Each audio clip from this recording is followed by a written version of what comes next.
Yo, can up, what up, what up, what up? We got Citizencon. Hopefully you don't get Citizencon.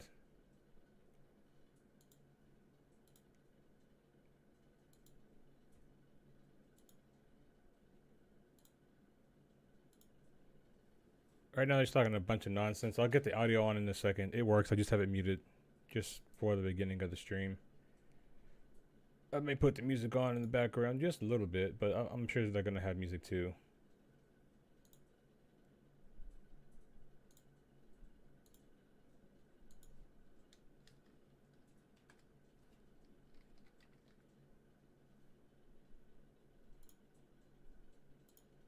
Hey, I like the thumbnail though. It's pretty good. If I say so myself. Let's see what they're talking about. And sort of on the community booth side, we have the CIG section. We have the Interactables team making a live prop here at Citizencon 2953. Again, if you guys have checked out the digital goodies pack, in that digital goodies pack is a trophy. It's a Citizencon staple. We always include it in a digital goodies pack. Well, they're making it live here at the floor. Look at how cool that skull is. It's going to be part of the decoration of the trophy. These are members of our Interactables team in Manchester. They're currently making it live. And you can see, if you look over there to the left, they're taking suggestions from members of the community. So if you guys want to make your mark here at Citizencon 2953, come on over to the Interactables booth, start giving them a little bit more ideas, and maybe make your mark on history. Now, I don't think it can be said enough that we are so excited to have Citizencon here for the first time in 4 years. I'm an LA native, so to have it here in my own backyard is beyond cool. It's beyond What up, Scar? Everyone here who has worked so hard, whether they're at the community booths, whether they're just a regular person showing up, or they're a member of CIG who helped make this possible. We are so grateful that you guys are here. We hope you guys have been enjoying the sort of pyro sneak peek of the community booth so far. Like I said, we're going to be checking those out later this weekend, both later today and tomorrow. We're going to be trying to get all the booths, all the orgs, so you guys can see exactly what kind of passion and versatility and creativity drives the members of the Verse. That's you guys. You guys are the reason why things like Citizencon are possible. So we're going to come back over here. Open your wallets now. To a couple more members of Test Squadron to get a little more about what they're about. We got Chrome, D-Seth, and D-Lefty. What's up, guys? How's it going? It's been really great. Is that a medical gown? Citizencon, and I've been loving it so far. And so this is your first Citizencon. What were your expectations coming here? Like, did you think Party that time, it was gonna be Scarred. a pyro setting? What was kind of your bucket list, your wish list of what you hoped would be at Citizencon? I was hoping for pyro, but honestly, the way that everything has been set up is above and beyond my expectation. It's amazing to be here, and it's just I expected a little bit, but the way that you guys have set everything up is outstanding. Awesome. And do you guys have any advice for people who are trying to break into the Verse? It can be overwhelming sometimes for new players trying to figure out what to do in Star Citizen. So do you guys, as part of Test Squadron, have any advice for new players who are trying to make their way into the Verse? Honestly, find a friend, find someone to play the system. The guide system that Star Citizen has set up is amazing and really helpful. Or to find an org like Test, you can find us on Discord, and we always have people that are willing to help you, whether that's over voice chat, over text. We will hop in and help you figure out the game, because it can be a little bit overwhelming. I'm also watching the UFC fight. Players, and that's what we're really here for. I have it up on a different monitor. Awesome. Thank you, guys. Well, as I said, they're giving away some cool swag, so if you guys are here at Citizencon, come check out their booth. We are beginning in 10 minutes for Hall A, so if you guys are here at Citizencon, start making your way over to Hall A. We're beginning in just a few minutes. We're going to be talking about some more stuff here at the community booth before I kick it back over to Jared. We're going to be going over to United Space Confederation. I said Confederacy before. It's United Space Confederation. Excuse me, guys. So you guys are a role player. I think there's a better org. chance. What made you guys sort of decide to come up with this amazing immersive? I think there's a better chance of the sandworms being in real life than they are in Star Citizen, to be honest. The question. What made you guys come up with such an intense lore-driven background for your org? Oh man, we've been around since the beginning, and we saw the effort that was going into the creation of the story by CIG writers, and we want to dovetail into that. Yeah, I mean, it's a bold choice to go, you know what? We are anti everything that's currently in the game. We are going to be so anti you, Have to, it's man. going to make you sick. So, but you guys are like slowly starting to make your way. We'll see if back this into, gets like, views. society. I'll stay on for like an hour or so. If we pick up Kinda some have views, new cool. But if character. not, then So I'll what's just kind of the direction you guys plan on taking I'll just USC? Well, we like the not do idea this and of enjoy my creating a little Saturday. irritation and rubbing up against the man, if you will. And Because that's everybody's the like direction watching we this shit wanna on go Twitch. I is think I'm to the only establish one on relations YouTube with streaming the this shit. government. So Awesome. Well, thank you guys so much. Like I said, we're going to be checking out the community booths throughout the weekend, so be sure to come over here. I'm going to throw it back to Jared where we can kick off our first panel of the day. Jared, back to you, and we'll see you back here again at Citizencon 2953.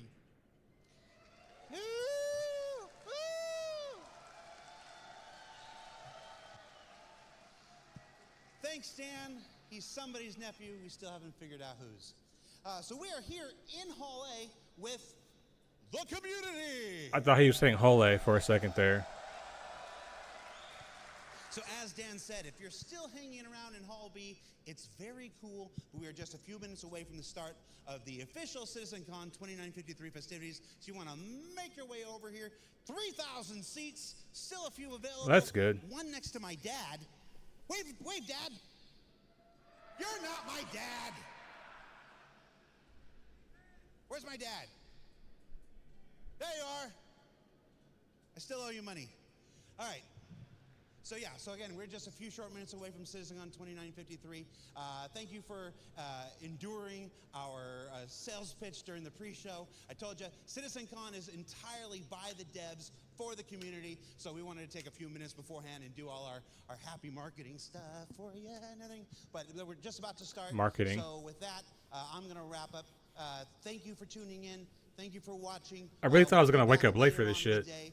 Up next is Chris Roberts, then Shaping the Verse, the future of Star Engine. Grab yourself a snack, get a drink. You're not going to want to miss any of this. Stay tuned. We'll see you in a bit, everybody.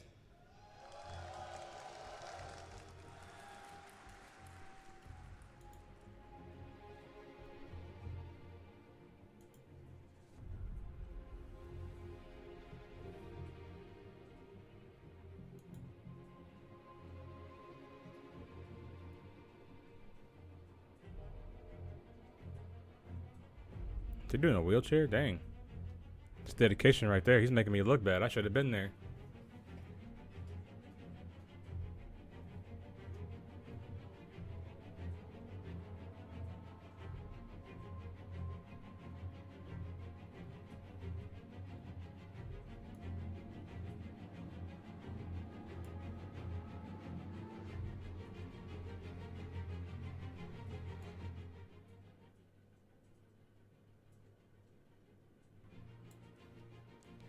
Dang, this is on commercial. The fight's on commercial too.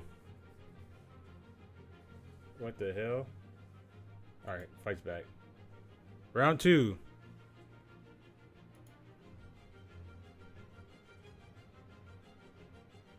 Shoots for a takedown immediately. Gets it. Dude, I hate when I watch fights and a guy shoots for a takedown, then a guy jumps on the guillotine immediately. Like, if he's a wrestler, if he's a grappler, like, he's seen guillotines 1,000 times before. You should be trying to get back to your feet. Like, why are you... Like, he could have stood up right there.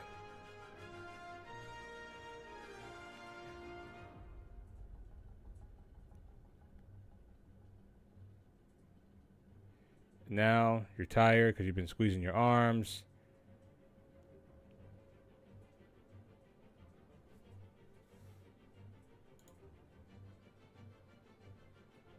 Have a feeling you're not going to be shocked?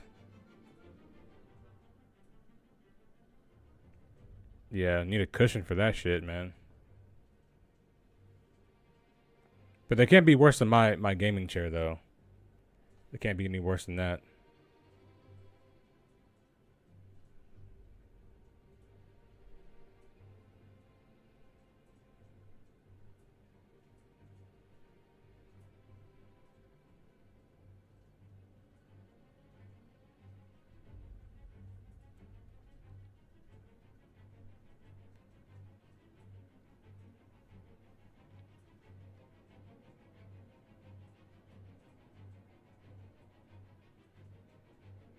Close some of this stuff.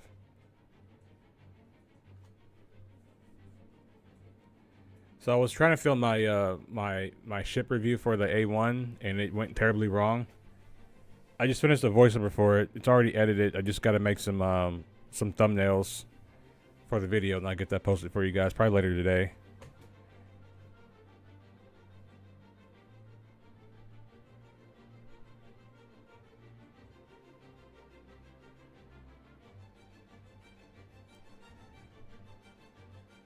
Yeah, I think there's going to be some ship announcements. I think one of them is going to be the Perseus. It's going to be coming out soon. Maybe the Kraken. Maybe they held that one under wraps.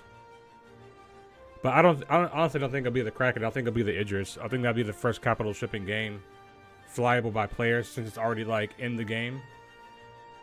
It already exists. So it's probably a lot easier for them to get that one online.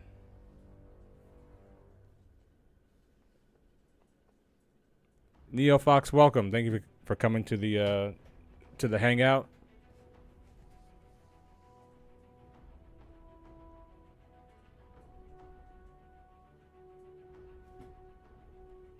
Oh, he could have stood up.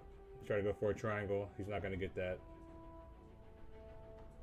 His head's almost all the way out. Pick him up. Slam him on his head.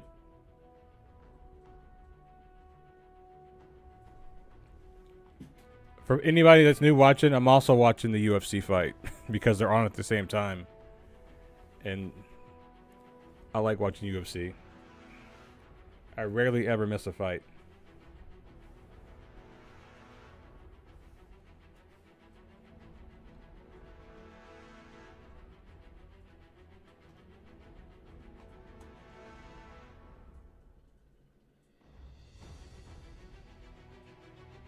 Oh, Stream Elements is working.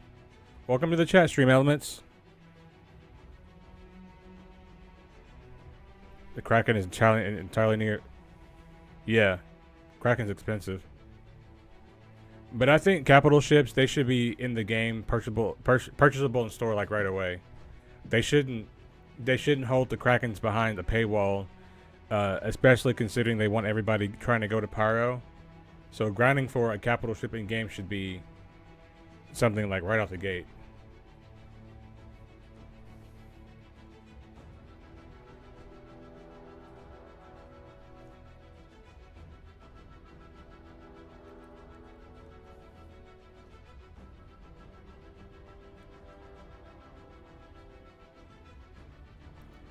You got about 3 minutes left.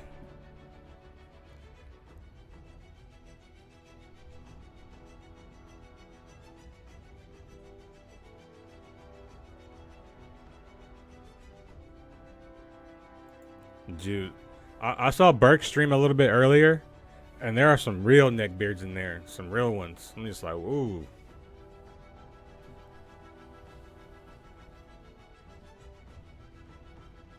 Shit, I need to start working out a little bit more. I'm about to start having a neckbeard myself. But I'll never let myself get to that point. Working out's crucial, y'all. It's crucial.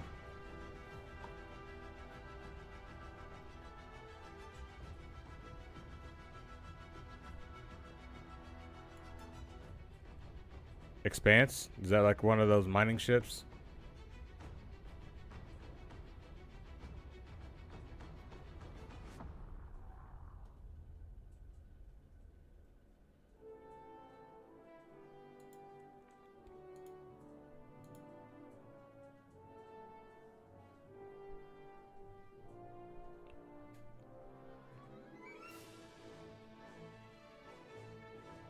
I was seeing if the pledge store's been updated. Is there anything in the pledge store?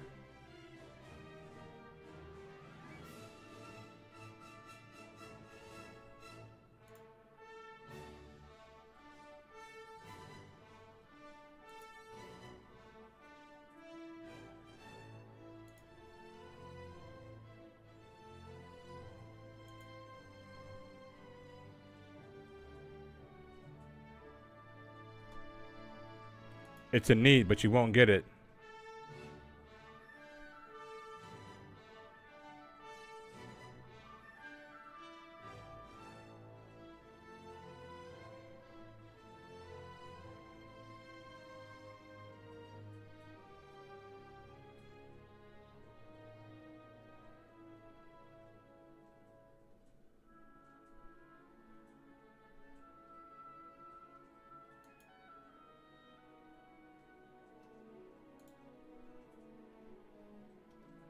Yeah, there's nothing new in the ship store.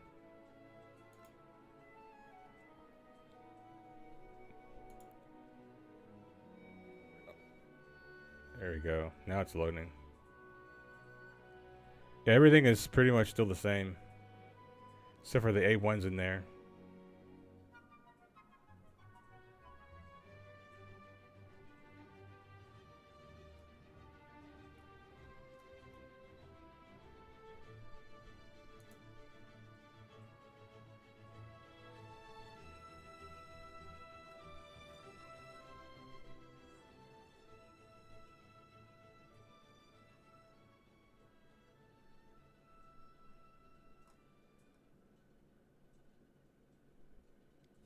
Are we starting?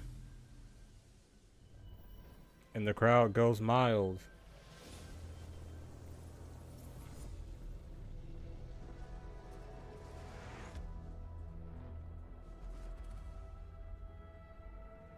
Yeah, I didn't see the A1 paint schemes in the store.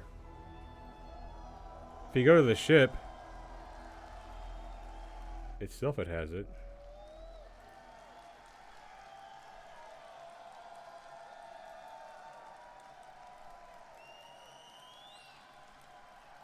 The man himself, the original griefer, first of his name. Well, hello, Citizencon 2953.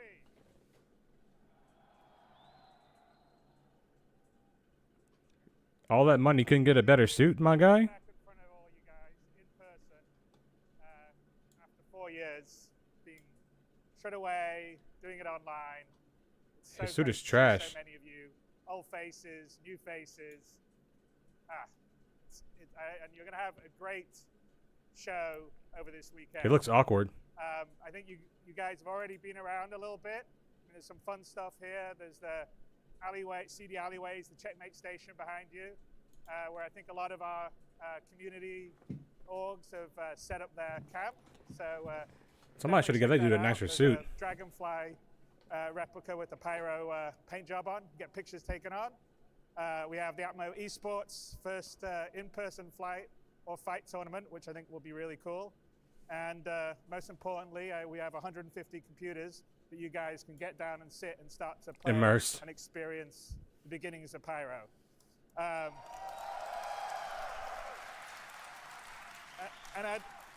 like everyone to know that the people that aren't here in person, Camp, I think you meant to say are LOL. going to be able to give select access to the Pyro Playground next week. So we'll have more details on that if you go to our website, robertspaceindustries.com, to find out how that works. He got the shit from the Salvation Army, looks like. This year is the most excited I've ever been at a Citizencon. I think we're going to show some stuff that's going to blow your guys' minds. A lot of stuff we've been working on really hard, actually, for the last few years. Anyway, I can't wait to see what you guys think of it.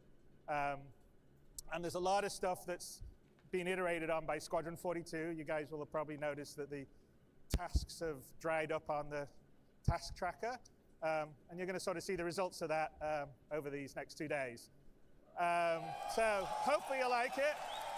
And a lot of what you're going to see is going to be coming into Star Citizen Goodwill, over the hell next yeah. 12 months. Even a few little things will come into 322 at the end of this year. But definitely next year, a lot of what you'll be seeing will be coming in, and it's going to make a dramatically different experience in Star Shout out to Citizen. Kasaba. So I'm very, very That's a excited good one. on that. So to our opening presentation, I noticed there was a little concern occasionally in the community that they were afraid by the time Star Citizen finally becomes 1.0 releases, maybe our tech's going to be obsolete. But to paraphrase Mark Twain, or misquote Mark Twain, because I don't think he actually said this, the news of Star Citizen's obsolescence has been greatly exaggerated. We're always going to be evolving and improving, taking advantage of new technology, even long after Star Citizen is out of alpha and we're at 1.0 and below and beyond. So, hang on. No pyro. It's gone backwards now. It needs, come back. There you go. Sorry. So we thought this Citizencon would be a great place to share a lot of the tech we've been working on for the last couple of years. Next year, probably. This presentation will be from our core technology group, which is what we formed our graphics and our online tech, audio tech, engine tech under, and they are responsible for building the tech and our engine that runs both Star Citizen and Squadron. And we're going to give you basically a session talking about some of the new stuff that's coming into the engine in the near future. But before I do that, we're going to run a little video here to remind ourselves just everything we have in Star Citizen and our tech does, because I think sometimes people don't realize everything that we can do all together. So let's run that video.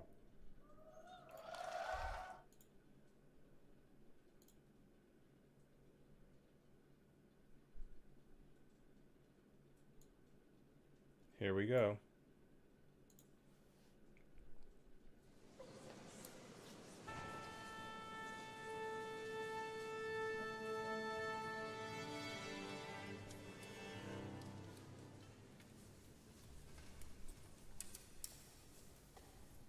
Is it the new T-pose?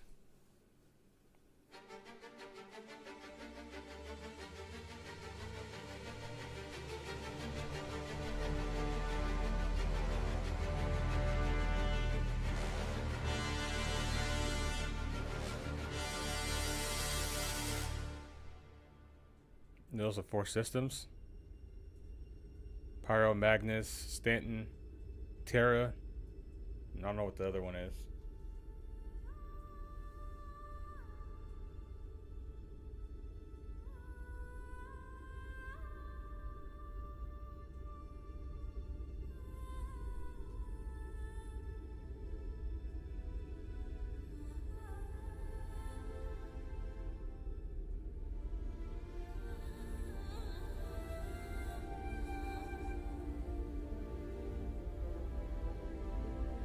We know this already, though.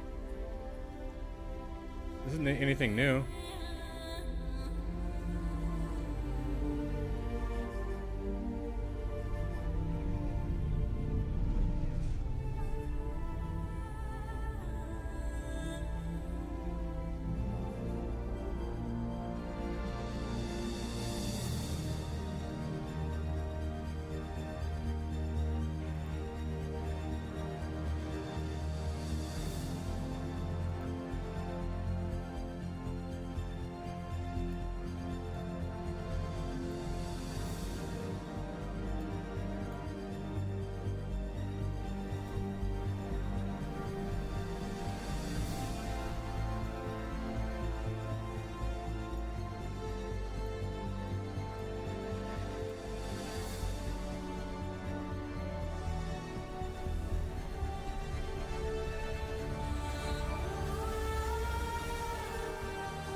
Oh, they haven't shown anything new yet? Okay.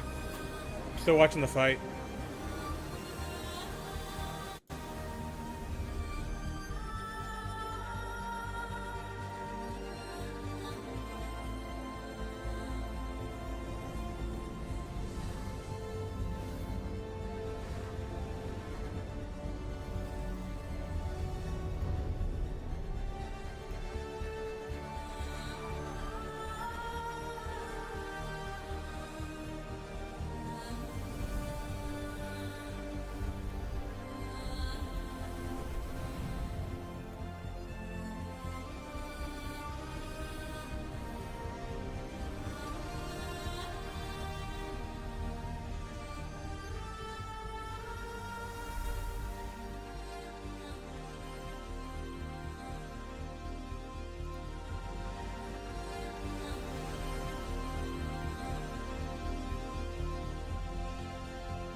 I know, right? I haven't even like been paying attention. Did they fix the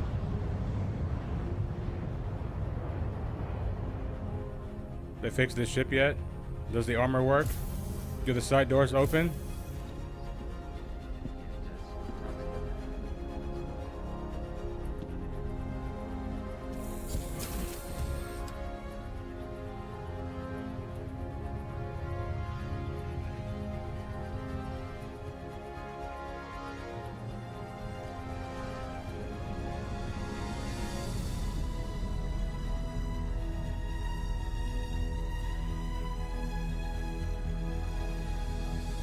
I'm already bored.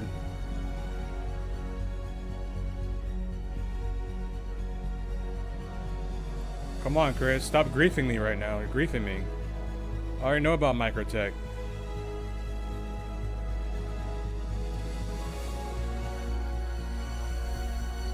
We know about this cave, Chris.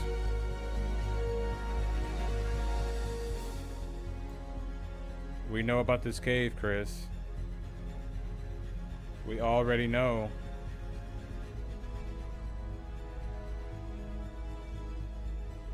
This means people can't be in the cave without massive issues, right?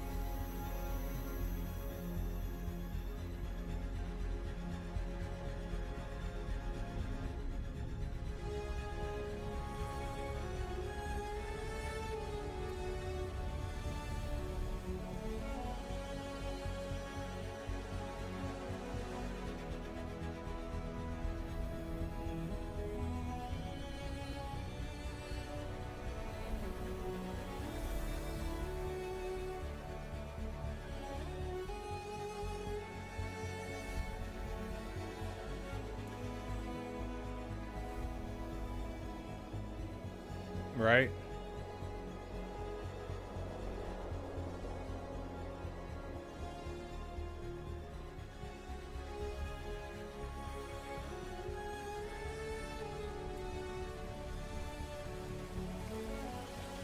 Enjoy the party, man. Tell your daughter I said happy birthday. I would sing, but I can't.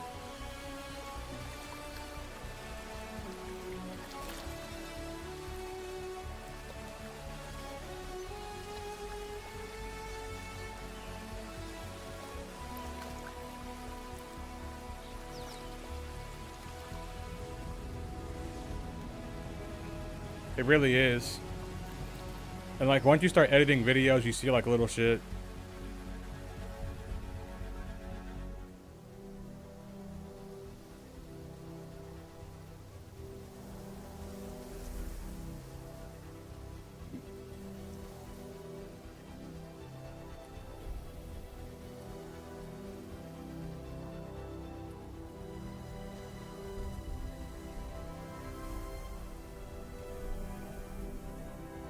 It'd be cool if there was like some ancient ruins.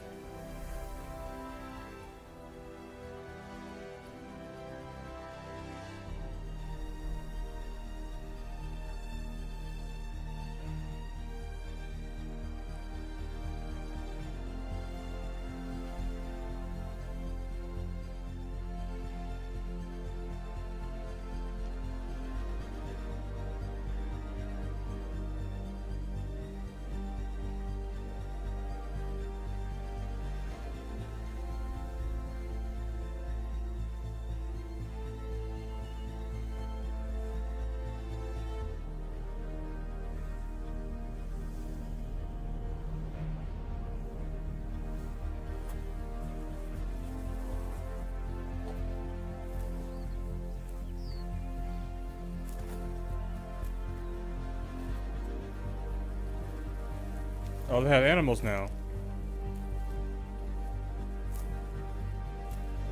Wait a minute. This is microtech, right? How are these animals surviving outside?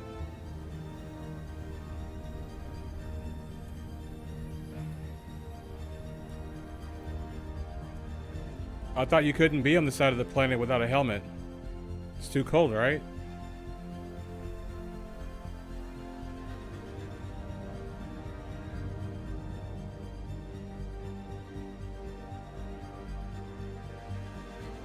Space cows. Become spouse. Spouse for short.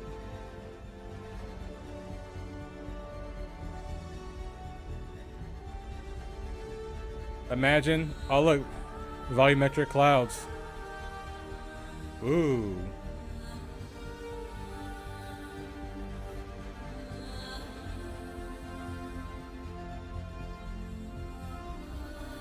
Oh my god. Okay, so we got space cows.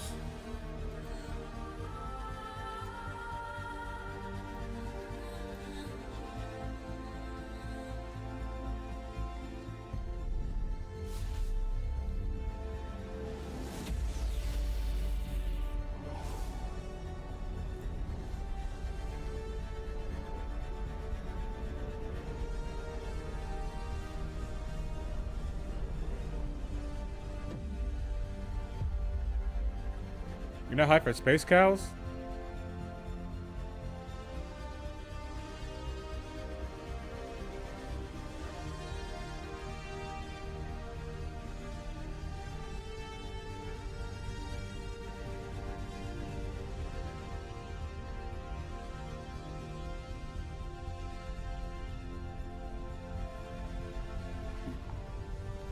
Put my feet up.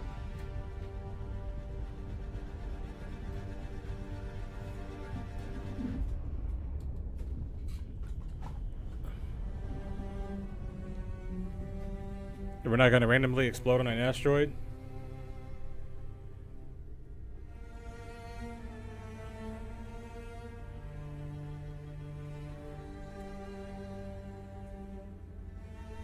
Take me to Daymar, show me a sandworm.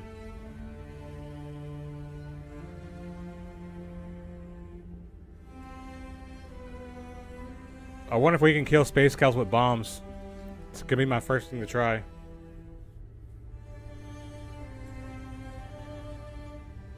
Will you get a crime stat for killing space cows?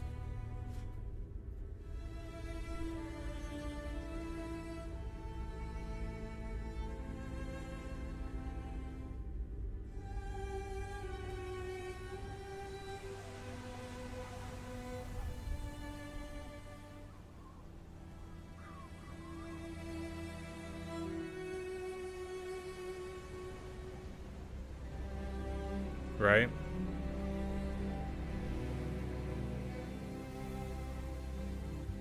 Cloud City.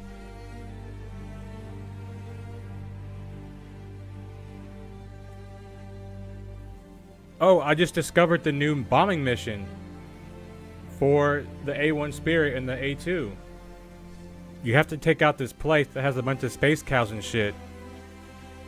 That'd be a cool and fun mission from Ninetales. Be like, hey, we won't take over this farmland, go kill their space cows. Bet. I would personally be killing space cows for server FPS.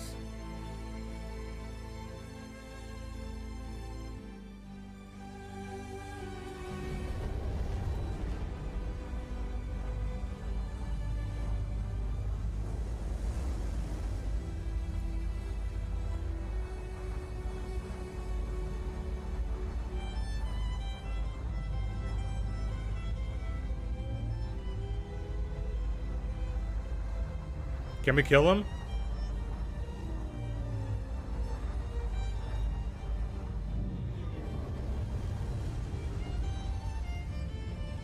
You know what those guys are gonna do to FPS? It's gonna kill it.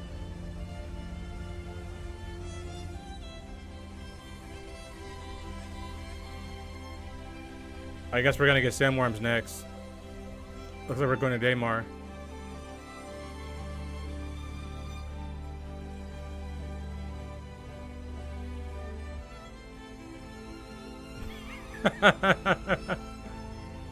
Oh man.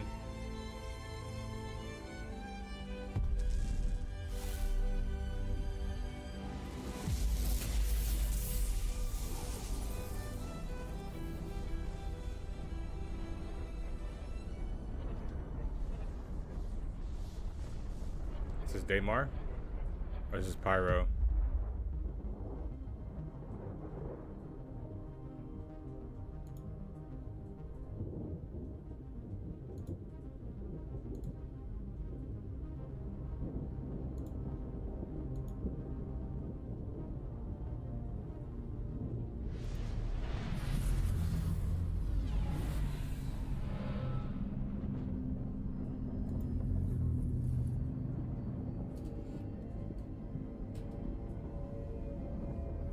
Oh, here's the big Pyro reveal. Thank you, JT. Thank you for being here, sir.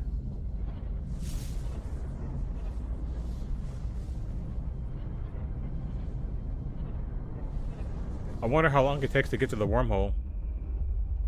I don't think it's going to be that short. There's thunder and lightning in space.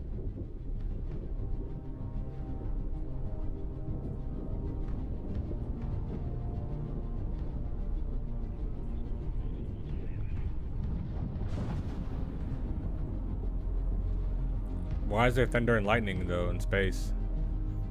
I don't understand what's happening.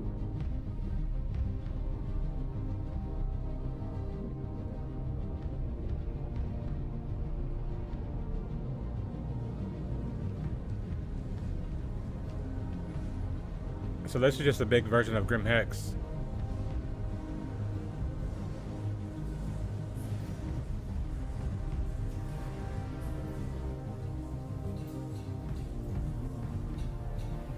Like a colonoscopy.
You guys are ruthless.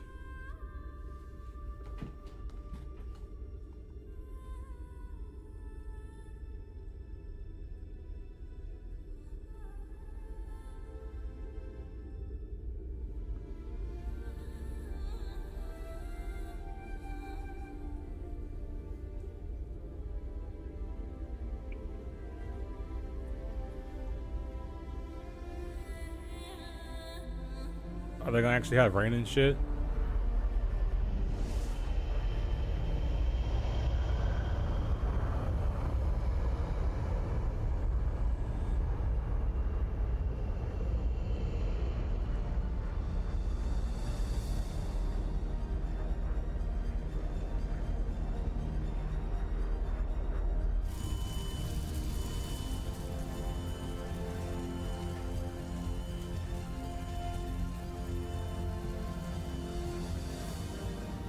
Or is he just standing there like an idiot?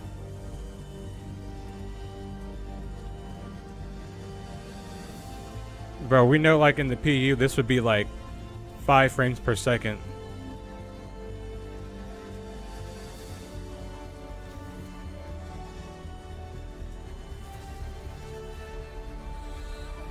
Didn't they show this on Inside Star Citizen already? I'm pretty sure they did. I'm not trying to be negative, I'm just like, what we're seeing here we've kind of already seen.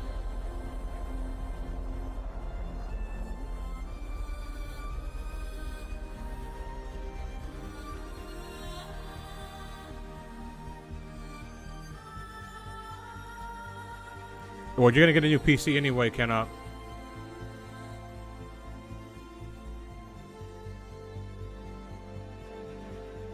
Right? They should all be choking and dying.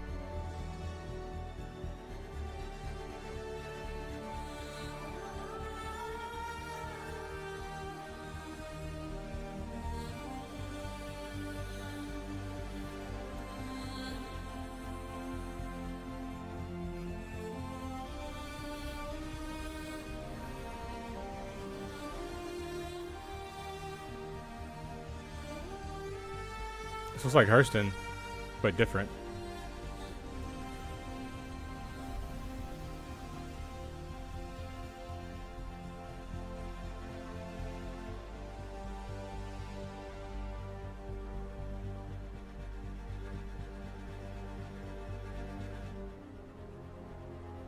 If you thought Starfield was empty.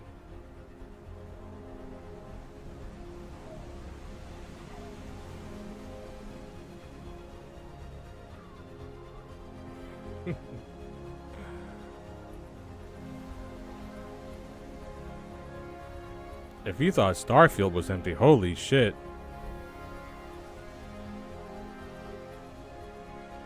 This one little outpost on this entire planet. I'm sure it's not the only one, but Jesus, man.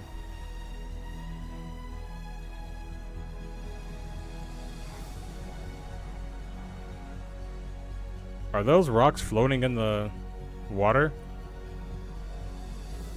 I don't want to get the stream too far behind.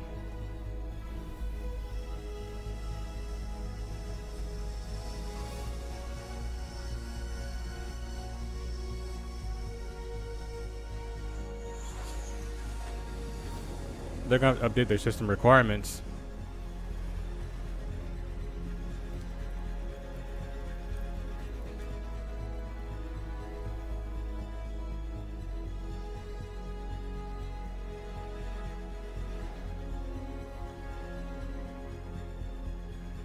There isn't one, but what I'm saying is, like, a lot of people were saying that Starfield looked empty. I'm just like, well, this is just as empty. Like, Star Citizen will be more empty than Starfield because they have entire planets with nothing going on.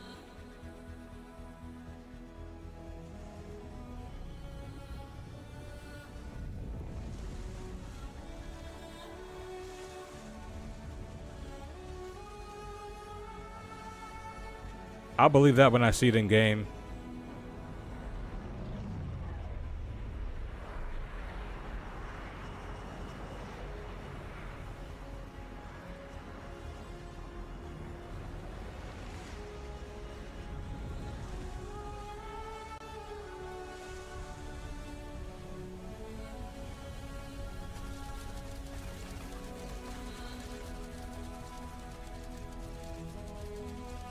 Oh man, I mean that's cool, but I want to see this actually on a server.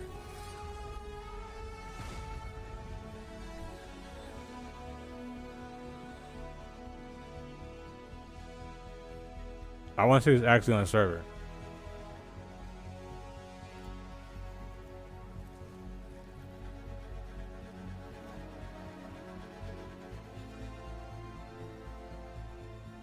Are we gonna get dangle physics?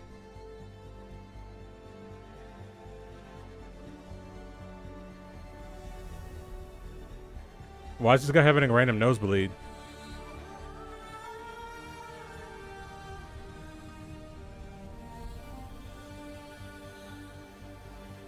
This is cool.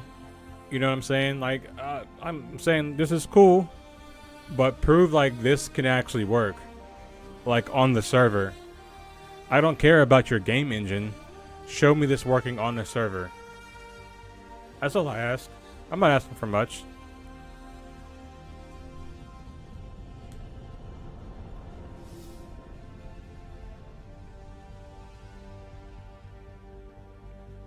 I just need to see it on server. That's it.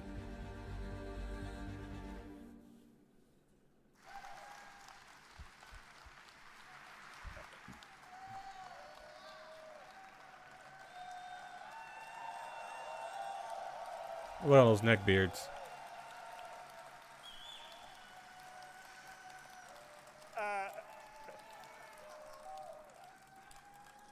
I think that sequence holds the record for the longest spline in the history of computer games. I think we're close to 1 billion kilometers traveled during that whole sequence. So hats off to the engine team and supported by our cinematic artists that put it together. I also need to call out Pedro Camacho's music, which is always beautiful and sets the scene so well. And it's pretty stunning to think that hopefully from this video, and we're going to go into some of the new features later on in more detail, and you'll see actually better representations of some of the simulation that was happening there. But it's pretty amazing to think that all that happens inside the engine seamlessly without I wouldn't say loading seamlessly. screens or anything else. You can go from down up close to a blade of grass all the way out, looking at a whole planet, to moving to another star system. And that's actually one of the hardest things to do, especially when you do it at the scale we do online with that level of physical simulation with hundreds of players. I've never seen so much AI running and around. nothing at the It's, same time. Yeah. Hats off to our tech guys who are going to be coming up and talking about what they're doing.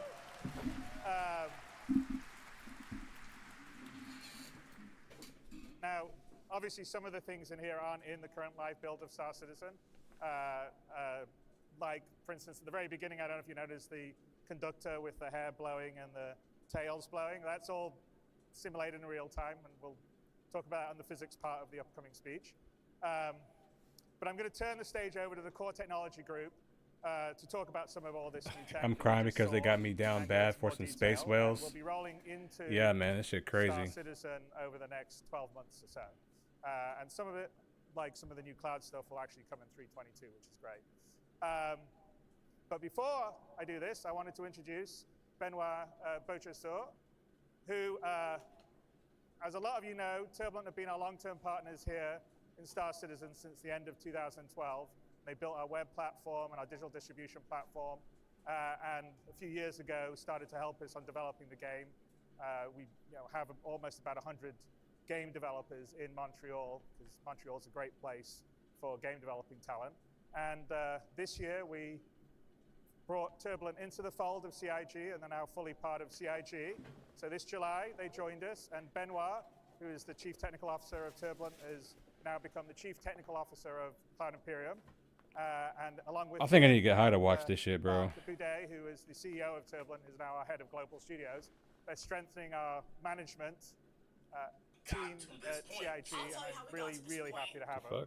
And I want to introduce Benoit to come to the stage, since he leads up the tech group, and he can give you a little setup of what we're going to be doing this year and going forward, and some of the new initiatives we're going to go. So Benoit, come up to the stage.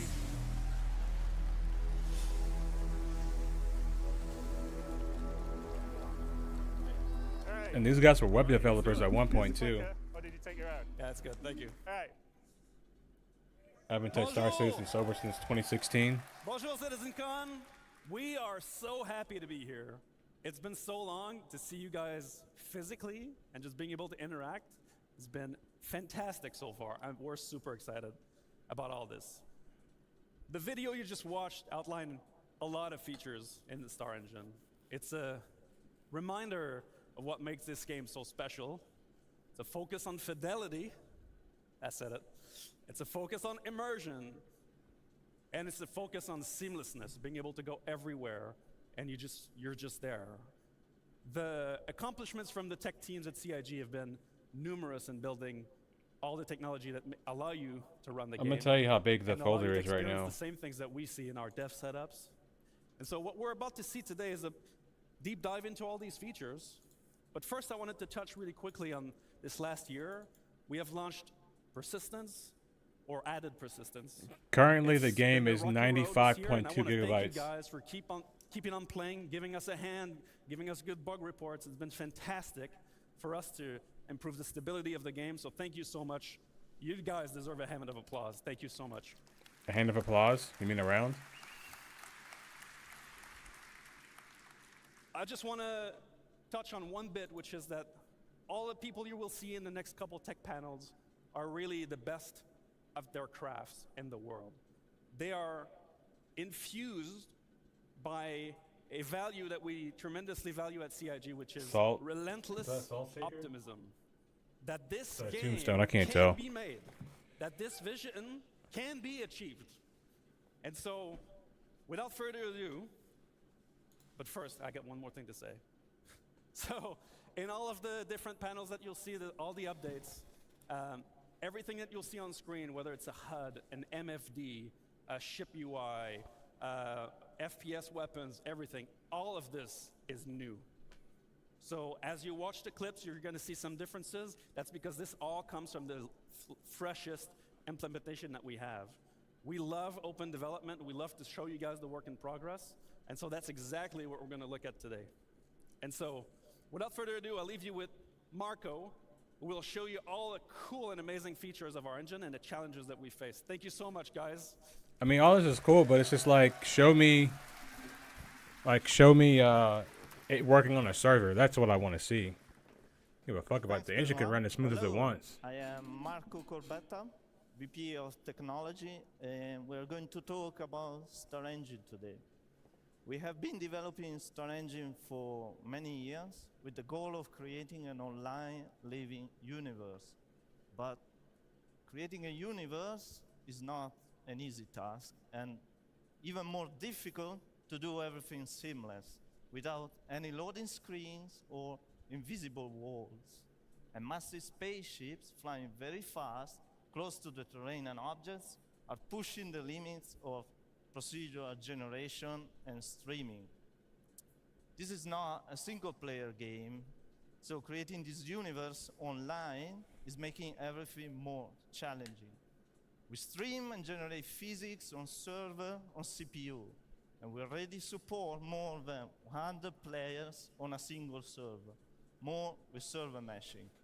To support all this, the engine must do a lot of work every frame.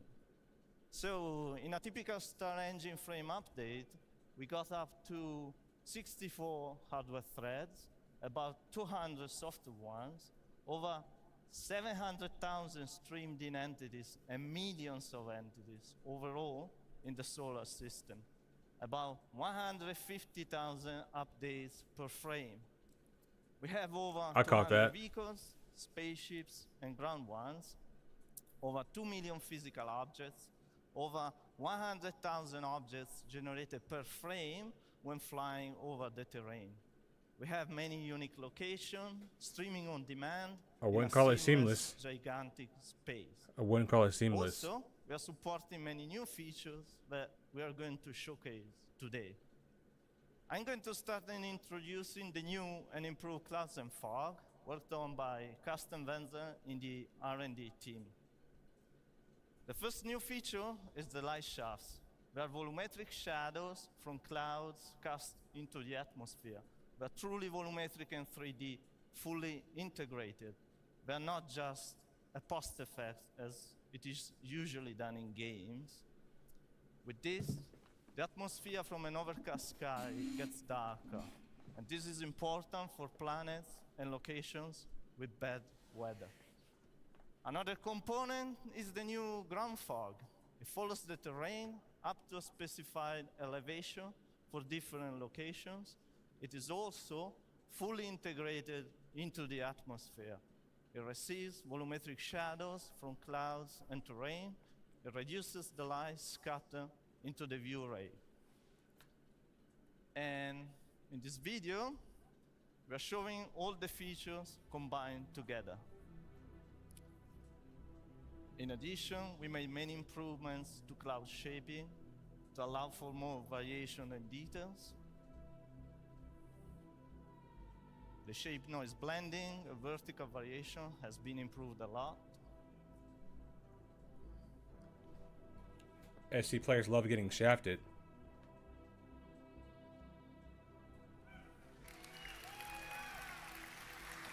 Press the applause button.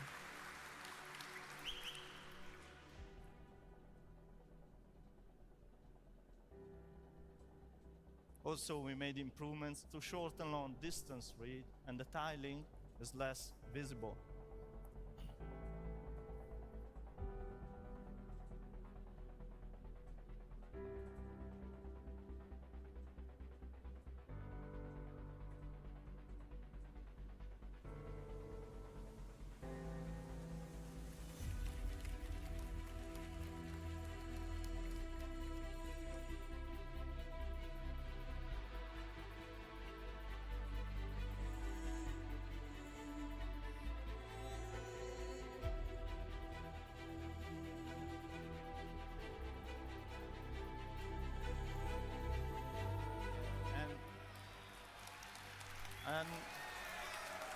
And best of all, we're going to include all these new features and improvements in the next 3.22 release.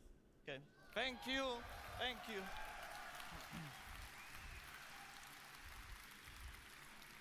I can't wait to see how bad my frames drop. They're gonna have to update their system requirements.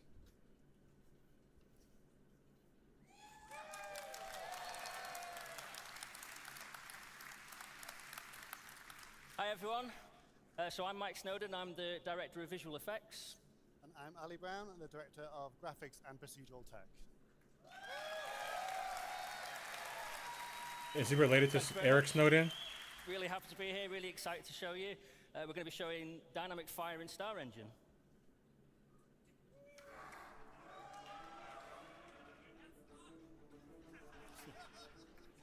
So dynamic fire is a driver for gameplay in both FPS and multi-crew experiences.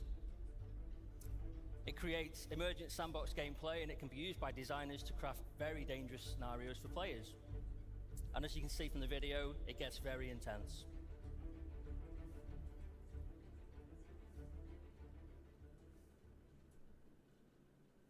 Okay, so how do fires start in Star Engine? Fire is coming. Well, there needs to be a source of ignition, and there are multiple ways in which it can occur.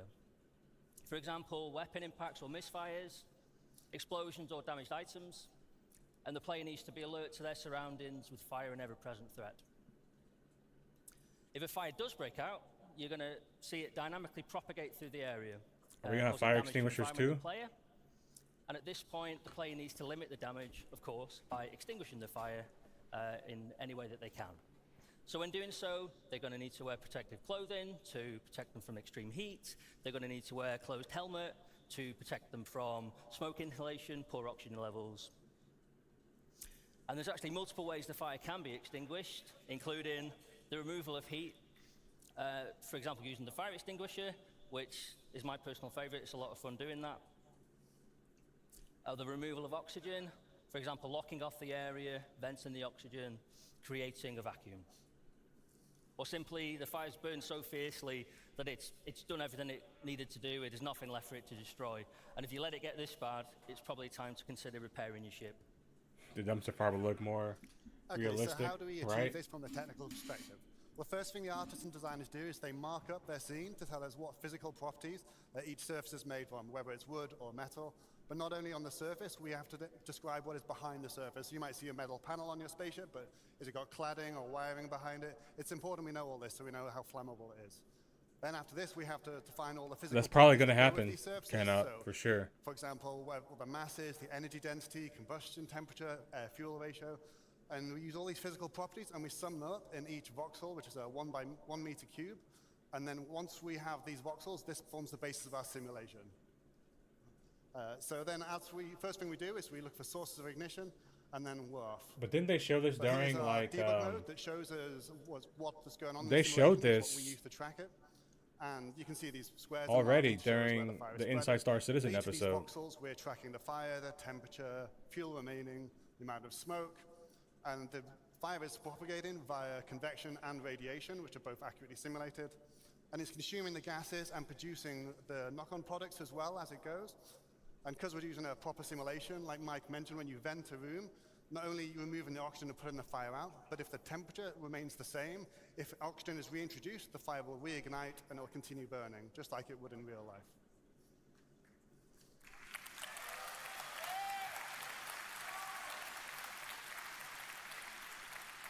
Right. So what's next for this? So a lot of the ships aren't airtight. In particular spaceships, but all interior spaces really, and this voxel grid really helps us solve that problem. Our next focus is going to be on planets. Obviously, they represent a slightly different challenge, the vastness of them. We have to transfer this over the network and simulate it slightly differently, and we also have to render it at scale. But the way we've done it, the core tech we've used, we should be able to scale this up quite easily. So that's going to be our next focus. Okay, so how do we create realistic dynamic fire visuals in Star Engine? Well, we start with the simulation, as just described by Ali, and this gives us the data we need to drive the visuals. Fire equals 30K, Then we bring right? in the burn shader. So this can be applied to static environments. I guarantee We have someone's a going to lightweight set the burn server on shader fire. for entities, which is kind of based on the dirt shader and wear. Then we've got the glow, which is an animated surface decal shader for static environments. This is where we start to bring in some nice motion. And then we bring in the GPU particles, which are spawning from voxels and in screen space. Obviously, these are doing a lot of the work visually. Then we bring in the lights. These are spawned for clusters of voxels as opposed to per voxel as an optimization, a cluster being a representation of voxels close to each other. And then we bring in the fog. So this You're is not wrong. volumetric fog. The smoke fills the room and it goes up to the ceiling before filling the rest. And we're simulating that. Clap. So to No? finish, we're going to take a look at all of that put together in the game. Thank you.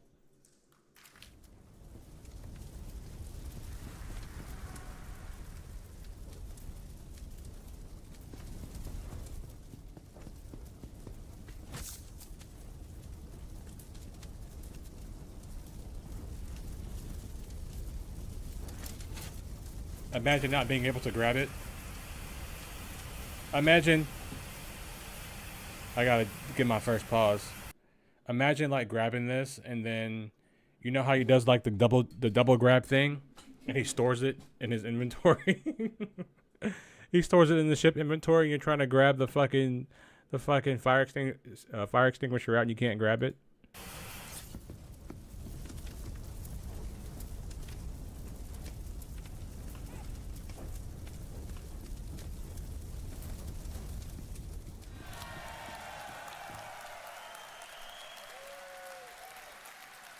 Thanks very much, everyone. Thank you. Thanks a lot.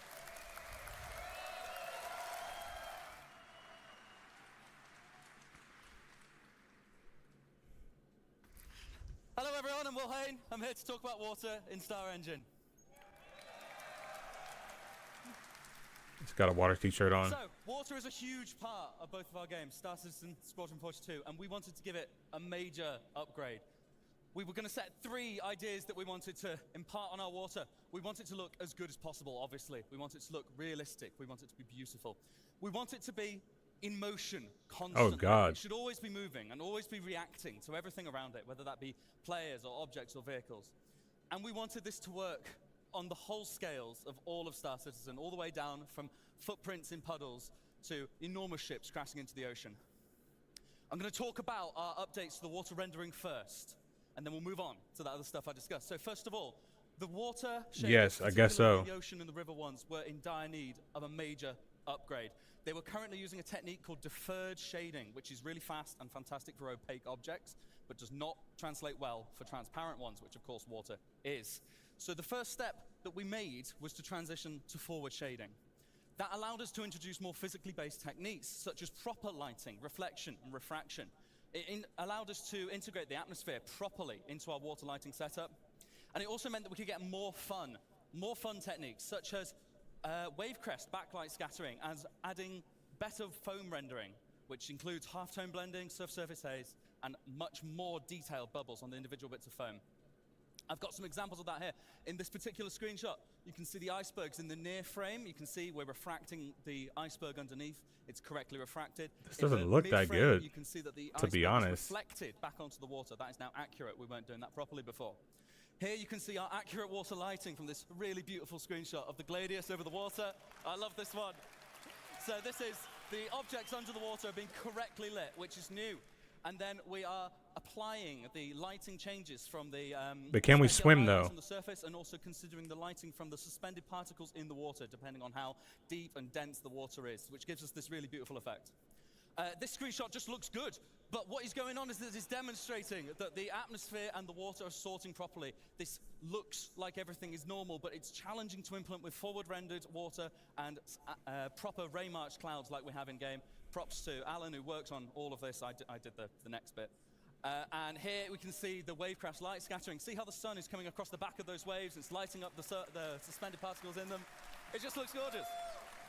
Here we have the multi-layered foam, and from a distance we have both surface foam and subsurface foam rendering correctly, looking really, really nice. I've just got a video here before and after. First of all, this is our lakes on Stanton 4. Next we have water volumes on Horizon.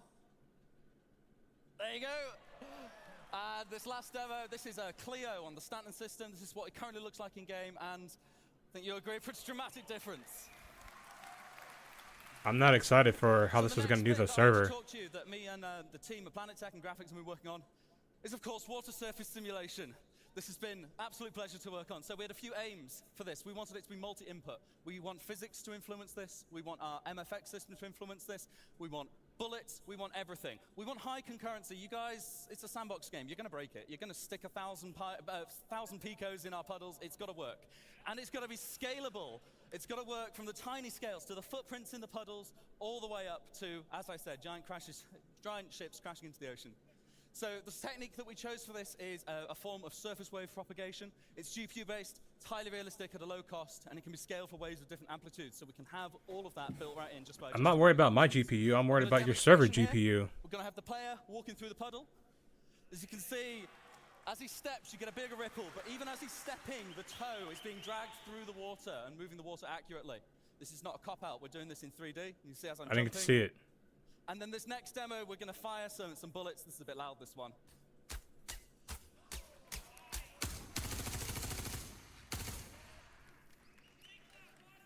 Right, the one more thing that we had to look at. So it's all well and good, this working on a puddle. Shooting water, nice. It's not made of puddles. It's made of oceanic planets. It's made of everything. We needed to make this multi-scale. So we wanted the water near and far, not just in a square around the camera. We wanted lots and lots at once. The solution we picked was a multi-region water sim. Now, this was really, really tricky to get right, but I really think we have now. Which basically means that we can dynamically allocate all of the simulation regions depending on what is colliding where and what resolution we need at what parts of the screen. We can optimize this very heavily to make sure that you get what you want to see at the right time. We still need to get that information onto the water, though, and that's a bit trickier. So what we devised is yet another set of regions. Now, the regions are slightly different. The simulation regions need to happen wherever something is contacting. What is that? Is there like a graphical error there? As to whether you can see it, because there's a collision going on there. I look away and then I look back. If it stops going and has to restart, that looks bad. Whereas the water, we only need to know the total result when it's actually in view. So we have these new regions which cover all water in view. And the beauty of this is that we can use this for multi-input and multi-output systems. Anything can influence our water, whether it be the simulation, whether it be weather, whether it be VFX. And then anything can be affected by water now. So the water rendering reads from this, but then we can also spawn VFX particles from wave crests. We can add screen space effects. We can have a line across your visor. We don't have this yet, but it's accurate to the displaced water in front of you. We've got this technology now, so we can use it to influence any of our work going forward. And here's a really good video of some of it in action. I'll just let that play. This is the debug mode. Essentially, we're moving a sphere of basically infinite mass through the water. And as you see, if we pan out a bit, we make our sphere a bit bigger, we get a much different result from the sim. Spawning the foam properly. It looks really nice. Really happy with this one. I can't wait to see this at 5 frames per second. So what I'm going to do in a second is I'm going to turn on the debug mode so you can see where the regions are. You see we've got these grey boxes. They light up green when there is a hit inside the box. We've also got different sizes going on. If you look near the shore there's a big cluster of text. That is a whole bunch of other regions because there's some stuff floating there causing little ripples that we can't actually see. And as you see, these scale properly. We can add the results from multiple sizes of simulation together, and they influence and interact with one another accurately. You see those big waves crashing over the little sim there. It works pretty nicely. I've gone ahead of my subtitles, but I'll just let that video play out. So, what does that look like when we bring it all together? What's it going to look like in game? Now, you did see a little bit of this in the Star Engine trailer, but actually, I think this video does a little bit more justice to it, so I'm just going to let that play out for you.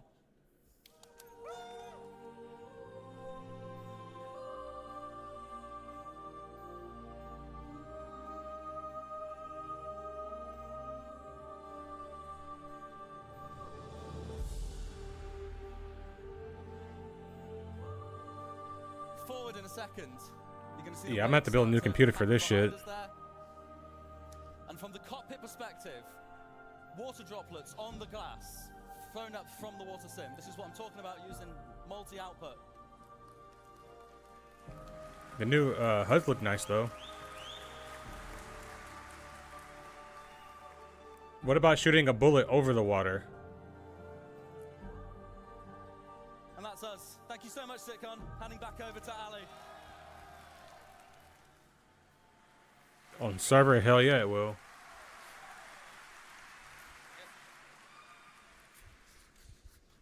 Hello again.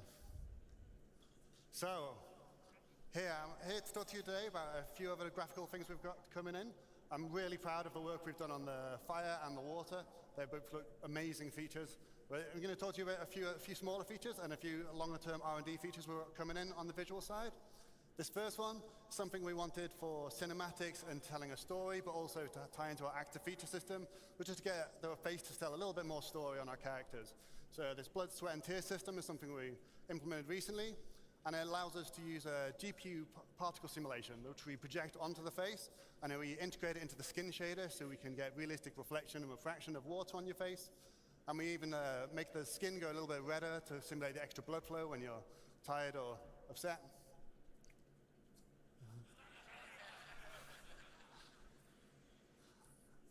So none of this is a pre-canned animation. It's completely dynamic. We have complete control over everything. We can keyframe every single tear if we want to.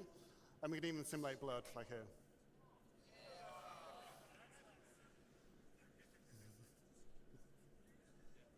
Having a bad day. So next thing I want to talk about is our scope shader. Design came to me telling me that they really wanted to up the game with the rifle scopes. They weren't quite good enough. They didn't really feel realistic for them. And they thought it was a real core part of the first-person shooter experience. So to give you an idea of what we used to do, we used to use these type of fake scope meshes, which you see here, which is where we'd have to slice the scope in half so you could see through it. And sometimes we put these big black planes around them to obscure your vision. And we put a bit of glass on the front of it, but there was nothing really to tell you that it was a lens. So we've worked on a new scope shader, which is 30K face. All of our scopes moving forward. And I'll give you a quick show of what that looks like in game. So on the first scope here, we're going to see it's got a infinite projected red dot scope sight. We've got lens distortions. You can see this little refraction and bending of light on it. You see it works when you don't have to be actually holding the rifle for it to work. We've got a correct emulation of eye relief on the scope. So we have the blur, distortions, chromatic aberration. And then we've also got support for digital displays like this one, which has light amplification and has support for EMPs. If you get an EMP, you're going to have the display is going to get distorted. So we're quite proud of this. We think it's going to give a much better, more realistic simulation of the scopes in the game. And I think I've kind of mentioned that's actually a much needed update. It's not a fake effect. It applies to our scopes no matter where they are. You don't have to be using the scope. You could look down somebody else's scope and see the same thing. It's fully integrated into it, so it's really quite proud of that.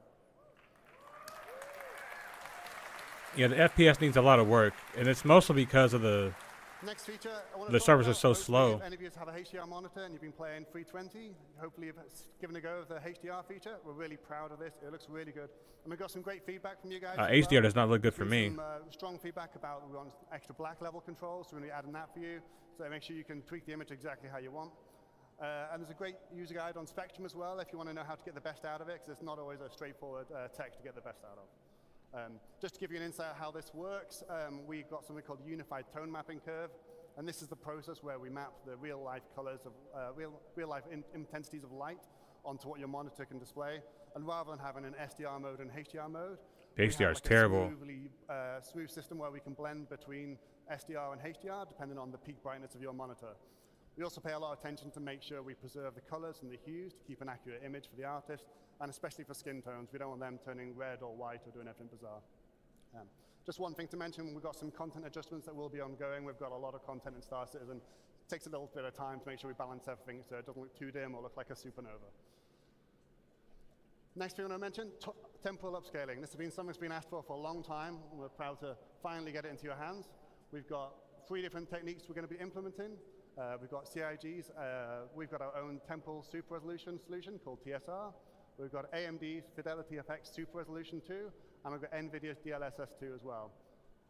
They each have different characteristics and hardware requirements and trade-offs, so it's important to get you all 3 so you could have a choice of what you want to look.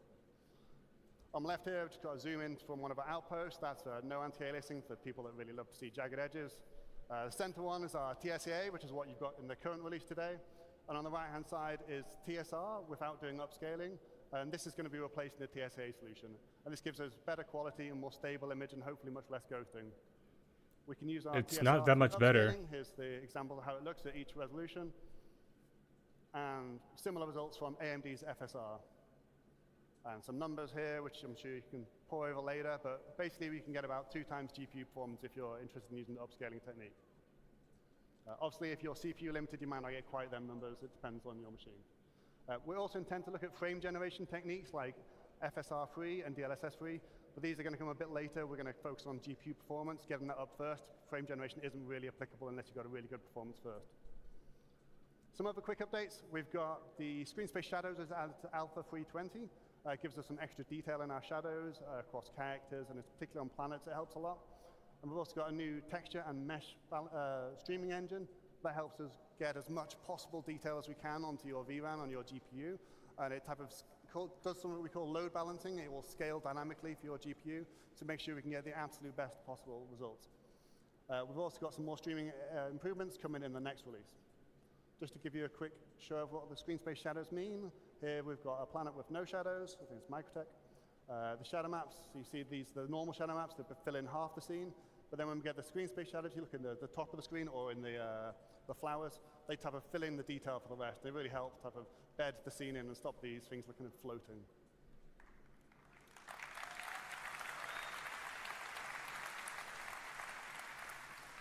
Next up, just want to talk about planets for a little bit. It's something I get asked about a lot of what's happening next with planets. So we've got quite a lot of R&D in progress. First thing, we've got 2 new pieces of tech being started recently. First is virtual terrain texturing. It's quite a technical detail, but what this means for you is we're hopefully going to get much less popping or no popping at all. And we're going to achieve this by moving all the calculations to the GPU. And we'll be reusing the same type of patch-based system that Will talked about in his water presentation. And it should give you major CPU savings as well. So we're quite looking forward to getting this in. Another benefit is that it's going to give us the ability to add more complicated logic on, so we can type of do more diverse and interesting terrain, like things like, we don't have beaches at the moment. We'll be able to achieve that. And there's other similar things where, based on the local conditions, we're able to do more advanced decision making. Next thing we want to look at, which is probably the thing we asked about the most. Very happy that they're trying to get this game more onto the GPU side. We're going to, again, move this to 100% to the GPU. And that should let us have vastly longer draw distances right up until the horizon and much better performance. So we'll finally get rid of the dreaded pop of trees coming in for you. We also have to integrate it with our harvestable system, the resource system, and the awesome fire system you just saw a minute ago. Another point is it's going to be a hierarchical-based system, which what that means is we'll be able to use nearby vegetation or rocks to influence what other vegetation rocks can grow or will show up. And this lets us produce much more complicated rule sets, so we can do things like have a tree that maybe underneath it doesn't have any grass, or maybe certain trees come together in clumps. And we'll get a much more natural distribution of vegetation. And the final thing we want for planets is we want to be able to build them much easier, much faster, and we want to make sure they are truly unique. At the moment, our planets are unique. However, they are built from type of tile sets, like pre-built things that get mixed and matched together and blended in complicated ways so you don't see the repetition. But it's not truly unique, not in the same way that the Grand Canyon might be, or the River Nile, or Mount Everest. And that's what we want. So to get that, we need to replicate the complicated natural processes on Earth, like geology, climate, erosion, and these things aren't trivial. So we've got 3 options. We've got offline tools, Houdini, TerraGen, things like this, where you could simulate all these processes in the engine. But we've started some R&D a few months ago on whether we can use machine learning to do some of this. So just to give you a quick idea of how that would work, or how it could work, if you just start with some random input here, it's just like some noise. We run it through a temporary simulation, so we can type of get a more reasonable approximation of simulation at different altitudes and latitudes on Earth. And then what we do is we categorize all this into different biomes. So based on the temperature and moisture, you find out what is a desert, what is a forest. And this part is crucial. So this is the input for our machine learning algorithm. We could come up with this image any other way. You could hand paint it as an artist, or we could just randomize the noise to get a different set of images. And then what we do is we take the large data sets we already have from Earth, from Mars, and from the Moon, and we train it on exactly the same distribution, so biomes, so forests, grasslands, and things like this. And by training it on exactly the type of data we get in reality, we can take this and then push just that, and then we can get these lovely height maps out of it that tell us a really realistic distribution. You can see here, this is a height map, so the black areas are low. You can see all the little rivers and valleys, and this had 0 art input aside from this image. Very nice result. It's early days. This is based on something called a custom diffusion neural network. It's, like I said, it's pre-trained on Earth data, and it's been built up in patches so that it just doesn't become too expensive to build. And the little circular patches get like added together, and to avoid any seams in the image. And just to help you visualize it, I've just put some colorization on it to show you where like snow and beaches might be, and just wrapped it around a planet to give you a better sense so it doesn't look quite so abstract. Yeah, but this is very early days, this stuff, but we're hopeful this will be helping the future of how we build planets quickly and efficiently. Thank you.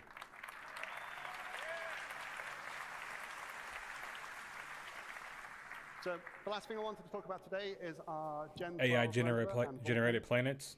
This has been ongoing for quite some time, taking a lot longer than we would have liked, but we're finally getting to the end of this long journey. For those who don't know, the reason this was being implemented is largely for performance. We're going to be getting at least 2 times better performance on our CPU submission for rendering, which is often the bottleneck for the game, so that will directly, hopefully, translate to performance improvements. We also get better control of memory with advanced GPU features like resizable bar. And it also opens the door for some things like ray tracing and new mesh shaders. So we've got a video of a Vulkan running, that's live captured. So I can't remember which ship is this, but it's yeah, it's all working fine now. There's a couple of hitches in performance, so we can't quite release it yet, but we're looking into them, the last few performance issues and stability issues, and hopefully we'll be releasing it soon. Yeah, we're supposed to have Vulkan already. Like I said, the one thing, or one of the things we really were interested in by implementing Vulkan was to get support for new hardware features, and one of the big ones was ray tracing. So with that, I want to hand you over to Ben, who's going to talk about some of our lighting research.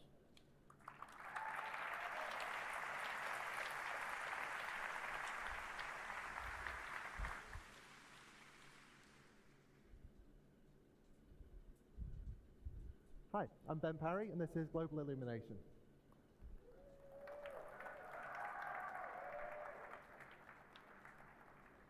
So, as Ali just said, moving over to the Vulkan renderer, and now that that's fully online, we've got access to hardware ray tracing on the GPUs that have support for it.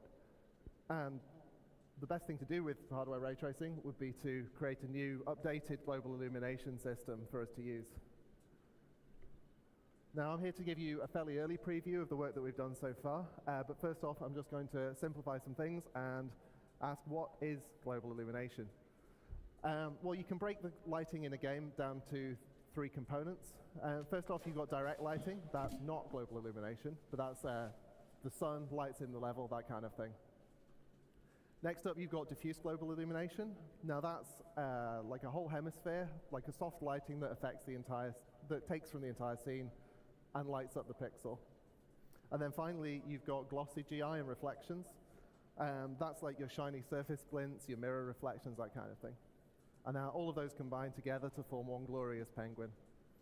Now,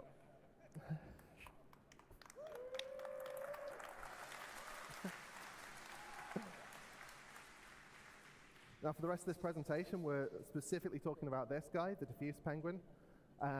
Glossy GI has actually been disabled in all the videos. Even the old system videos don't show the glossy GI here, just to aid the comparison.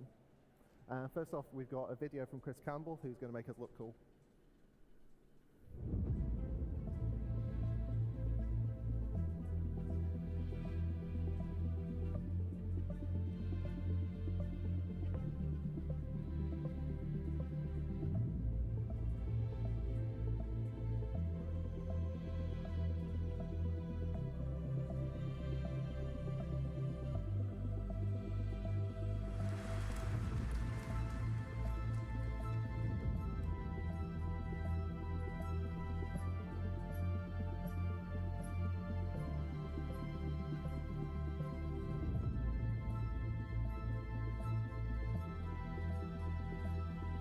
What's up, JT? We're just looking at a bunch of stuff that's not going to be in game for a long time.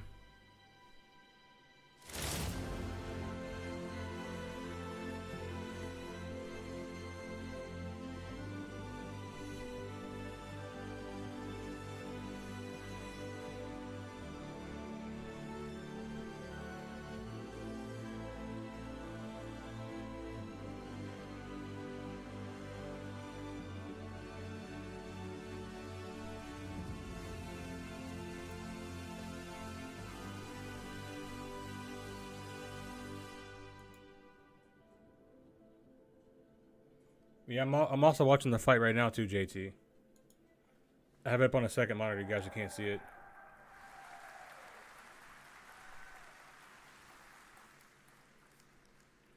So next up, the boring or the interesting bit. How are we doing it? How does the tech work? I'm just going to dig into that just a little bit. So we're closely based on AMD's recent paper, GI 1.0. We're probably going to build on top of that, but at the moment we're quite close to it. We ray trace against a simplified world so that we get like smoother lighting for the, since it's a diffuse scene, we want a sort of diffuse, smooth signal. This also means that we get more rays per millisecond, which is always good. And we do generate a lot of probes. So the new system is generating, well, for comparison, the old probe was about 1 probe per room. And the new system is about 25,000 probes that are all on screen at the same time. I think Hamzat and Islam are going to win, although I don't want them to. So here's a scene that I've dramatized a little bit just to give trouble to the old lighting system. And this is what the ray tracing sees. So it's a simplified single color per object kind of thing. But then we've also got this kind of a 3D dictionary of average light values so that the light is kind of shared over things in a similar area.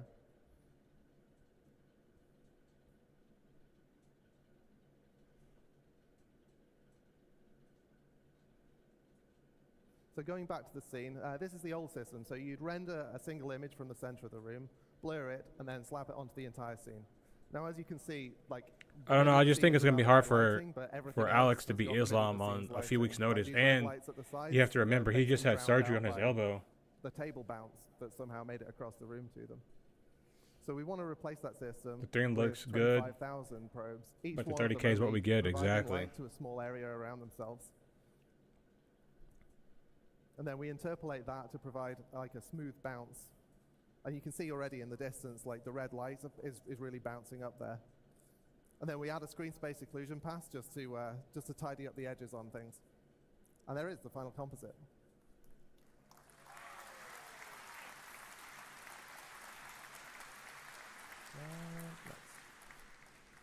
So, what else does it do? Well, because it's real-time generation, it means we can do a real-time bounce, and we can do that with quite small areas. You can get like a really vibrant bounce that picks up off small objects in the scene. Ooh. And that means that the art team can really lean into like strong local variation on color. As again, we will see. So we'll do a side-by-side comparison on this one. As you can already see, like the spotlight's really like throwing stuff into the scene. This is just one light in the room.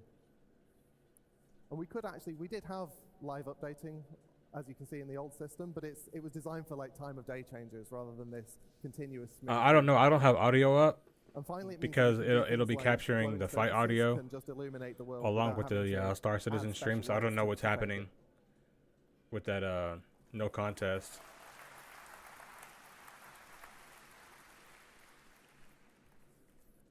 So yeah, there's two really common cases in Star Citizen particularly that this is going to help with. First off, cockpit brightness. We capture at the moment the... At the moment we capture that cockpit probe in a setup scene, and then we don't update it as you're flying around. So you're not going to get the sky color in, and you're not going to get the ground color in.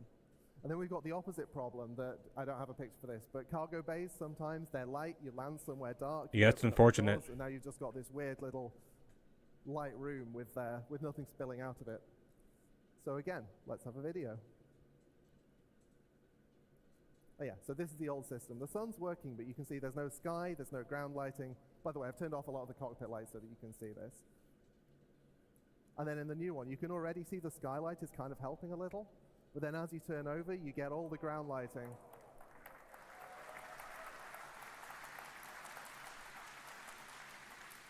And yet there's more. See, one of the concerns we had was that we didn't want to create a two-tier system. If people have got hardware ray tracing and it's working for them, that's great. But you can't really have the art team optimizing we're seeing for one type of lighting and then having to optimize it for another type of lighting and having to trade off decisions about the two of them. So what we've been experimenting with is trying to create a new low bar that's higher than the old low bar, as well as creating a new high bar. And the idea for this is basically to take that single room environment probe system that we have been using, update it so that we can do live relighting on that, and then to sort of slot that in where the ray tracing would be while still keeping all of the other stuff, like the 25,000 probes and all that kind of stuff, can look at the old system and we kind of Frankenstein them together. So I'll show you what we've got so far for this. So this is just the old one and the new one so that you can see the problems. Like, just, it's overly lit, let's be honest.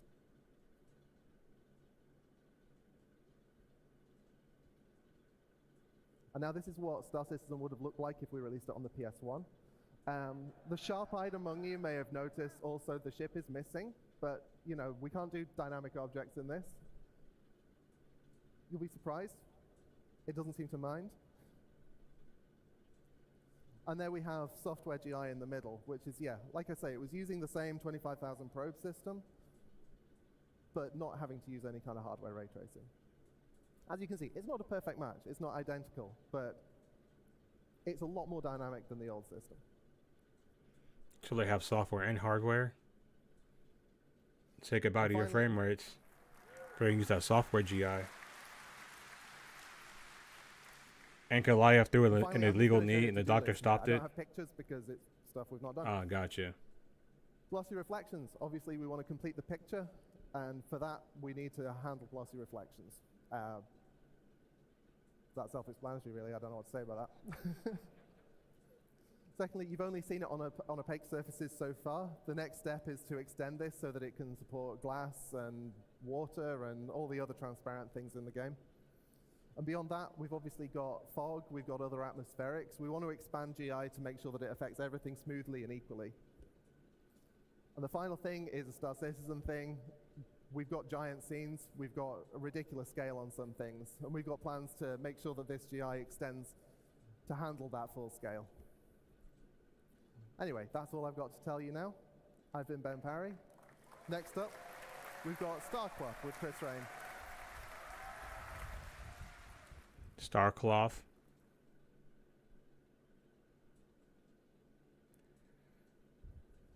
Sheesh, this has been kind of rough for me, guys. Hello, everyone. I might need an edible. Hi. I am Chris Rain, and I would like to show you not one, not two, but 3 new physics of our physics engine. And I would like to start off by introducing StarCloth, our new character cloth simulation with a short video. Dangle physics. So this is just regular player movement. That was actually me playing. You can see the cloth collides with the ground. It's got socks and shoes on. No more barefoot in the hospitals. See multiple layers of cloth that do not interpenetrate. Cloth gets influenced from wind and has accurate collisions with the player's body.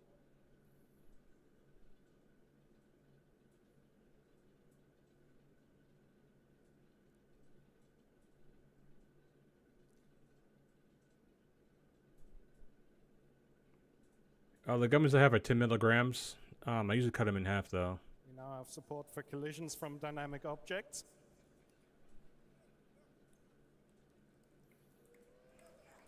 The ball was going through his leg. It's not an accurate collision. You can play football in any outfit.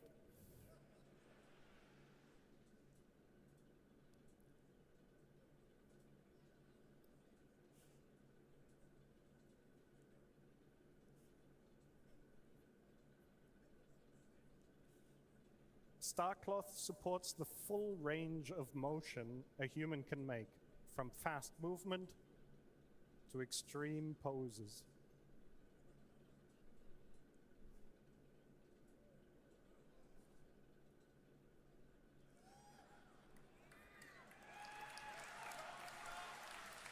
They're cheering for fabric.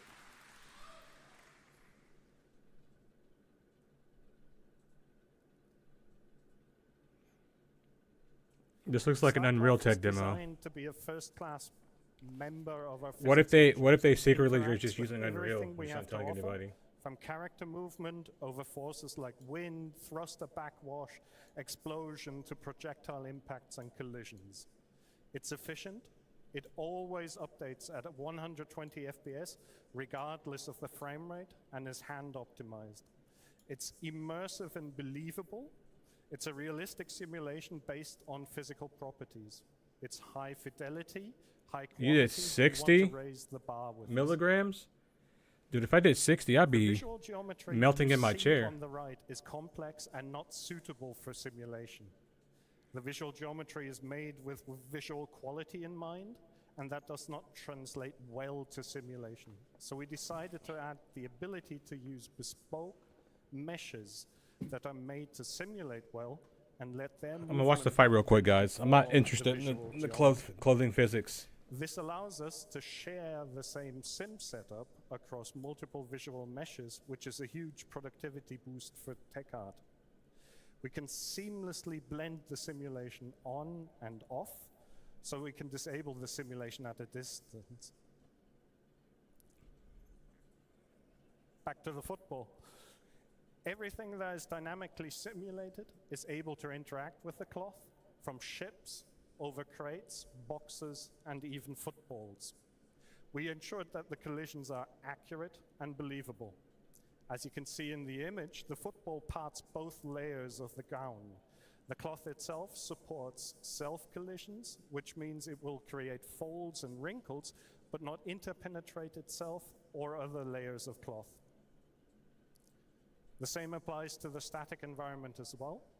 The cloth will drape itself around the environment, so brushing up against objects will result in the behavior you expect.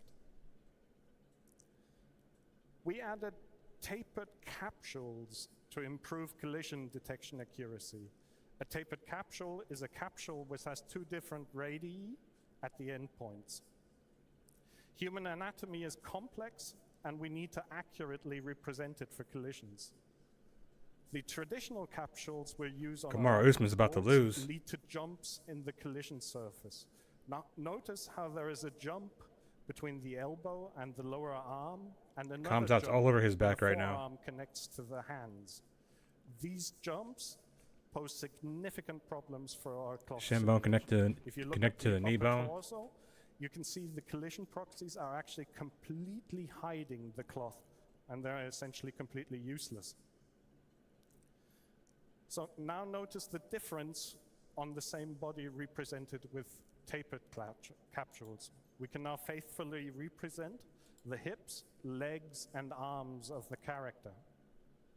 An additional benefit of tapered capsules is that the collision detection is significantly faster than with regular capsules.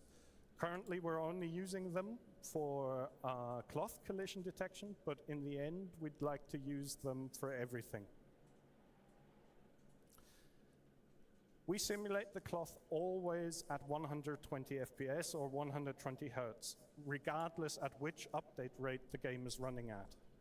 We do this to be faithfully able to detect collisions with a fast-moving character. As we're simulating at a higher rate than the game updates, we have to interpolate the joint positions between updates we get from the game. At each simulation step, we perform collision detection. I'm not really sure. I didn't get really into the pre-fight stuff since the fights got changed. Now, if the game is running at 120 FPS, we do one update for the cloth simulation. If the game updates at 60 FPS, like in the image, we simulate the cloth twice.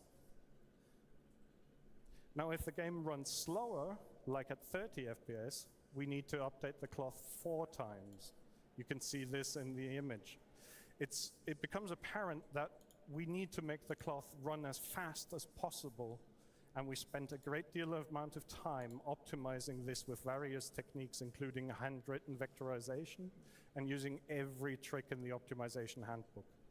The effort pays off because we can faithfully capture very complex movement and fast-moving characters, even at low frame rates, without any clipping or tunneling.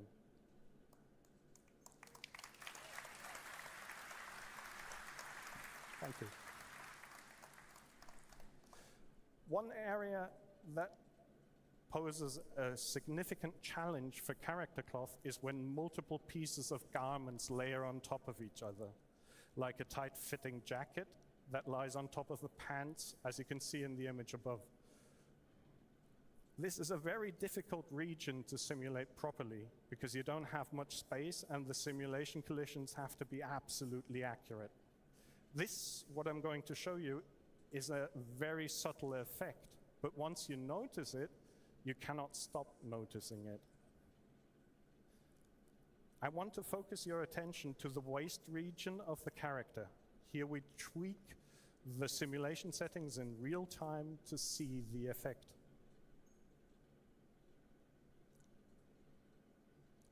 Here you see a rendering with a high fidelity cloth disabled. And here the same scene with it enabled.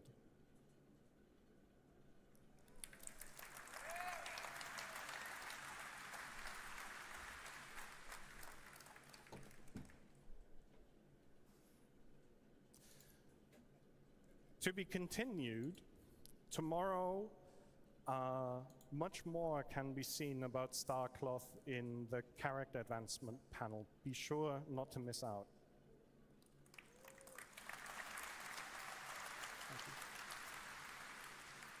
So, next up, Star Hair. Currently, we have the ability to simulate the effect of moving hair with joints that are essentially simulated pendulums. The hair is skinned to these joints, and when these joints move due to the pendulum simulation, the hair moves with it. This leads to a fast and believable movement of hair. However, the quality is directly correlated to the quality of the skinning, which is tedious for tech art to achieve for some complex hairstyles. Further, apart from gravity, the pendulum joints do not react to external forces like collisions or wind or explosions. So we asked ourselves, can we somehow... Well, they for sure wouldn't put the good stuff in the beginning. And I'd like to show you some early prototype results of our research. This is an image of the raw geometry you saw in the previous image. You can see many strands of hair, and we thought to ourselves, maybe we can simulate all of these strands. This is a single strand isolated from the rest. As these are simple triangle meshes, we initially thought we could simply use our cloth simulation and simulate such a strand like a sheet of cloth. That didn't work out at all. It turns out hair does not behave like clothing. Also, the sheer number of strands and their individual triangles and vertices are simply too much to simulate efficiently, even for our highly optimized cloth engine. We realized then that our artists are actually using splines to create these strands. And a spline is a smooth curve or line through space. You could see that in yellow. And we thought maybe we can just simulate these. They're much simpler. So, and hair simulations need to be able to maintain the original hairstyle. You cannot have the hair simulation change the visual appearance of a character. One of the reasons why using the cloth simulation for hair did not work out at all is that the cloth only simulates vertices and they have no concept of orientation. So you do not know how the next segment has bent in relation to your current segment. In other words, you cannot easily simulate twist with vertices alone. For splines, however, that is very easy to do. So all of this together allows us to simulate the strands according to the theory. Are we going to get new hairstyles, though? That's what I want to know. A Cosserat rod allows you to model the behavior of slender one-dimensional rods, exactly what our splines are, and simulate bend, twist, stretch, and shear, exactly what we need. Hair also needs exact collision detection to not intersect with the head, the ears, the cheeks, the jaw region. The video I'm about to show you is some very early prototype footage of how such a simulation actually looks like.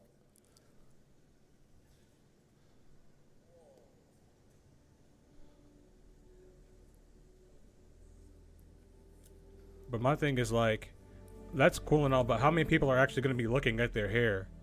You know what I'm saying? So this is a test Most of people are going to various be head movements to see being how first the hair person. reacts.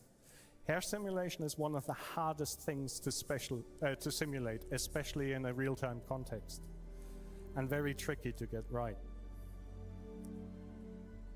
We're actually simulating all the hair strands.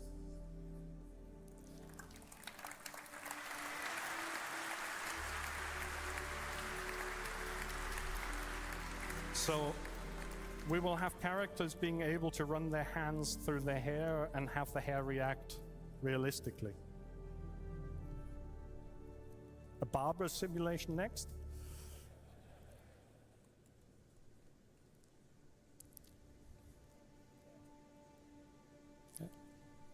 Actually, being a bald man, this was a very touching moment for me when I made this video.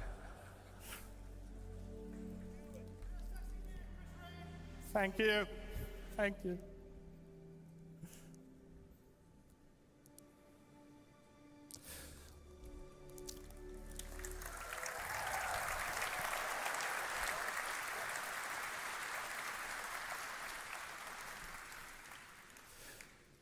Next, I would like to introduce Maelstrom, our physically based destruction system.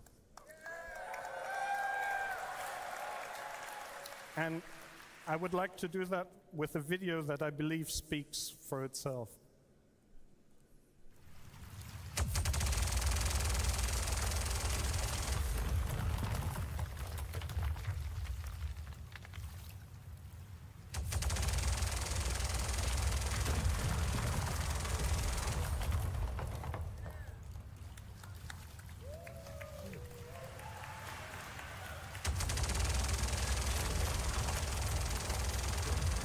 Drop a bomb. Bomb it.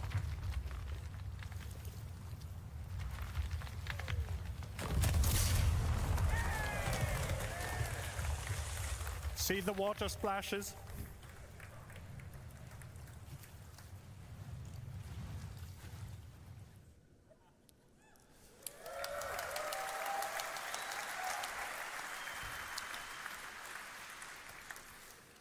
We want players' intuitive prediction of the effect a weapon or a collision has to actually happen in the engine or in the game. So we decided to move away from hit point pools or other abstract models to simulate damage, but rather have damage be calculated from a physical model and from the physical material properties of each entity. If something breaks off due to its structural integrity decreasing below a certain threshold, Maelstrom allows it to break off in a realistic fashion. If you shoot off a wing, the missiles and weapons on that wing should still remain attached. If the broken off part still has power, electric items should still function. This means Maelstrom was needed to be designed to work with a hierarchical setup to begin with.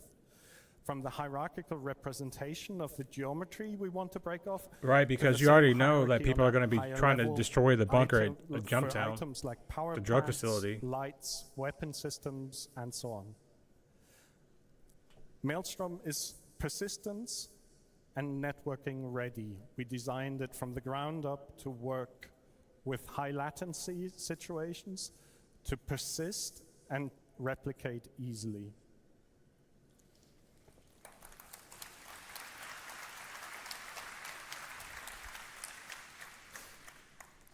To achieve all this, we gave each physical geometry instance an identifier to be able to uniquely identify it within the universe.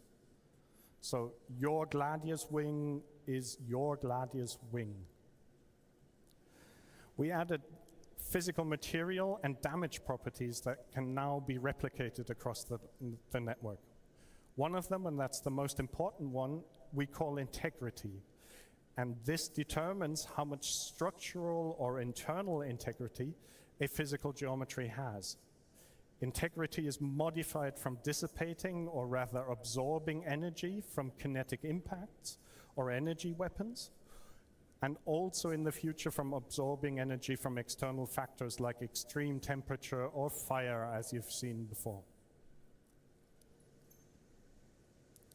We also track which physical part or geometry belongs to which visual geometry and which high-level entity. So if the structural or internal integrity collapses, we know which visual geometry is affected Integrity weed farms. and which item might be affected as well. So a power plant will cease to emit power or implode, explode. A weapon will cease to fire, and so on. To make things break apart, we create what we call breakable clusters. A breakable cluster is a set of physical geometry, the visual geometry, and the entities on top that can break off. Between breakable clusters, we create abstract cantilever beams to be able to model stress and strain. I'll go into more detail in that in a bit. Breakable clusters are hierarchical. They mirror the hierarchy of all attached entities involved. They also embed the hierarchy of all animated joints. And they also embed the hierarchy of all physical geometries. They essentially represent a ground truth of the entire hierarchy necessary to perform all our goals for Maelstrom. This image is showing a breakable cluster graph of the Gladius. I'd like to show one more video of Maelstrom before we continue.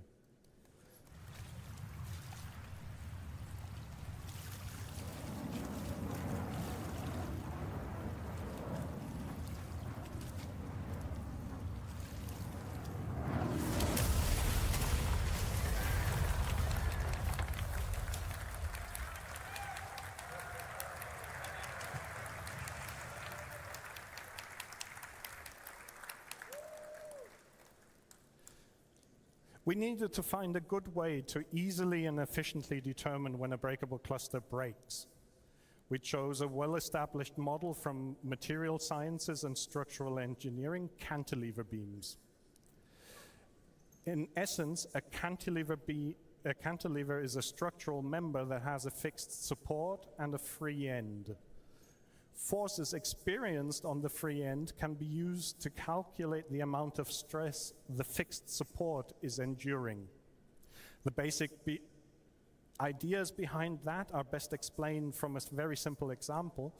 If a ship were to collide with the horizontal part of the crane in the image, far from the vertical part, the fixed support would endure a higher stress as if the ship were to collide closer to the vertical part. But not only does the point of impact determine how much stress the cantilever beam experiences, also how large the surface area is connecting the cantilever and the fixed support has a large influence on I believe it was a when 3-round fight. cantilever beam will break. In our case, this actually means we analyze the cross-section of the intersection of the set of geometry from two breakable clusters to calculate the surface area. A wing attached to the body has a rather large connecting surface area compared to the surface area calculated for the stabilizers connected to the body. We then project forces from impacts and explosions onto these cantilever beams and calculate the stress the beams I think Hobbs out one. Over time, this stress With the turns takedowns. into strain. I mean, and the if we striking reach really a wasn't certain that good threshold, the in beam the fight. snaps. The result, simple, efficient, and deterministic breakability. But this is not just about. I think if it's a ships 5-round and fight, Kamara would have buildings won, that though. You saw in the videos. Kamara probably finishes him in a 5-round fight. We want Maelstrom to be a systemic system that we can use on all types of entities. So here's some video of some. I really think Paulo Costa would have beat the shit out of shooting each other behind breakable cover and Maelstrom barrels.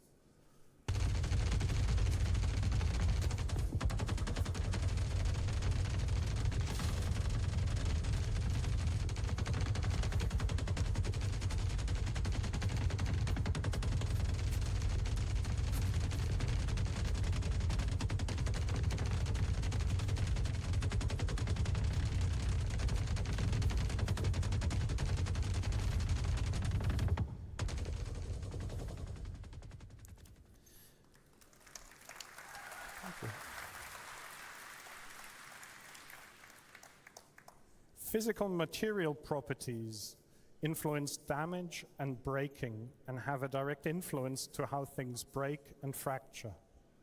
To achieve this, we added various properties: density, yield strength, resilience, thickness, toughness, Young's modulus. And this is more or less what I wanted to talk about Maelstrom, but I don't want to leave without showing one more video of what carnage Maelstrom can create. Are we gonna get a bomb drop finally? Of course not.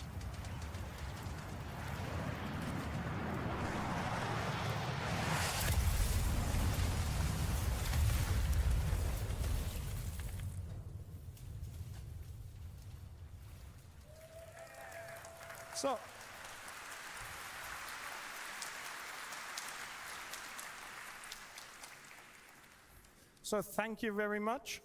And with that, I'd like to hand over to Benoit.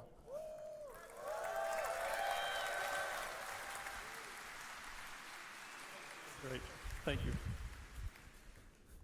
All right. No friendly A1. I am not this person, but I'm filling in with him.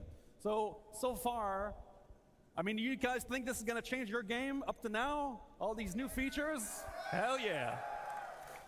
Okay. So we've seen updates from fire, water, we've just seen force, we've seen sun and light. So the next thing that's left to build a ludicrous space game is audio. And so I'll leave you with Graham, who's going to show you some of the new audio enhancements we bring to STAR-Engine to make it even more realistic than it is now. Hi Citizencon, Graham here. Good to see you. Recently in the audio team, we've been looking at how we've seen all this stuff on Inside Star Citizen already. Emotional impact within our games through the use of improved audio technology. Audio can play a crucial role in the immersion of the player, and with that in mind, the audio code and technical sound design teams have been looking at all of our tech from the ground up. For example, when you're under threat, you should feel a real sense of danger. When you're armed, you should feel the dangerous power that you hold within your hands. Earlier this year, we showed you our resonance tech, which allows us to bring the action much closer to the player even when they're deep in the bowels of a ship and far away from where all the hits and the explosions are happening. But that's just one part of a much larger push to create a better, more immersive audio experience. With that in mind, let's take a look at some of the tech we've been working on. First, let's listen to some of our weapon sounds in action.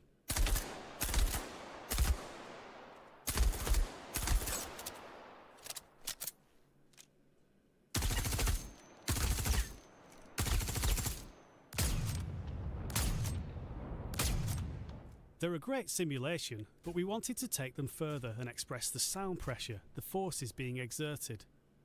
Our new in-house audio effects, particularly the multiband compressor, tuned by our sound designers, give us this result.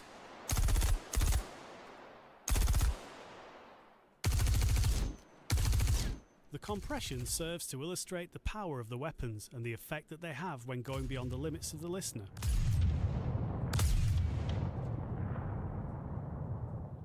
Let's show you the same audio effects applied to the ship weapons, taking us from this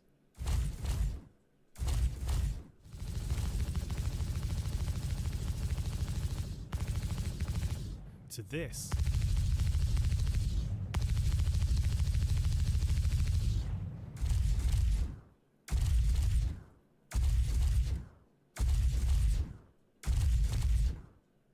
But it's not just about feeling powerful.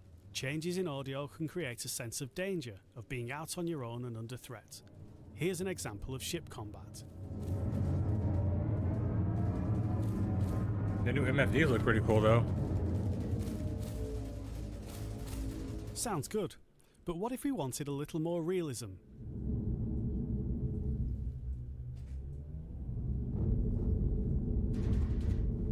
That's about how it should sound.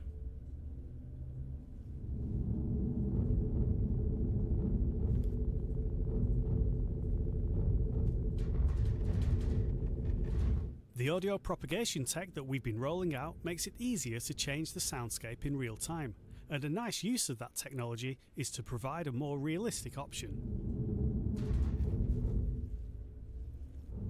Here, your own weapons resonate through the hull of the ship. Only what's in the pressurized cockpit is heard clearly, and the threat level feels higher due to the isolating lack of enemy weapon and ship audio. I'll probably be using that sound mode, because that's how it should sound. I don't think there should be another these changes option. Create space in the audio, both spectrally and temporally, making impacts seem bigger, more damaging, more of a problem for the player. This realistic mode isn't limited to the flight experience, it's applied appropriately to the game as a whole. Here's an FPS battle in a depressurized area.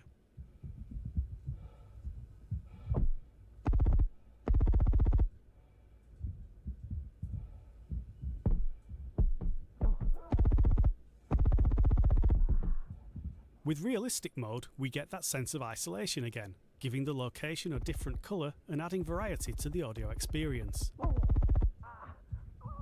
So we're shooting this sucks. Player breathing and foley are exaggerated, and other sounds are transmitted through physical contact.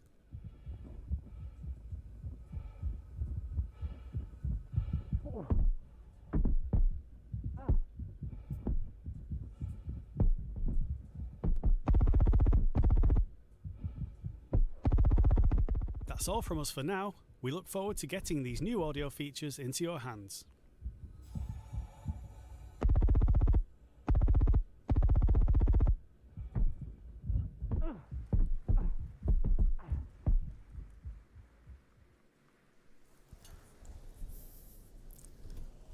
All right. Hello, everyone. So, persistent entity streaming, replication layer, and beyond. I couldn't hear My the name sword is Paul cards, Reindel. JT. I'm Director for Online Technology, and I'm going to show you a little bit insight in our technology for persistent entity streaming and the replication layer.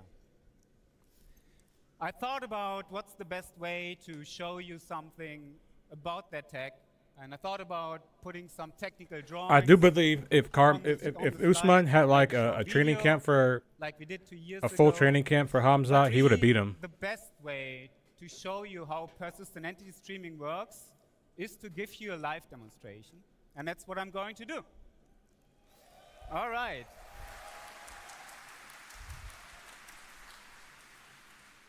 So this will all be live, so please bear with me if there's any glitches.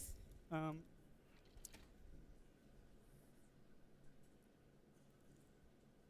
let's keep this rolling. I think I'm supposed to press the button. No, it's already switched. Before we start, a little bit, I just give you a little bit an overview what you see here. Let me set up everything.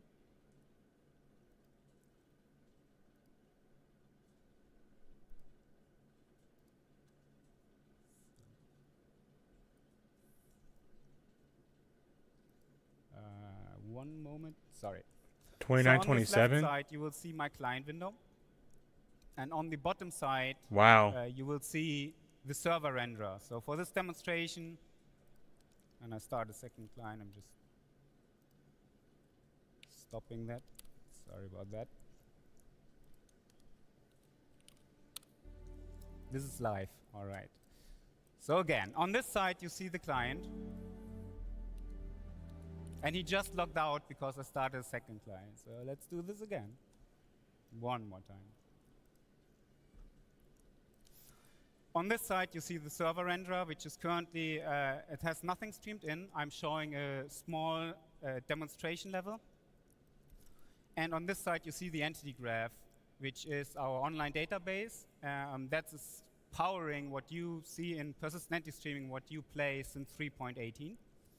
And I also have some metrics on the screen, which shows the entity graph worker, the requests per minute, per second, the mutations, and you also will see entities created and destroyed. Finally getting something interesting.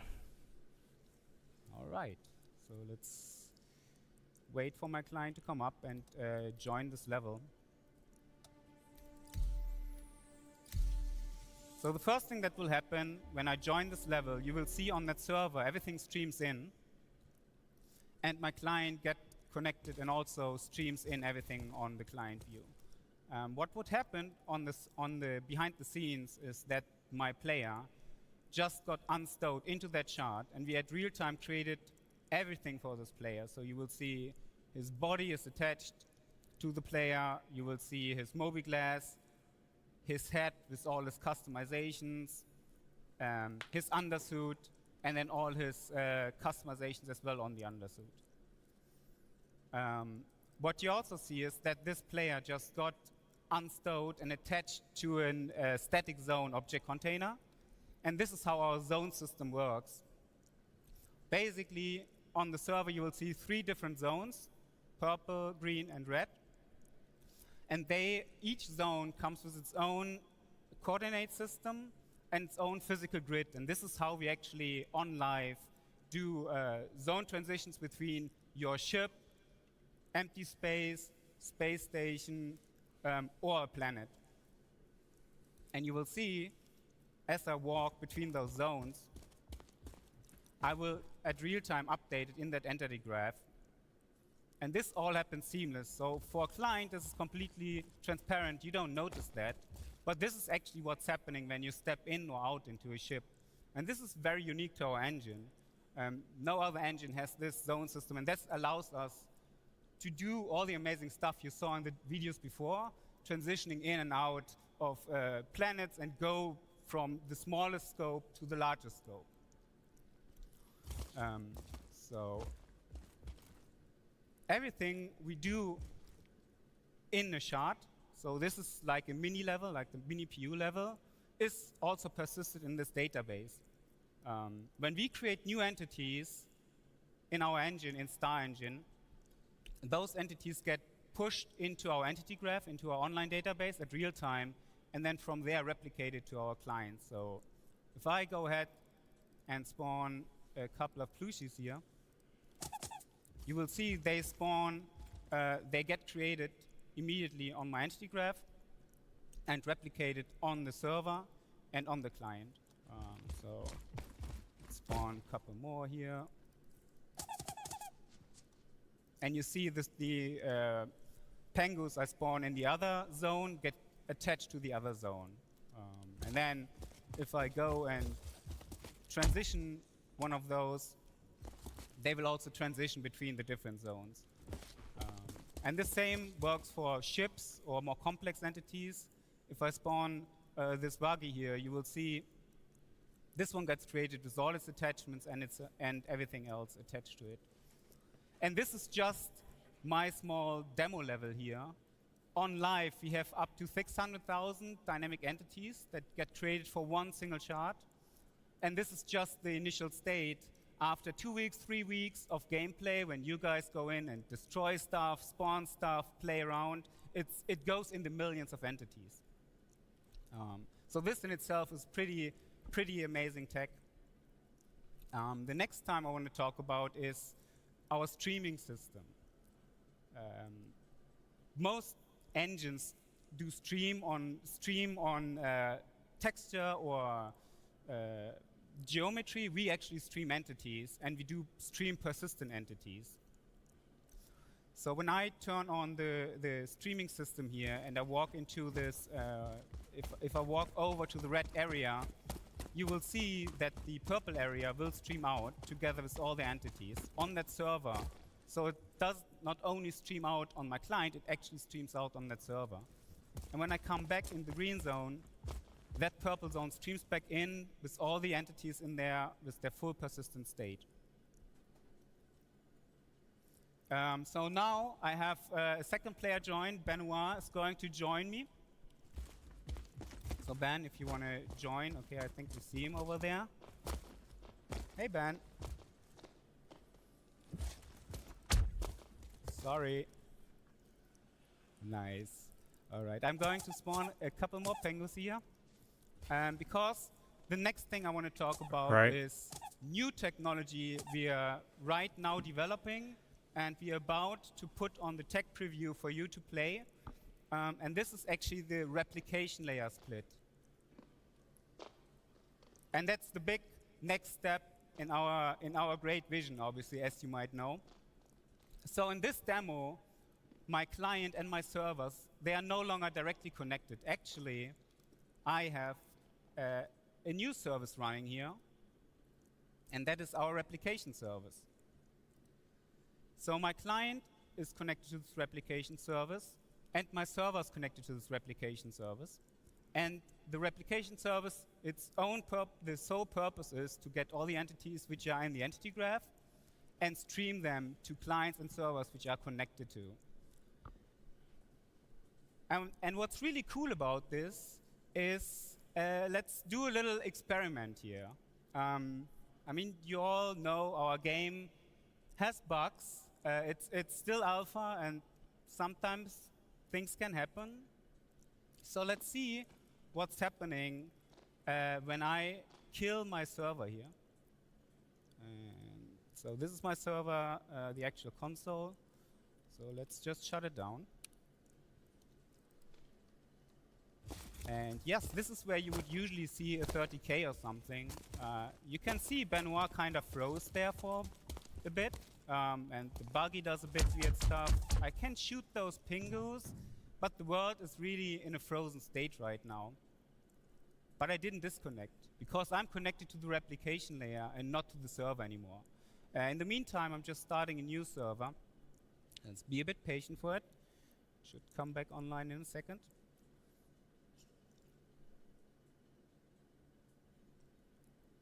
And as you can see, now that the server came back, it restored the state. Let's see if it works, though. It restored the state, and the simulation just continues to work as before. So this will be, again, this is very early tech, but this is a great benefit of what we have with our replication layer split. But there's one more thing. I want to know if I'm on a different planet. Do I have to load them? Thing again. I just and their killed stupid my ass shit server, too, and like I'm now. trying to do that again. Probably but so. This time, we're doing something different. So let's first go in here. This is my development tool. I can talk about it in a second. So let's stop that server again.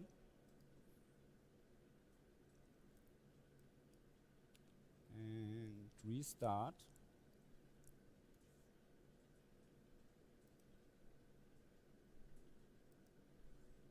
This will take a little bit. I'm running this tool you see here. This is our internal development tool.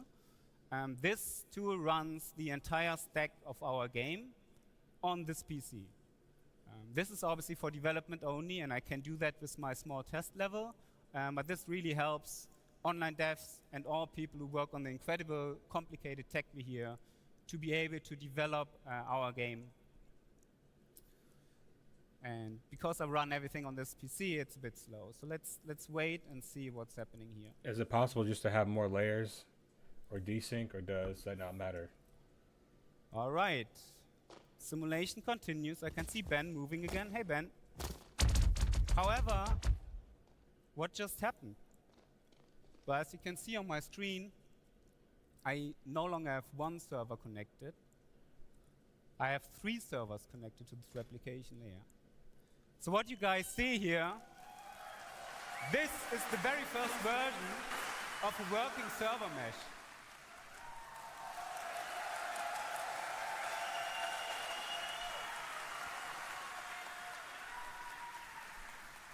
Yeah, but they should have shown it in a live environment, though.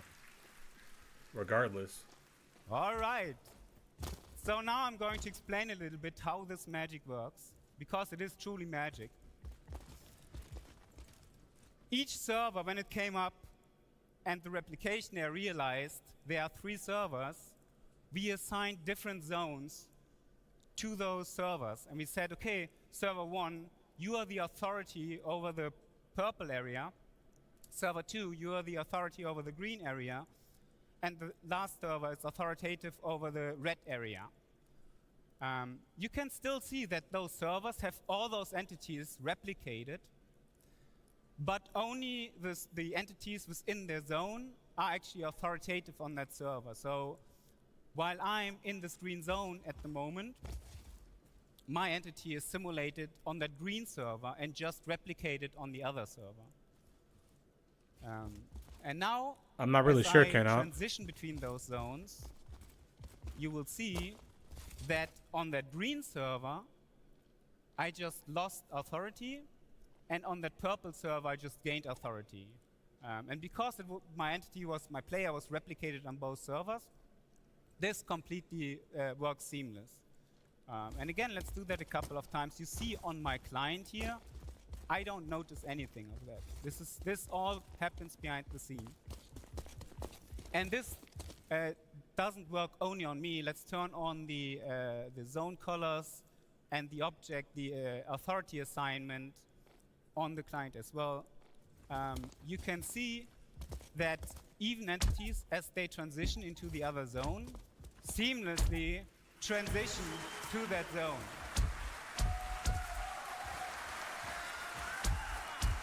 And not only that, I can also interact with entities that are on the other side. So if I go on the green zone, for example, and I shoot this, I can still shoot that purple entity. And I can also just go ahead and destroy that buggy which sits on that other zone. There you go. Always fun to blow stuff up, right? All right. So there's more to this. The first thing I will do, let's spawn a fresh buggy. I just destroyed my old one. When I go into this buggy, I will become part of the aggregate, and that means that now my buggy and myself. That's what I'm saying. I want to see it on a live environment together. And this is how we make sure that my player, while he's driving this buggy, is always authoritative on the same server. So you can see, as I drive around with this buggy between the zones, I will switch. Imagine being caught between servers. All right. But there's more to this. So remember when I turned on the streaming earlier? The same streaming mechanics work here as well. Like, obviously in this example right now, you can see all those servers, they have all those entities replicated. And it's a little bit wasteful because you have 3 servers, all need to replicate all those entities. And that's where streaming come into play. I can turn on streaming here, and you will see that suddenly my purple server no longer has the red area streamed in, and the red server no longer has the purple area streamed in. So let's see what's happened when I drive my buggy backwards into that red, into the red zone. What happens on that purple server? And I just disappear. So right now, on this server, there's only Benoit replicated. And Benoit, if you come to me over in the red area, you will see that now on this server, there's no client at all. And in theory, we could now completely stream out the entire area on that server, or stream in a new area. Imagine being stuck in between. And you will also see, as I drive back into the green area, I will magically reappear on that purple server. And this obviously works on the other side as well. Let's get a couple more player join. I have a couple more QA in the back, so you can just see the whole thing running at live. Running in live with a bit more things going on.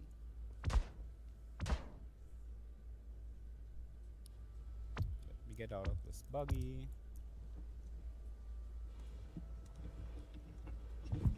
And you will see on each server renderer which clients are currently replicated on those servers and which clients are actually authoritative on those servers. And you can see this, the green server, because it's the middle one, has most entities replicated. And then you can see this purple one at the moment only has one client replicated. Yeah, imagine getting stuck between servers. Yeah.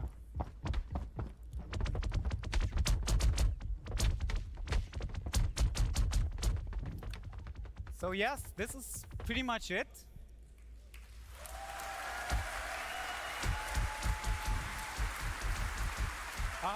I hope you guys enjoyed this.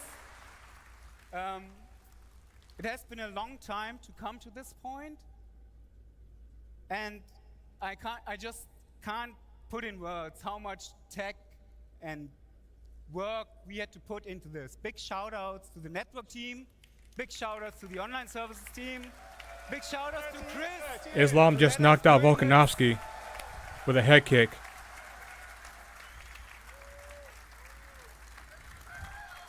It's been a really long journey to get to this point. And I've got to say, the team has done an amazing job.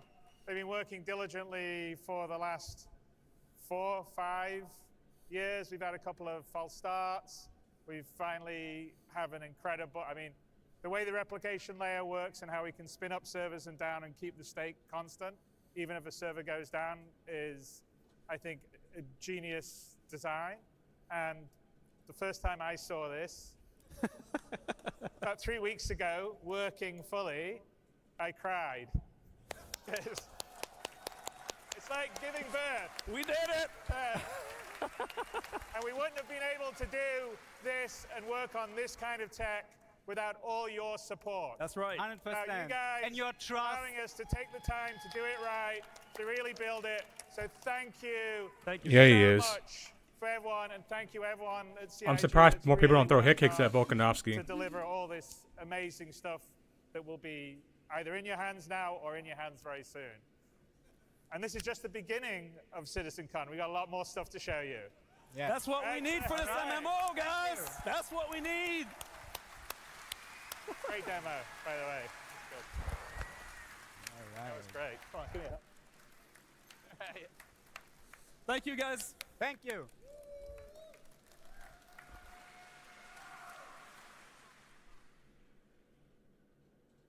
I know I'm live. Dan, I gotta digest what we just saw. Take it away from that, Dan. What is up, everyone? We are back here on the Citizencon show floor. Give it up for that amazing panel you just saw. We are so excited to have all that stuff working. We're here at the Atmo Fight or Flight area here at Citizencon 2953 at the Los Angeles Convention Center. I have with me two of our content creators who are going to be in the Fight or Flight later today. We got Bognagas and Lizzie. What is up, guys? We're going to be doing some lightning round questions about your guys' upcoming stuff. First question, how does it feel to see Atmo come to life here at Citizencon? It's so cool. It's this is the first real esports thing at an event like this for Star Citizen. So Stop calling it esports. I think it's a great opportunity for the community to showcase the PvP in the Star Citizen community. Fantastic. What's your mindset going into your guys' match today? Don't lose, and yeah, that's pretty much it. I'm gonna beat him. Good mindsets. Preferred dogfighting ship? The Arrow. Definitely the Ghost, Hornet Ghost. All right. Advice to people learning dogfighting in Star Citizen? Nose to the grindstone, go hard at it. Yeah, don't be afraid. Just jump into Arena Commander and just put in the hours. It's a lot of fun, worth it. All right. Where can people follow you guys? Twitch and Twitter, LazyB_. Yeah, same thing. Twitch, Bognagas.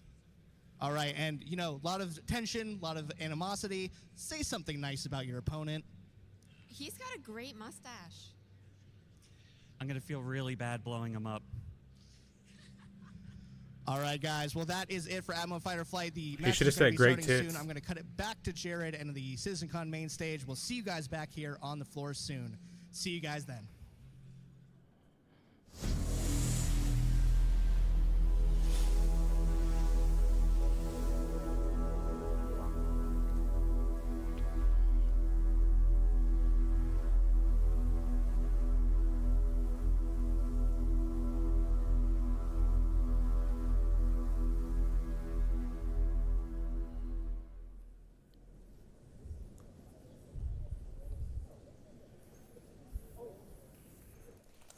Hello.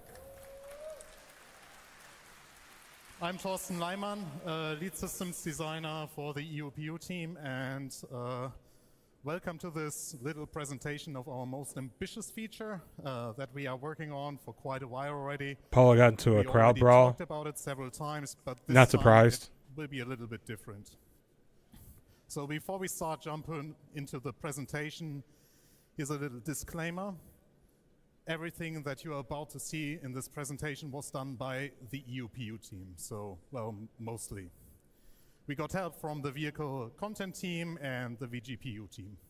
So what you will see here is mainly placeholder art that was either done by Guillermo, Bastien, or me, so members of our team, and it's gameplay that we focus on in this presentation. So what you will notice here is also that the UI is still work in progress, so visual changes even throughout this entire presentation. So we are still iterating.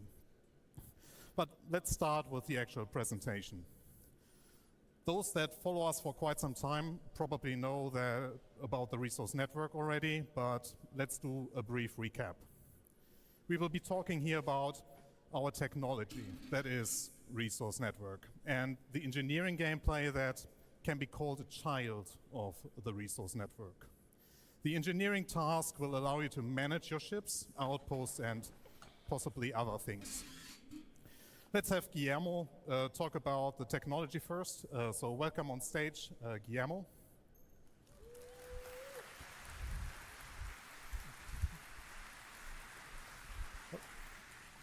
Thank you. Hi everyone, I'm Guillermo Bilbao, gameplay programmer for this team, and I'm going to talk about the resource network. So what is the resource network? The main drive for the resource network was replacing the previous pipe system you might have heard about with a new system that was more generalized, easier to expand, and that would support all the gameplay we actually want to do. And yeah, so it is a network, as you can see on that picture, showing the connections between different items, even those inside of your containers. And it enables specifically the relay gameplay we're going to show right after. So it will have a global impact. You're going to see it in ships, you're going to see it in outposts. It's built to work with the cargo system in some ways. And as for interacting with it, I saw that live. So today it's going to be the biggest example. Saw that one live. See it in other places, especially in missions. The good old dick kick technique. Let's have Thorsten talk about it a bit more. Breathing hard into that mic. So hello again. So as a crew member of a ship or as a person managing an outpost, you have several responsibilities, where the engineering topic can be split in 3 activities, and you can decide to share those responsibilities or take them all by yourself. It's really up to you. Every task requires their own skills and their own tool sets. There is tuning. Here you are responsible for preparing your ship. Your journey did not start yet, so you adjust your ship items based on your goals for the travels. Exchange sub-items, adjust the default settings of your power plant, basically operations that require you to turn off the items or even remove them from their sockets. The next activity is maintaining, and this is all about damage control and keeping the items in pristine or pristine enough state. You are the mechanic that makes sure that everything is and stays operatable. Maybe even go further in the sense of caring for the items. And what caring means is here reducing the wear and tear rate by regularly removing dust or oiling the items, just as some quick examples. So let's actually show you some of the maintenance you can already do and will be able to do. So here we start with 2 gameplay mechanics that are already in the game. So technically nothing new, but the entire engineering loop ties them nicely together. Here you saw me collecting IMC, or still collecting, And now I will take the shield generator of the recently destroyed Gladius to use them as a spare part for myself.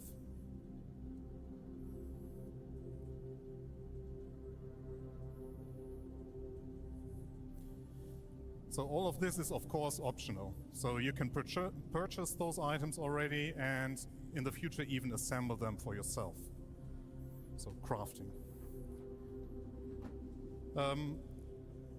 While the Fury approaches, you might get the glimpse of a debug UI. So there's the Fury now coming. I activated the debug UI to show you the health state of each item.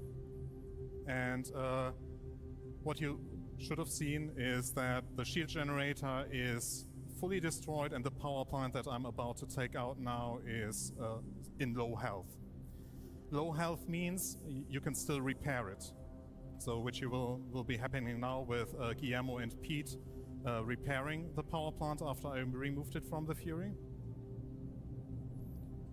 So it's making it fully functional again. And here you see the debug UI, the health is now fully up again, and that means that it runs at full efficiency again. And here you also see that the shield generator is at 0 health, so the destroyed shield generator cannot be repaired because it's destroyed, so I have to exchange it with a spare one that I collected from the Gladius.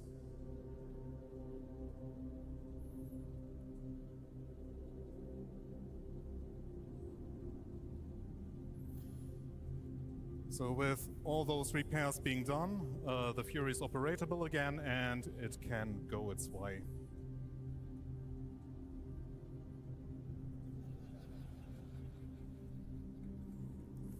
A little T-pose in there.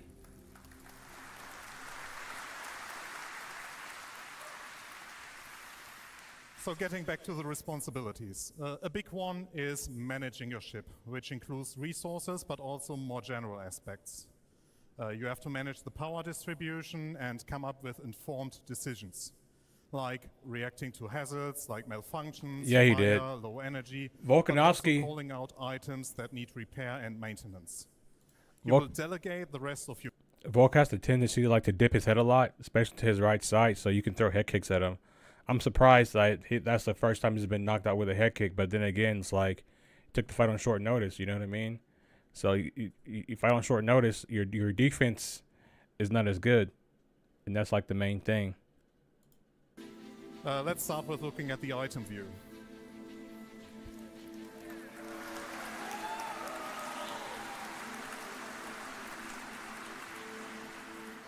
So you can see the full setup of the network with the relays, the green dots connecting to each other, and the relays connecting to the items.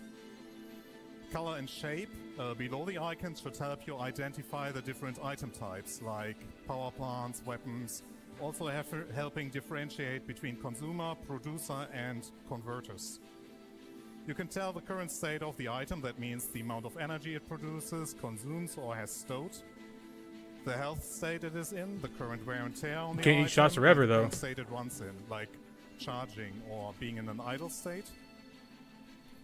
You can directly interact with these items, turn them on and off, and in the future even switch their states. If you hover over a relay, that I will be hopefully doing soon, you will also see that the amount of fuses that are still active and because a relay consists of several fuses, basically they're their own set of lives. And here you see all the details. You can click on the items to see a 3D render of the power plant here, the quantum drive, sorry. And here's the relay overlay. Here Pete shoots a relay to show the UI updates on the screen. So once this relay got shot at, you will see the update here on the UI that suddenly the entire right-hand side of your ship lost power connection. And what you might have not picked up on the screen is that actually the power plant here that I'm now focusing on is on low health. So I'm commanding Simon to repair the power plant to get it fully operational again.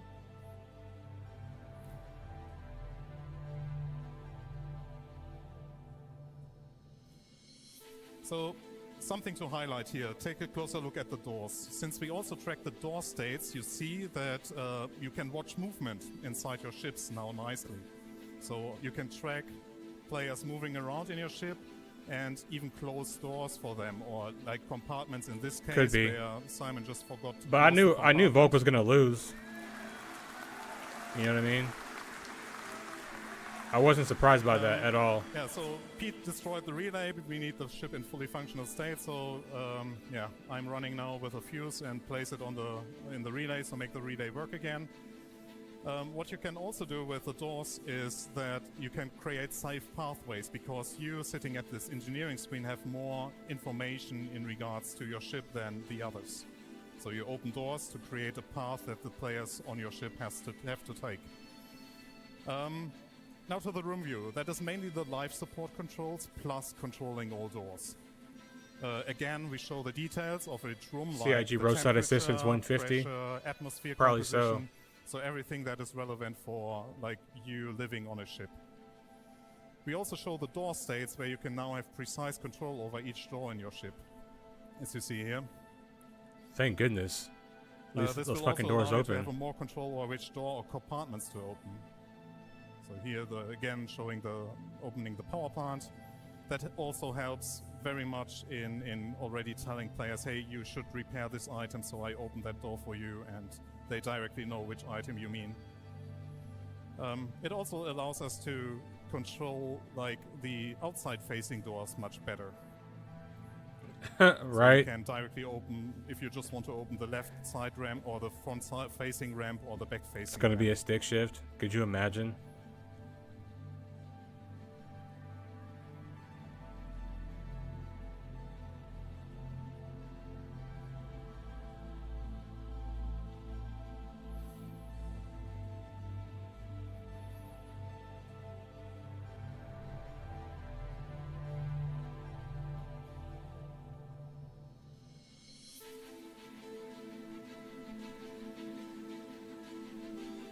The A2 is going to be one of the best crewed ships, though.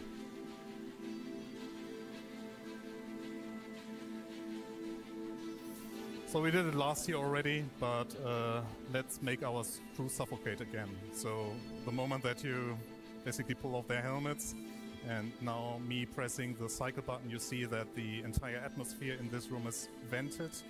And yeah, well, the consequence is death.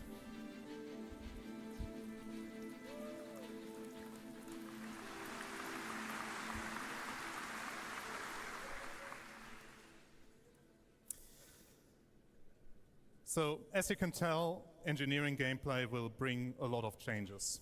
Your space coils. Some of those changes are adding batteries to ships that will allow you to get a little bit of extra power for a short amount of time.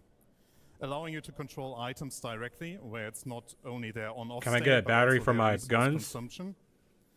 And where the biggest change that will come in this update is basically to the resource consumption and generation. So let's talk about energy balance. Currently, ships are balanced such that they consume less energy than they produce. What I mean with that is that the sum of all items requires less energy than the power plant will provide. And this has to change. The energy rebalance that I will explain to you now will affect mainly bigger ships. Single-seaters will still behave like they do now. For big ships, we will focus on item groups. Those require energy, but your ships will not provide enough energy to have all components run at 100% all the time. Instead, you have to decide what you want to have permanently powered by your power plant. So managing decisions will have an impact now. You could decide, as in this example, to shut down your thrusters to turn on the weapons. Isn't the best choice, since you will not be able to maneuver, so might not help when you are attacked. You would be able to shoot though. And here comes in the batteries. In scenarios where you need to react, you can activate the batteries and use the additional power. Batteries won't last forever, but you at least can power additional systems. You will be able to recharge the batteries again, but you need to free up energy from the power plant to direct into the batteries. I think that was so the ships are like a hybrid system. Just to recap, but now Guillermo will talk about malfunctions.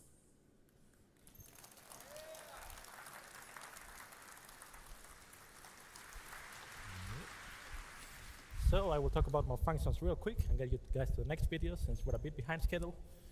What are malfunctions? You've seen misfires in the persistent universe for seals and for thrusters. You've seen a very basic version of it. We're making them more complex. We're making them more lethal in some ways and more fun to interact with. Also, some of the new malfunctions will include fire, spreading misfires that represent electrical surges going through the ship, or signature bursts, which increases your signature and makes you show up on enemy sensors more easily. As for how you will counter them, you've seen suffocating people with life support. You will also be able to suffocate the fire with life support, which is probably more useful. You will be repairing them, not necessarily only with a repair beam, but also replacing parts or some bespoke behavior per misfire. And if all else fails, just turn it off and on. A magical energy beam that repairs systems. And here's a video of the fire in action. You've seen in other videos the fire. This is a small fire. It's frozen. You can just put it out with a fire extinguisher. Pretty simple. It just works. Here's a bit of a bigger fire. It might be that you cannot only put it out on your own.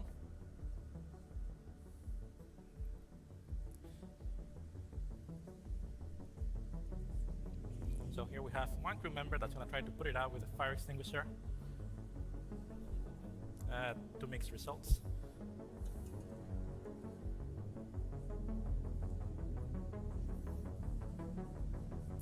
And here we have the option of using the life support system Thorsten showed up before, and just venting the area.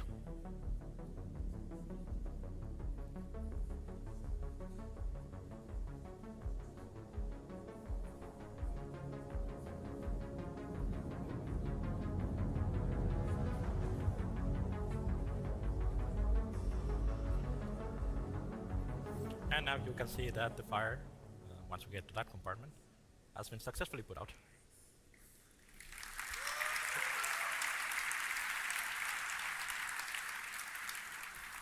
Okay, so let's get Thorsten back on stage.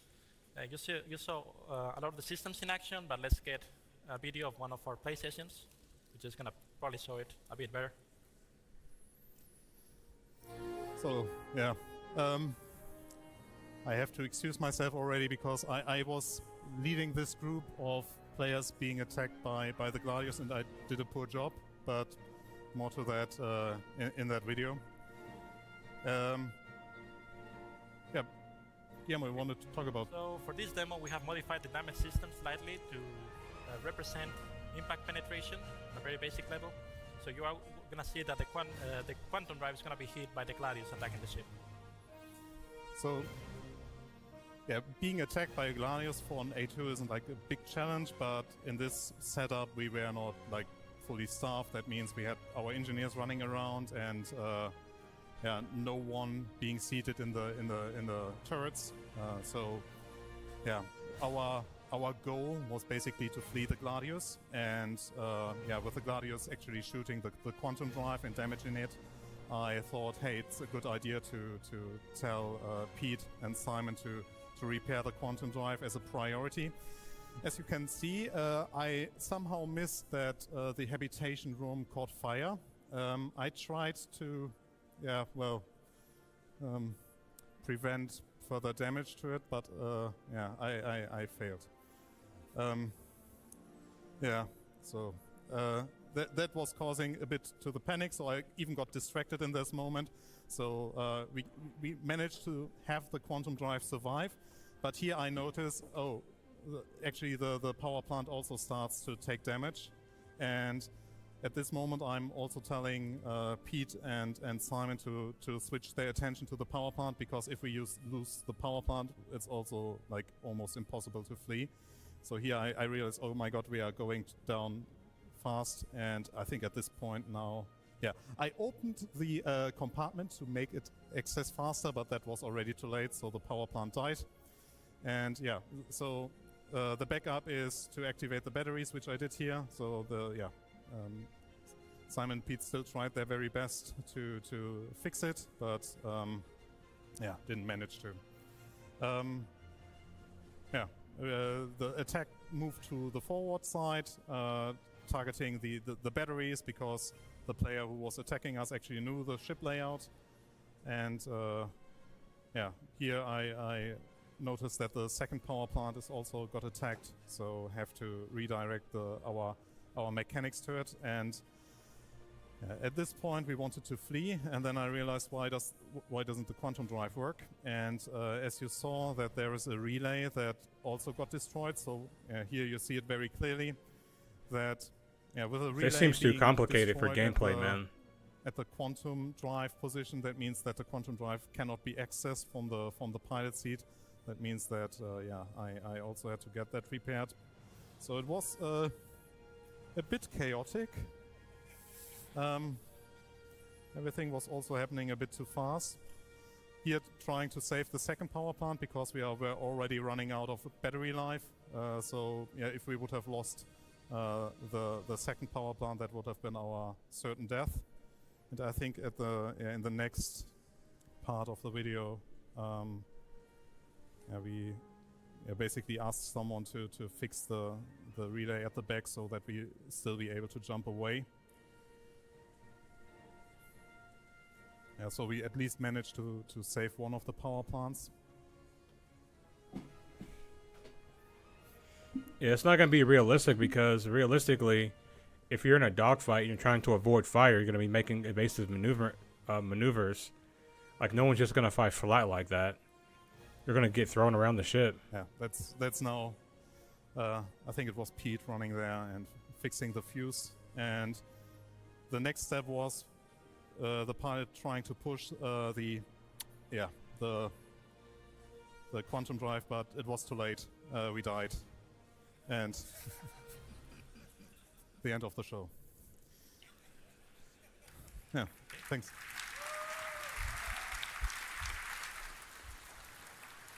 So what you just saw gives a good idea of how busy ships will be and what meaningful multi-crew gameplay will look like. But what about the future? Since we worked on technology that will be used throughout the entire game, you will see more and more coming utilizing this tech. It will introduce systemic gameplay with allowing players to come up with creative ways of manipulating their environments, sabotaging a power plant or destroying a vital relay that connects it all to shut down an entire enemy base that can include its life support or security systems. It would also tie in nicely with Maelstrom that you just saw, and anything that will break off will lose its connection to the network and therefore have an impact on its functionality. So it's a real systemic feature. The technology allows us also to take further steps into the crafting profession as well as in the base building, where both are related It's a demonstration to each other. of the engineering mechanics. Resource networks. They don't want it as hectic as a real dogfight for the demo. Don't be so negative. I'm not being negative, I'm just being real. We are all really excited about the future of this tech and all the associated features. So there's a huge thank realistically, like if you're in a dogfight and you're being shot, especially by multiple ships, you're going to be getting flung around. It's not going to be that easy just to run up and put in a fuse or repair a power supply or a quantum drive. Into a state that you could see here. And it's something that has been a long time coming, and we are really proud of it. So thank you for sticking with us on this journey.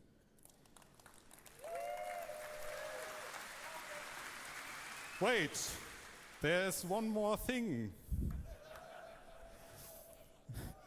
So we really want to get your hands, we really want you to get your hands on this, because we already had a lot of fun with it. I hope all of you have heard of the experimental mode in the Arena Commander. So we want to bring you what you saw here as an experimental mode before we put everything into the PU.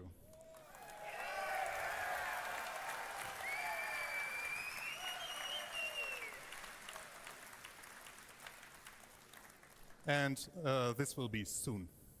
So, soon. Thank you.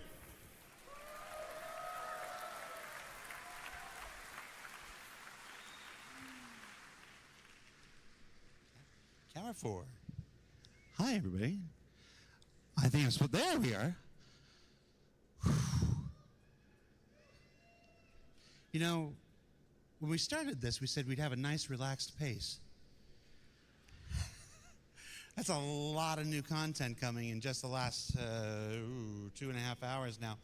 We are going to slow things down. We're going to take a little fun break here. We're going to do a cosplay contest, because why the heck not? And then we're going to take our lunch. So all you restreamers during the lunch, you can have a time to open your mouth and talk to your communities, because I can imagine you over the last 2.5 hours just trying to get a word in edgewise. I've been talking anyway. Edgewise. So let's go to the cosplay contest, hosted by Galactica, our social media manager, with special judges Kat, Forrest, and me. Bro, there's a lot of empty seats in there. Everybody's leaving. Look at that. Everybody's getting up. Hello and welcome to the Citizen 2953 cosplay contest powered by Toby Gaming. I'm Galactica, social media manager for Star Citizen, or as I like to say, professional ship poster. And on stage with me, I have Kat Reeves. She's our creative director. Okay. And then next to Kat, we have Forrest, who's our principal technical artist, and So I haven't played yet, headed back. But the folks that play Pyro says it's done, or saying it's done. And of course, Jared Huckabee. That's good news. What's your title these days? Creative content doofus. All right. So, really quick, we did say that this was powered by Toby Gaming, and for those of you in the audience, just out of curiosity, who It's freezing has in there, used and everyone's a waiting Toby until eye 3. tracker before? Okay, a good number of you. Okay, I'm leaving too. Gonna find a less pessimistic streamer. Good luck. Hey, Crispy, if you wanna bounce, bro, bounce. Like, don't let the door hit you on the way out, bro, and don't come back. You feel me? Because on this channel, Awesome if you could do that. because that shit just really just pissed me off. So first thing is, we're asking logical questions here. You know what I'm saying? We're asking logical questions because we've all been moving throughout ships in the verse. And we know when you move through a ship and you're being attacked, you're going to fall down. You know what I'm saying? You're going to fall down. We're not trying to criticize the engineering gameplay. We're just being realistic and saying that, okay, this is all well and good, but it's not going to be this easy in reality. You know what I'm saying? Which is why they just said they're going to make it an experimental mode, probably for the PTU, so that people can test it out, see how it's actually going to work, to see what changes they need to make to make it actually good. Because I'm telling you, that resource management system is a complicated thing. Okay? And when you're being shot at and you have the threat of fire coming at you and the threat of you losing everything on your ship, it's important to know the system. Missile hits, exactly. We're not being pessimistic here. You know what I'm saying? We're being very, very real. And all of that is to say that even if you can, like, we have bugs, like you pull your multi-tool out and it stows it again. Or you pull your multi-tool out and then you pull out your gun and then the next thing you know, you're shooting the components. So we know all the bugs and glitches that happen with this game. We know it all. And that's why we're saying, like, this may not work in the way they want, because they were flying flat. They were flying flat. They were flying in a straight line. They weren't rolling. They weren't pitching. They weren't doing anything. They weren't changing the yaw of the ship. It works if you're flying straight. You can run. You can fix everything. But also, if you're flying straight, you're more vulnerable to fire. Now add 2 to 3 ships on top of you. You know what I'm saying? Now it makes this even more complicated. So we're not being pessimistic. We're being honest. And if you don't like honesty, then honestly, don't come back to a stream. Because I'm never just going to shill out for a game. I will point out the things that I think are good and I'll point out the things that I think are bad.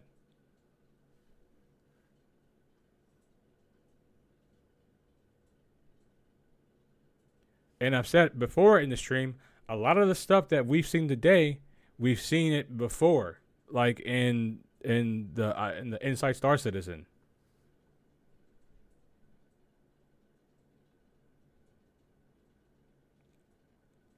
You know what I'm saying? Like, we've seen a lot of this shit before. We've seen the fire shit before. We've seen the engineering gameplay shit before. We've seen a lot of this shit before. They really haven't shown all that much new stuff besides the damage model. Okay, we've seen glimpses. We've seen glimpses of a new HUD, which allows the ground player to have, you know, a heading compass.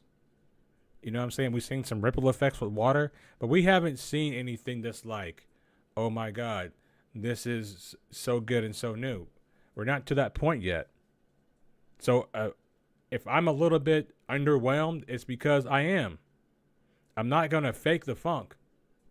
You guys should have known that before when you came to my channel. I'm not going to fake the funk. I'm going to keep it 100% honest. I'm going to keep it 100% real.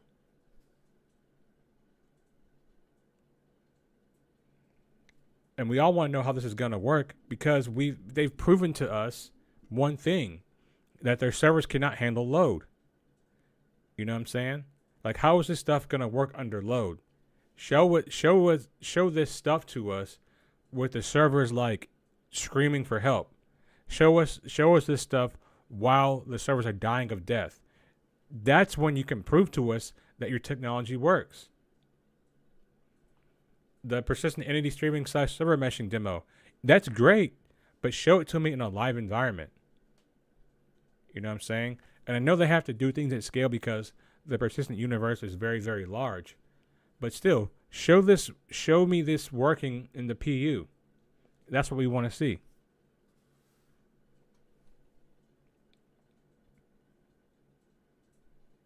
My point is that you can have an engineer sitting at a station and managing a system without having to physically run around. You can. They can manage the system, but if it needs repairs, then somebody has to actually get up and go to that station. They can't repair it from the station itself. They can shut it off. They can, they can do different things to it, but I don't think they can repair it from the station. Now, what I think would be a better solution is the ability to repair it from the station, just because getting up and running around your ship while it's being shot at, you're never going to make it. I'm sorry. Like, most of the time, you're not going to make it. 1 to 2 Gs will make you fall down in the ship.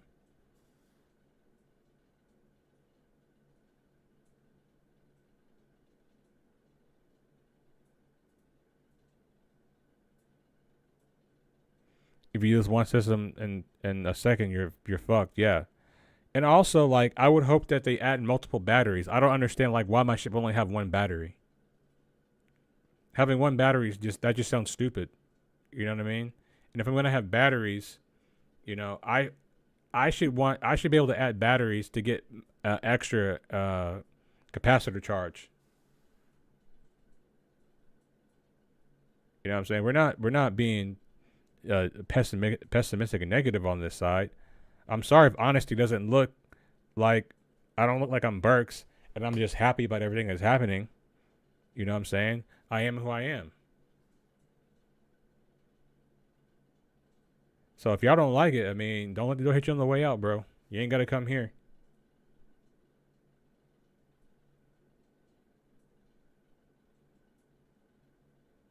Definitely got to be here.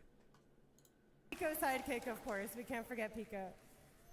God damn. That is so good. Perfect. All right, judges, feel free to go around, ask questions, think really hard, and let me know when you have your top 3. All right. Hey, John, can we kill the... Good. Hey. Testing. My mic is on.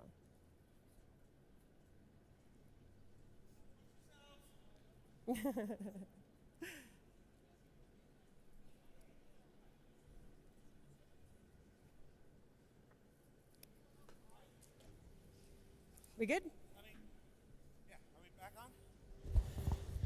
Are we back on? All right. All right. So that was that was easier than we thought. You got yours, right? Yeah. Yeah, I got mine. I think I got mine. Yeah, we're good. All right, let's announce our third place winner. Step forward.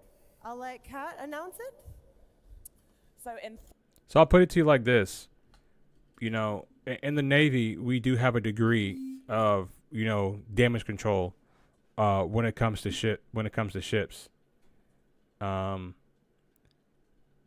However, we do have systems that are automatically put in place. Like, for instance, like if a ship engine catches on fire, we have an entire fire suppression system that will coat that engine in CO2 or AFFF, which will eventually put out that fire. You know what I'm saying? And that's one of the things I didn't see in the demo. Like, why do we not have fire suppression systems?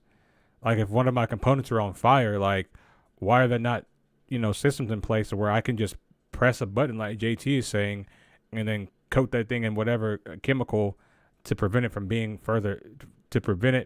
damaged further, right?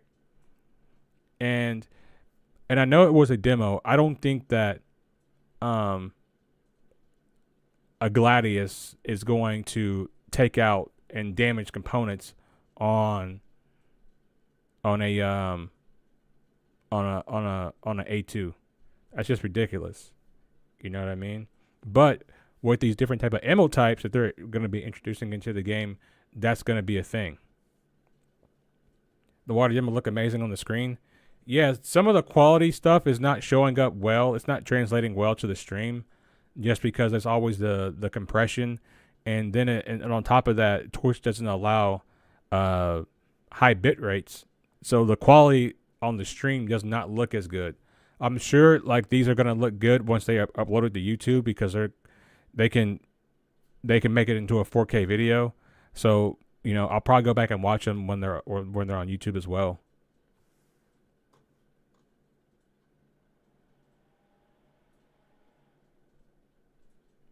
Yeah, I think fire suppression would be a smart choice. I know they're in love with the idea of ventilating oxygen, but sometimes it's not an option. You know, sometimes you need to just coat that shit in AFFF or CO2 or CO2. Is it CO2? What the fuck is that the fire extinguisher shit made out of? Whatever the fuck it is, coat it in that shit. You know, I haven't been on a Navy ship in a long time, so I'm out of the damage control business. But yeah, you know, we gotta figure out. I'm not against what I'm saying. That's like, I'm not against engineering gameplay. It just needs to make sense in the scope of the game, right? Am I realistically going to be able to run to the back of my ship? You know what I'm saying? If my quantum drive has been destroyed, and repair it? Probably not, because more than likely the pilot is going to be trying to get us to safety.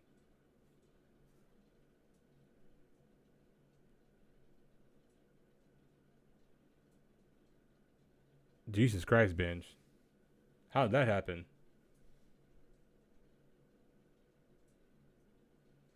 They enclose the system, and when the system goes off, they suck the oxygen out of the area. Yeah. Our ship's a little bit different because of course the engine's in the bottom of the ships, so that's not really an option for us. But we do things like, you know, we close different valves, and we can essentially like isolate a fire onto a ship into a single compartment by closing a bunch of valves and shit. So we have similar stuff.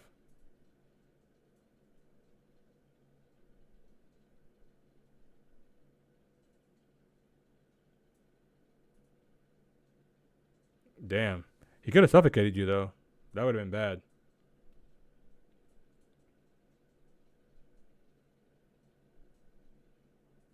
That would have been bad.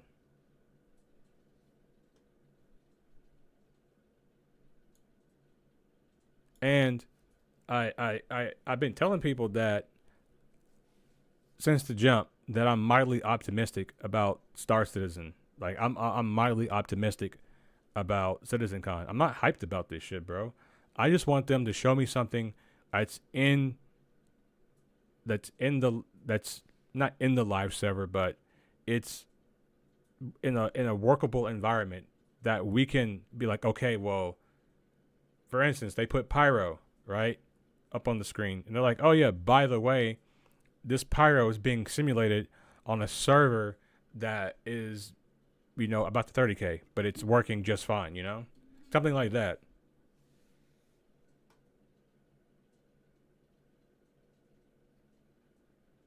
No foam system for your ship, Canop. Sorry. You either just have to, you know, it's lost technology. Lost tech. But I'm sure once they put that into the game, if we give the right feedback, they can be like, okay, well, this makes more sense. You know what I mean? It's like what makes more sense? Me getting up from my seat, right? If I'm a gunner, right, which means now we have less firepower. Getting up from my seat, running to the back of my ship, and doing something, or just having a system in place to where we can repair. There's a repair function built into the screen, right? You know what I'm saying? The fuse thing we may not be able to get around.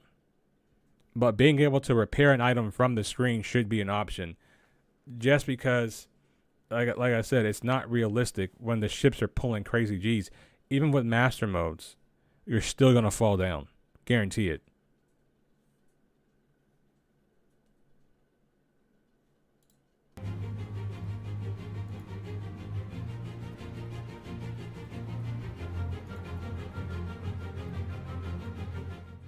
How long is this break?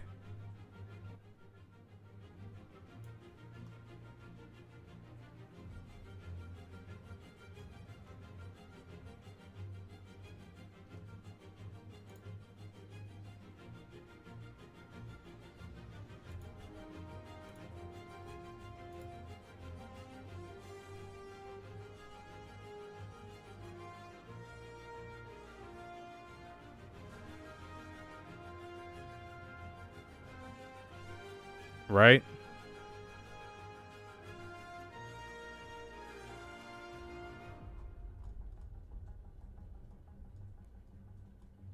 I'm surprised to did not see that many ships on sale.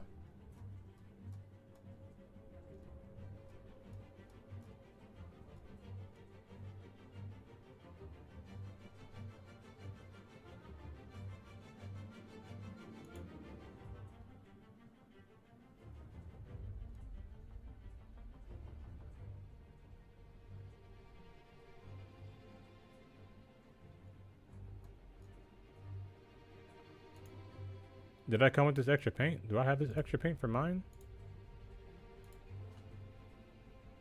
Till 3, Jesus Christ. Holy fuck. It's a long time.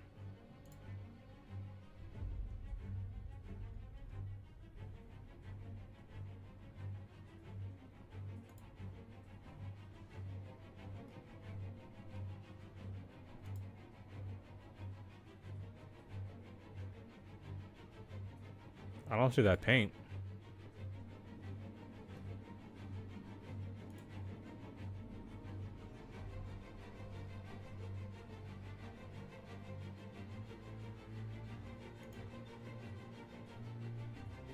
So the people who bought the ship now get the paint with it? That's fucked up. Where's my paint? Should we hop on Star Citizen and play for a little bit? While we wait?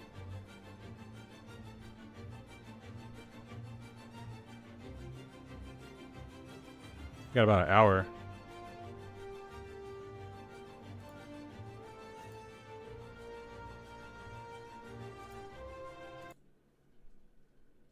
Got about an hour. It's the same price. I'll fire this thing up real quick. I'll be right back, guys.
The ones they're showing right now don't have LTI though.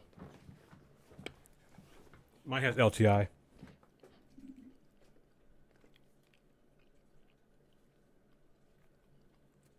I'm an LTI boy. I forgot to grab water. Oh well.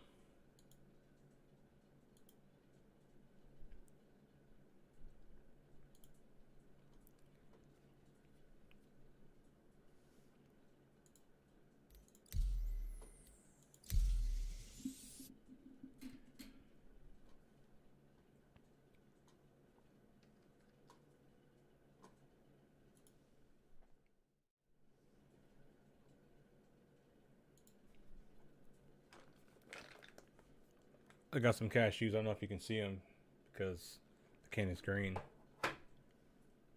I'm gonna grab this other light. It's a little bit dark. It's a little bit dark.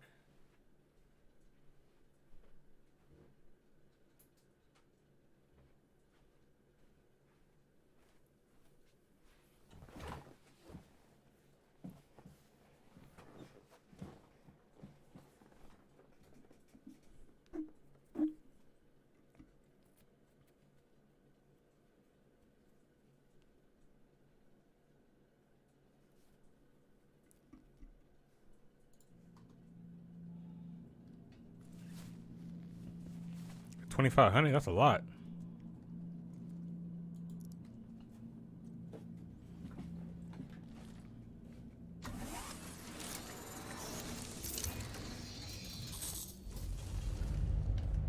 Crusader Industries, a journey worth taking. Oh, we need to get some bombs. Systems on. I guess we go down here to yellow, get some.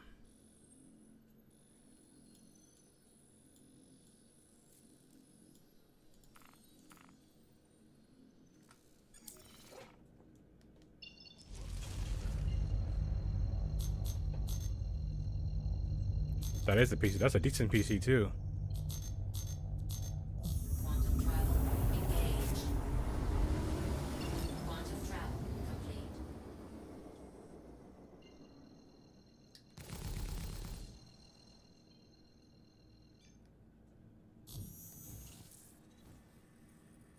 Quantum travel engaged.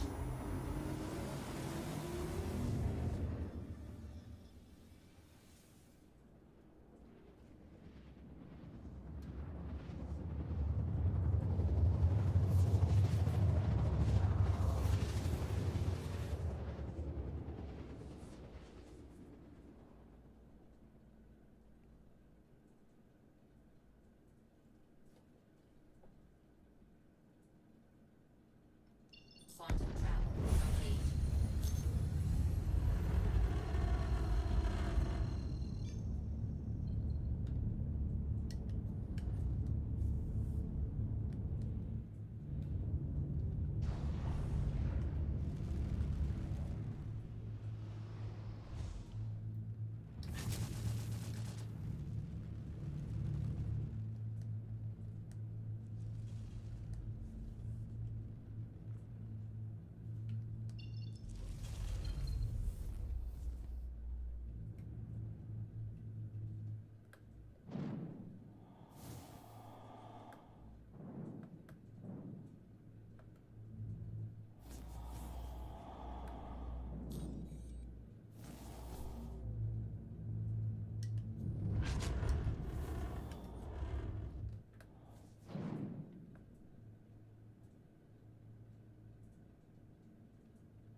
Landing complete.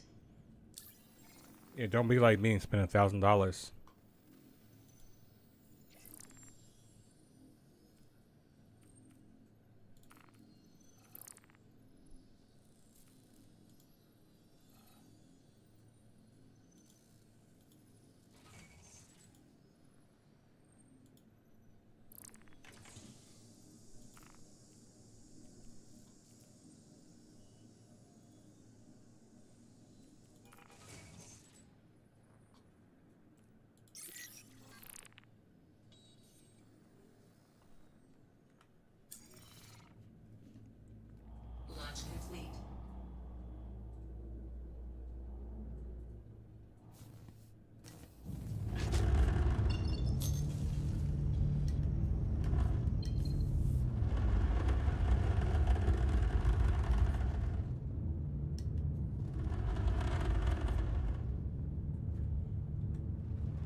I'm gonna miss is when Master Modes comes out.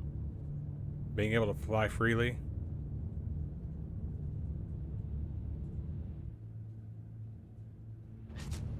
I only have a...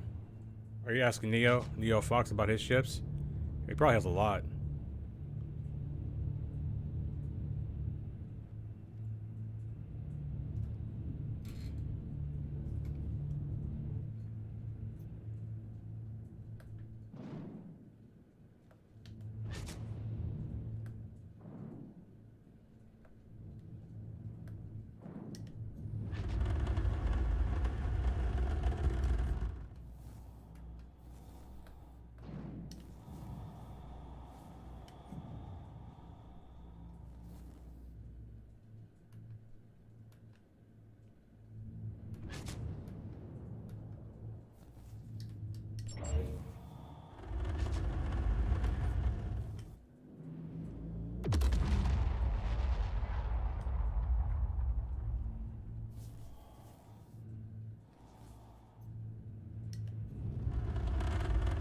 Oh, Canop, you're still with me, by the way.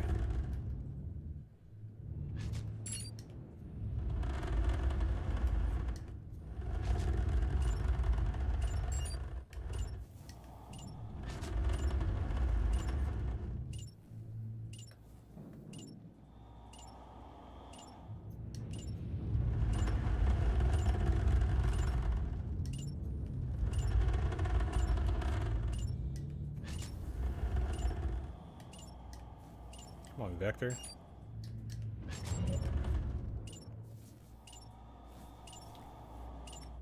It's off and to the left.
Yeah, I bought my A1 last year.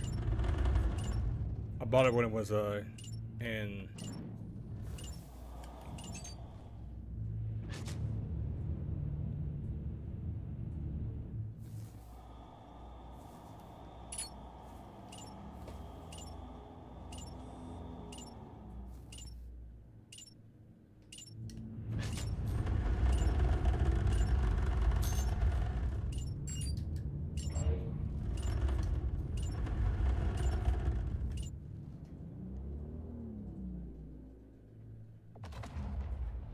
Come on, fucking thing, dude. Why would it tell me there and then...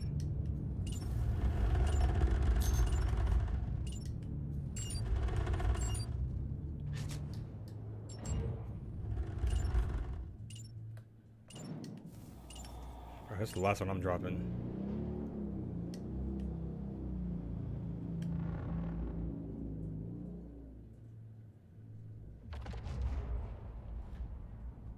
That better have killed them. Nope. See, sometimes these bombs don't kill NPCs on the ground. It's really weird. They can survive a direct.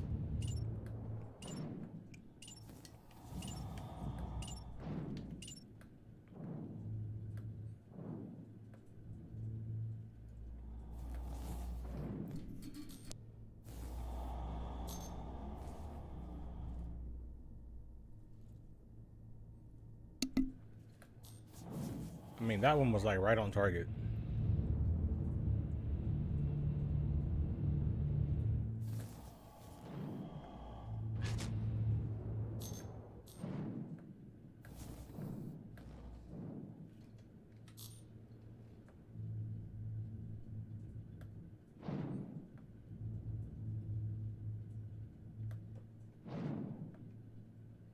Unless he's bugged.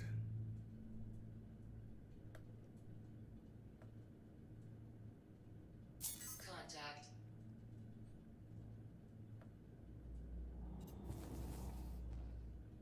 Comes the NPC Cutlass.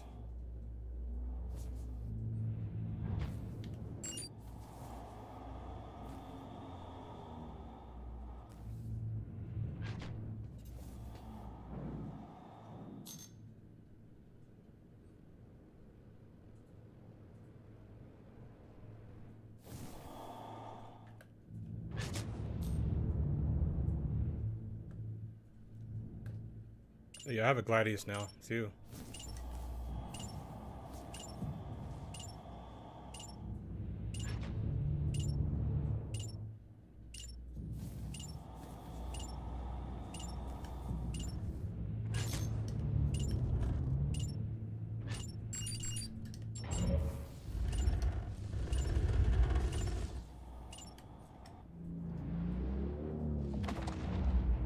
Seriously?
I think this guy's bugged.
For a little bit.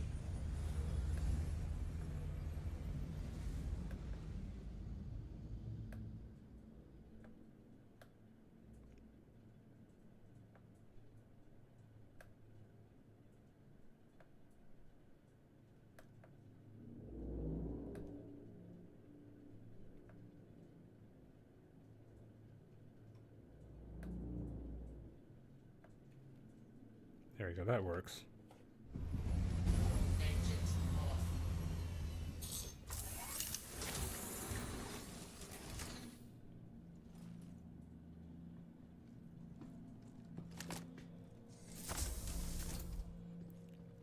I don't think Starfield's mid. I think it's good.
That guy's bugged.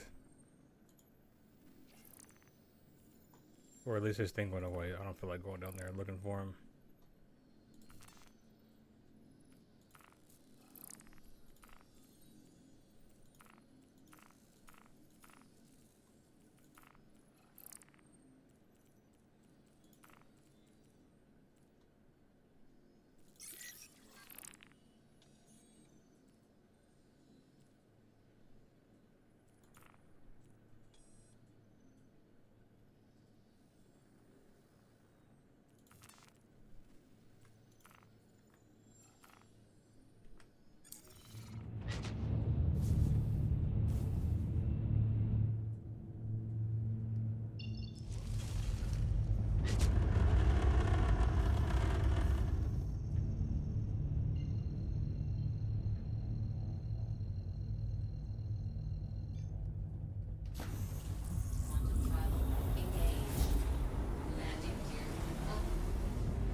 Quantum travel complete.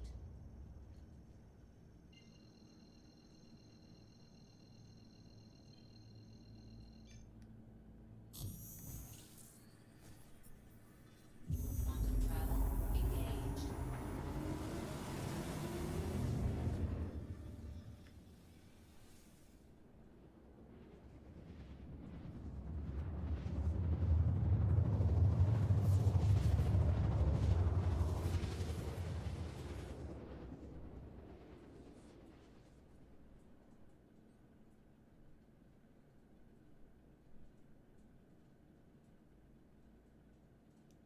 Quantum travel complete.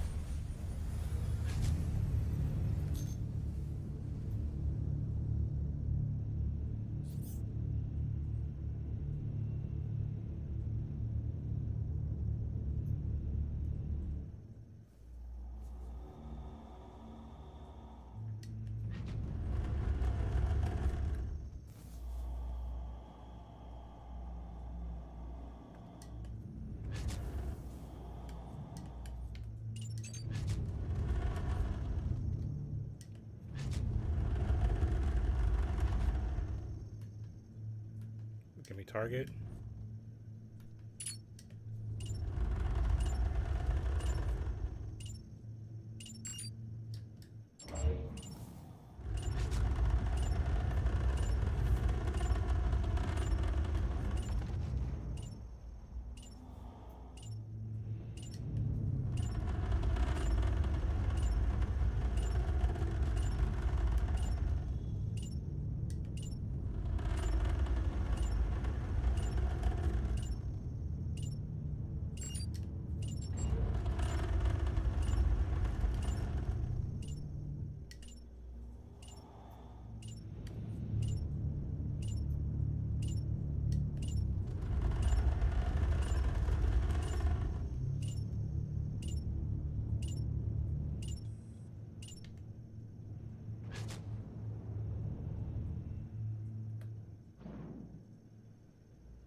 Target friendly.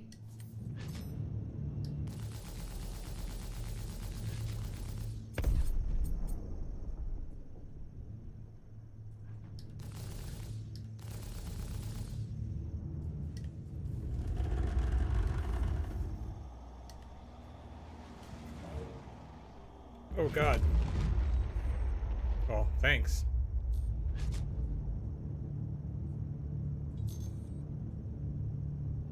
A1 down, A1 down.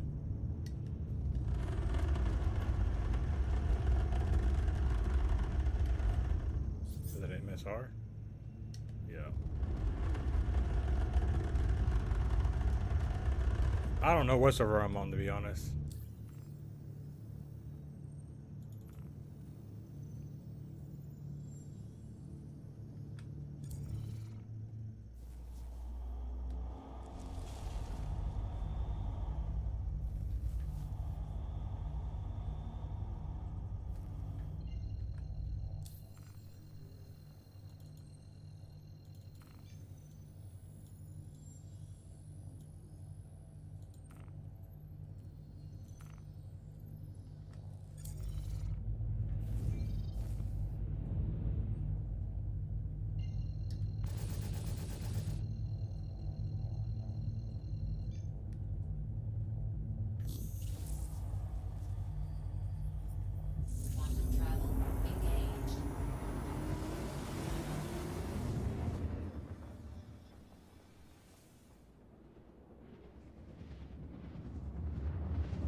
Quantum travel complete.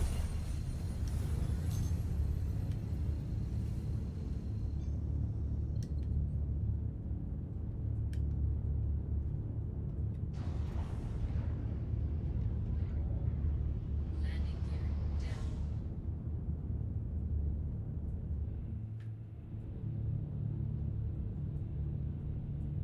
Contact. Contact.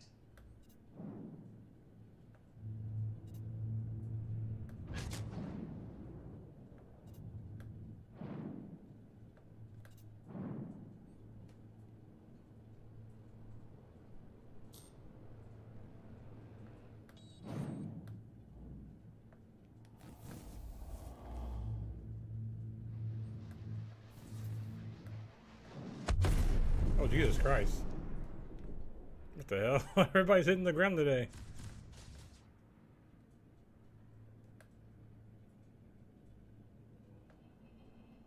Landing complete. Engines off.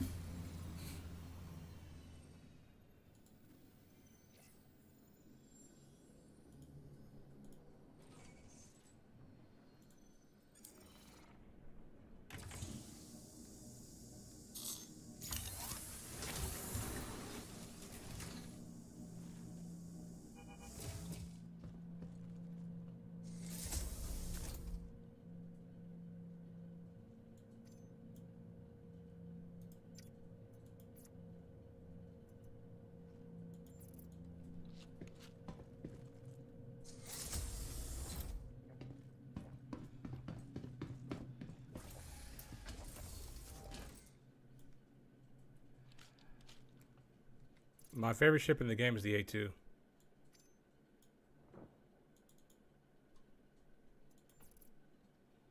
What about you?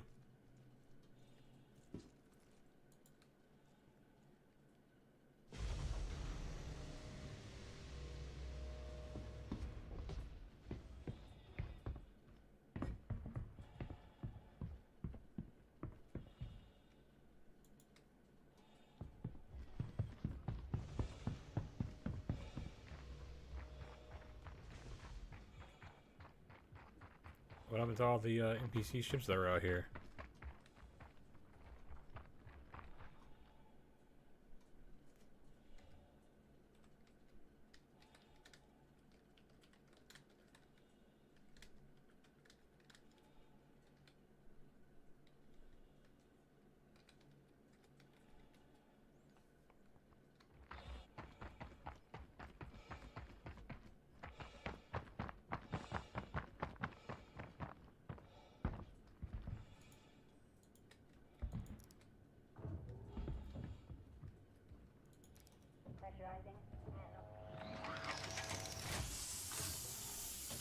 Redeemer's a good choice. It's a good ship.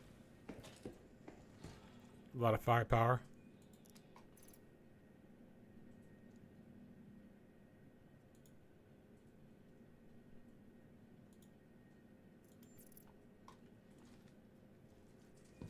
Oh, they've got another box back here. Nice.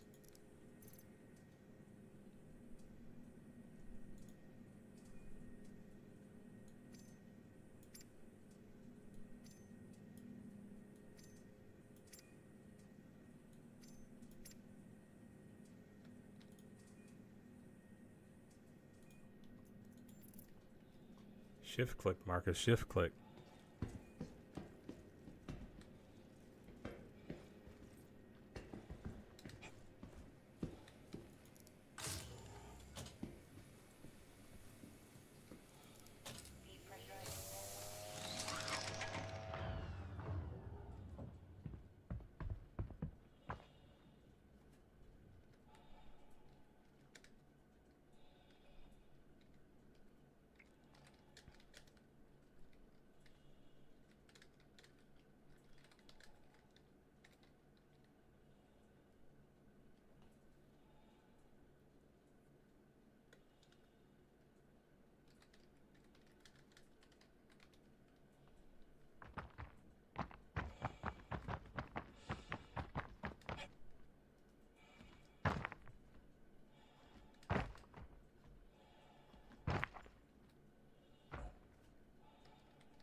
To blow up this guy's ship.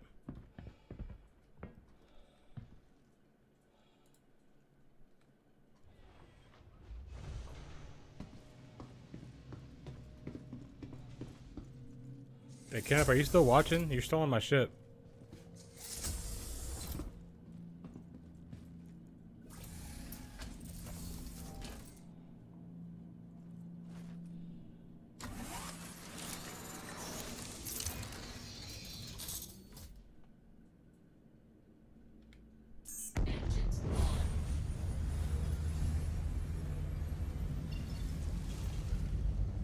Launch complete.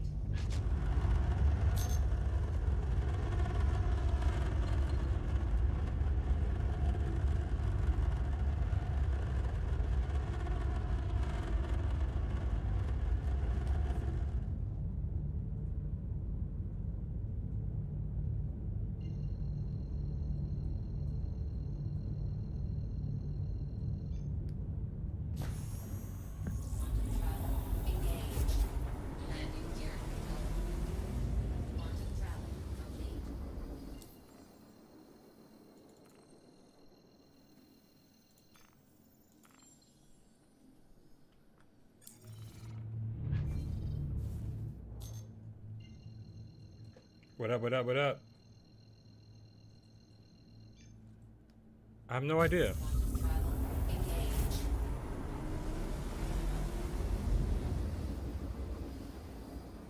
Quantum travel complete.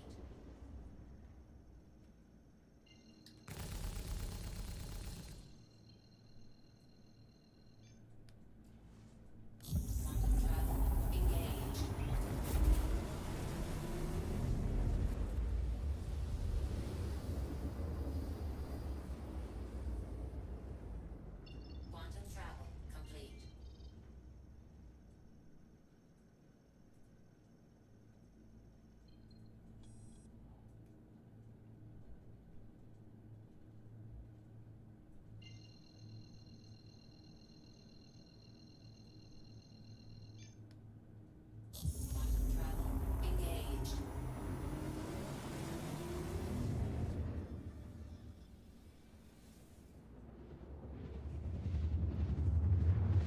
I mean, to be honest, you're not missing that much.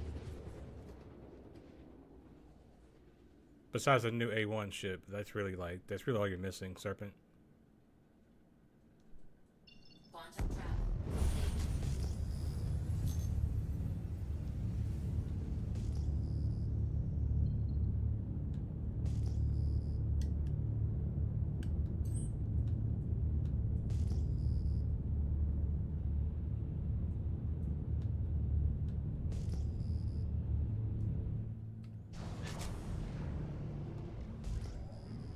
Landing gear down.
It's off to the left, it looks like.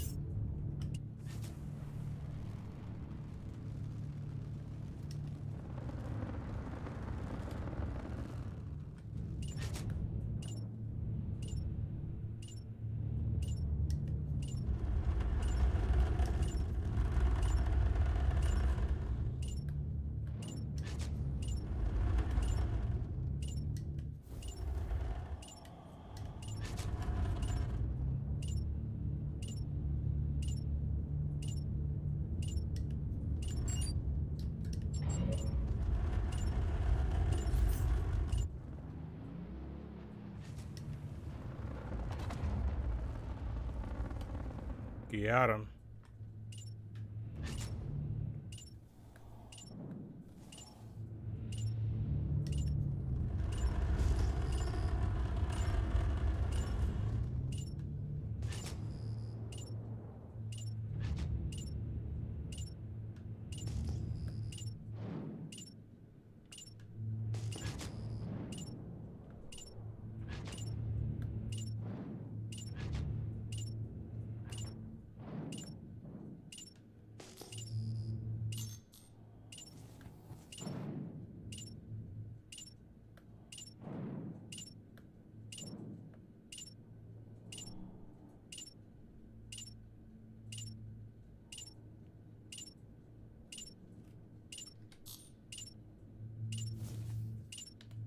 It's very nice. It's very nice.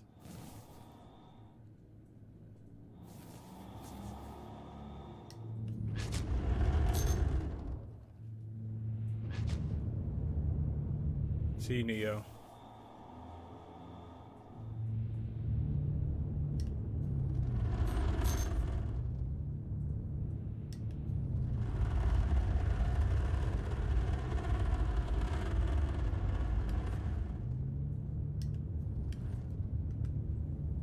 I need to watch that back on stream.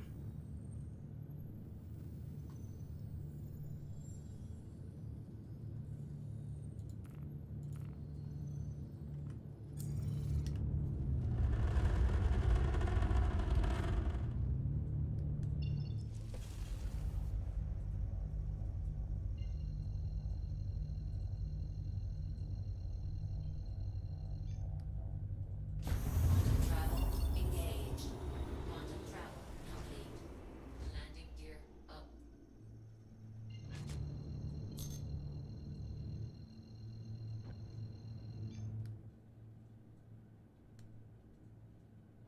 Quantum travel engaged.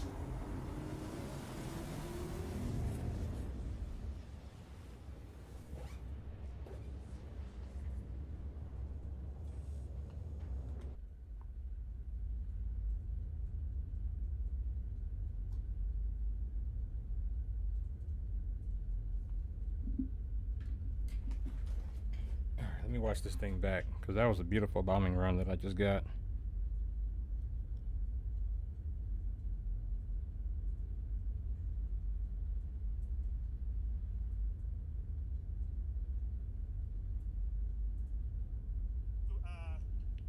As a lot of you know,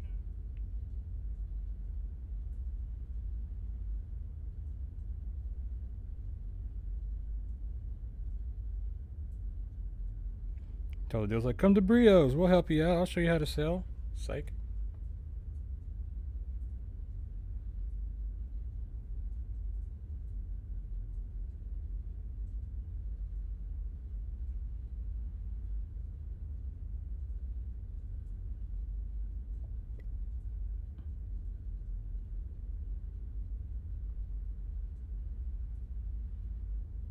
This is why you always check.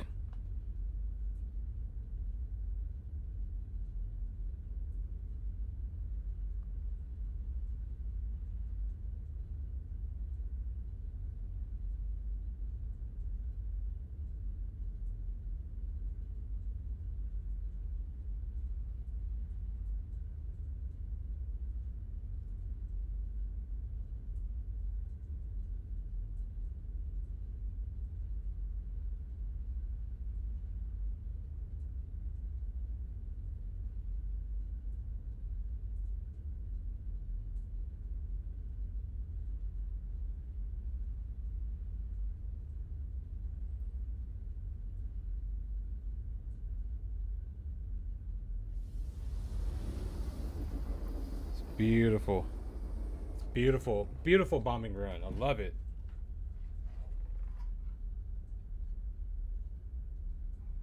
One interesting thing that can be done with missions and shit like that, when they add that resource thing into the game in 10 years, is that you can have to bomb an outpost, you know what I'm saying, to take out its power supply.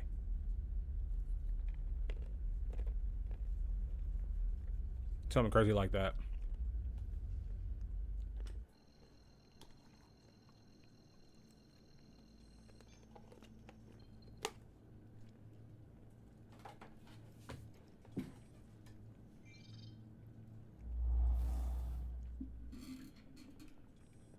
come link on her stand.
I think this bunker might be empty.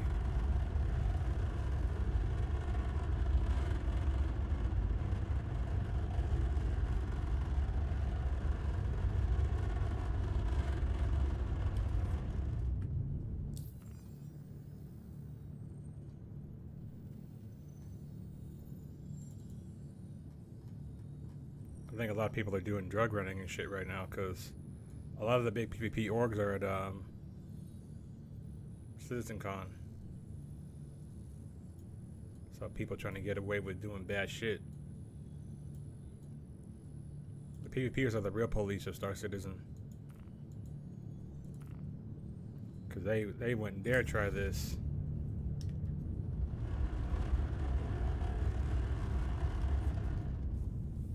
Check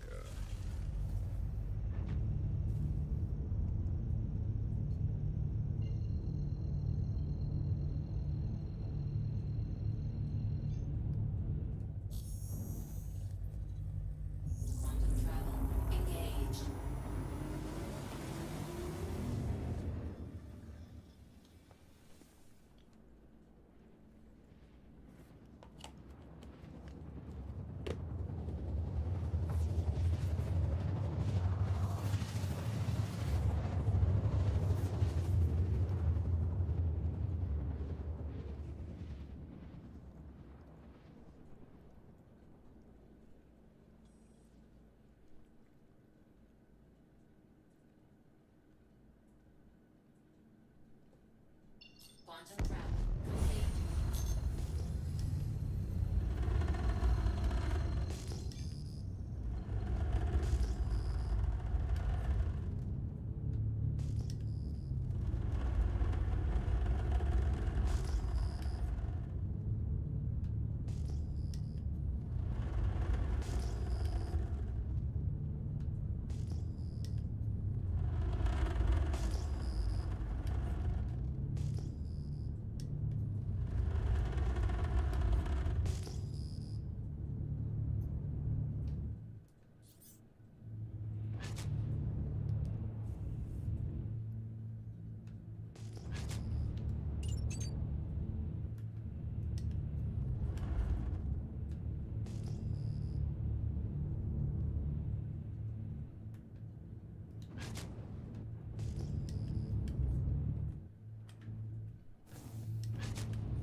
Fuck it, that's close enough.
Ton of boost.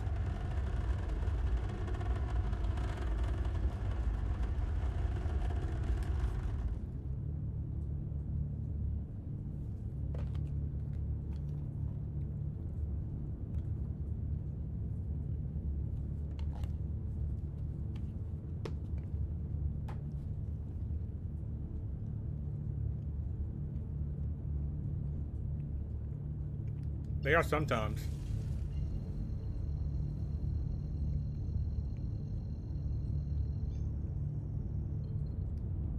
Like sometimes you'll have one of those outpost missions to kill those NPCs,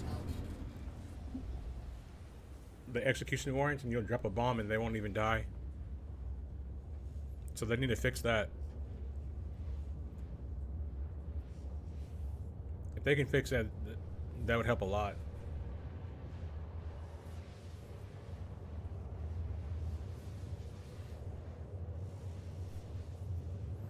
Also, they need to drop quicker. This is supposed to be like a carpet bombing ship, but if you want to drop 5 bombs, from the first bomb dropping to the second bomb dropping, that's 17 seconds. If I arm 5 bombs, they all need to drop simultaneously. They all just need to fall out. So it's too long to be an effective carpet bomber. If you're carpet bombing something, you want all your explosions to happen like within a few meters of each other. You don't want them, you know, falling potentially, because the distance between the first bomb dropping and the second bomb dropping could be potentially like over 100 meters, right? So you want those a little bit tighter together, or maybe more than 100 meters. I should say a kilometer. So the difference between one bomb and the second bomb could potentially be a kilometer on the ground.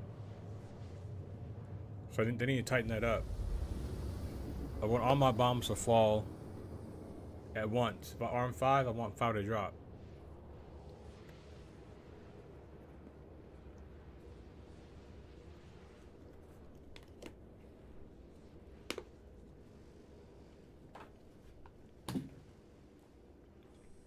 Also, I think at the very least, the A1, to kind of give it a better role in the game, it should have radars that can detect ground vehicles.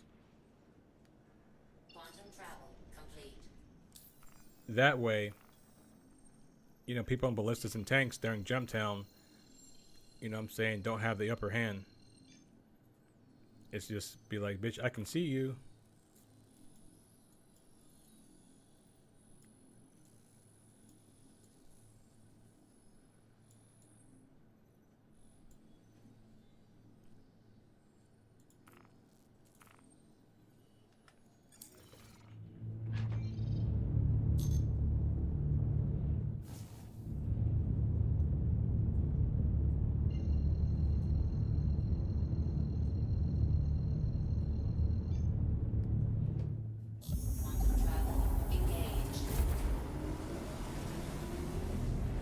And I also think that the ship should have one size 3 shield. The size 2 just ain't enough.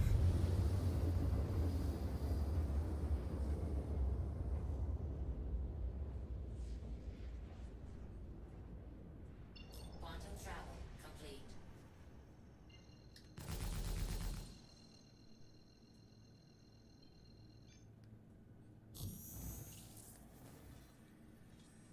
Quantum travel engaged.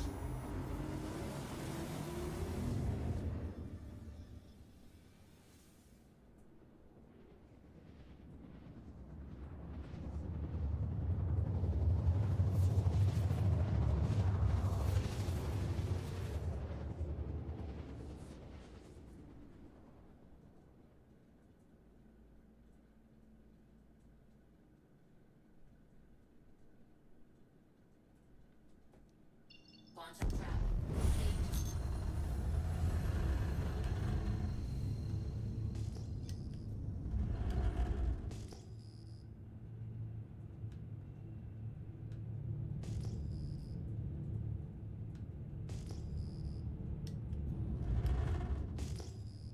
Empty here.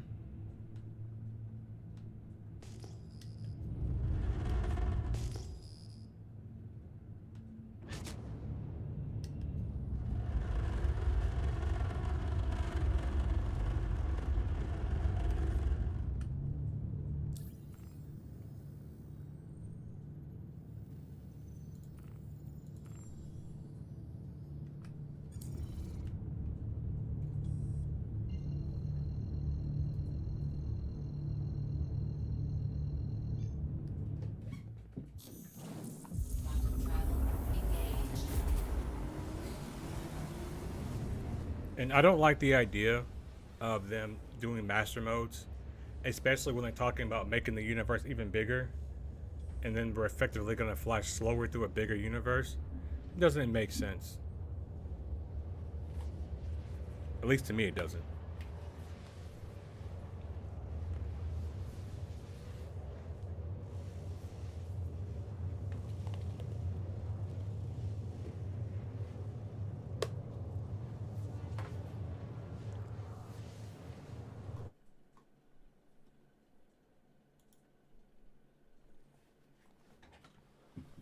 Oh my goodness.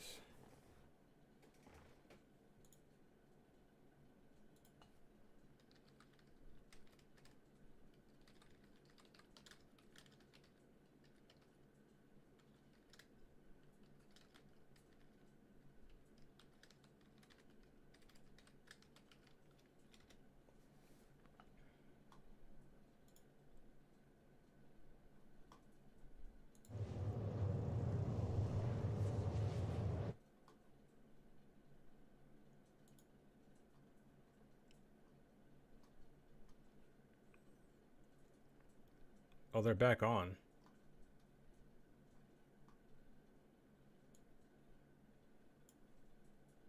So far today. So you want interviews? Honestly, a lot of it's been the environment, but the big surprise has actually been some of the FPS AI. I think players who are going to fight the FPS AI are kind of surprised they're so hard.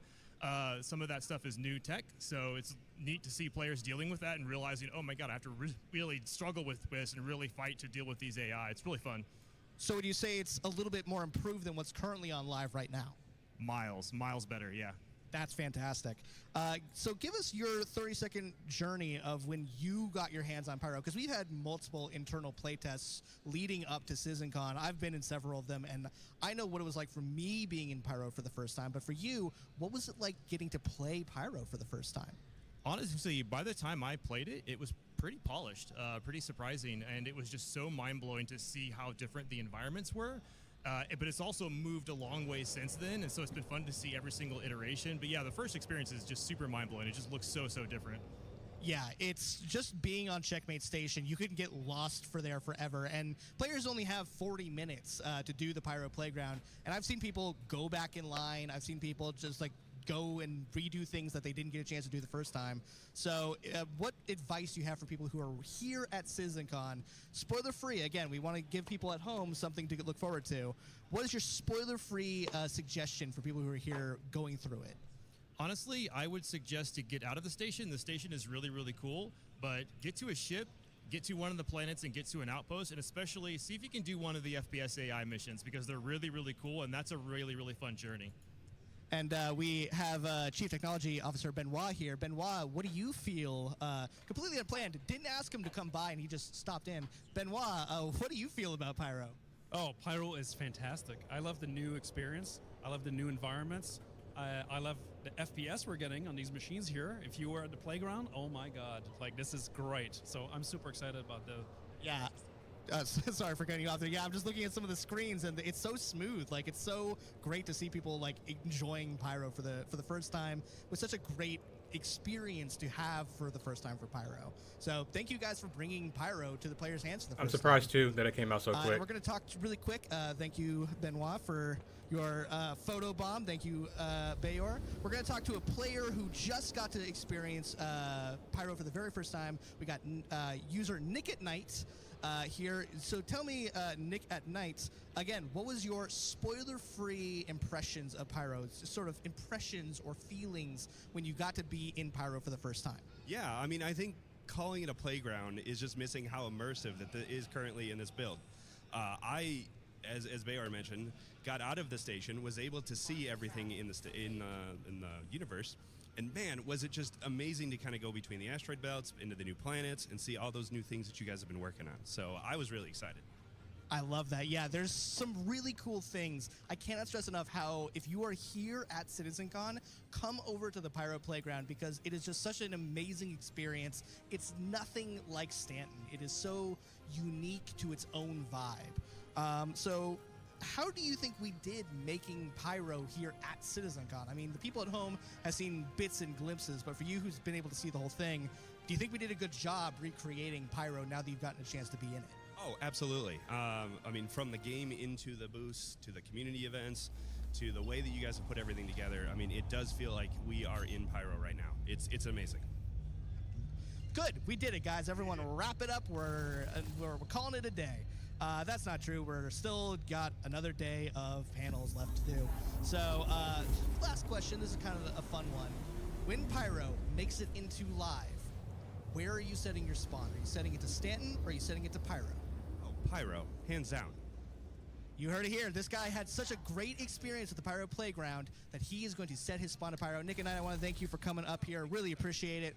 I'm going to throw it back to Jared really quick and make sure that we are on our way back to the panels you guys are looking forward to so much. We'll see you back here on the floor soon. Am I on?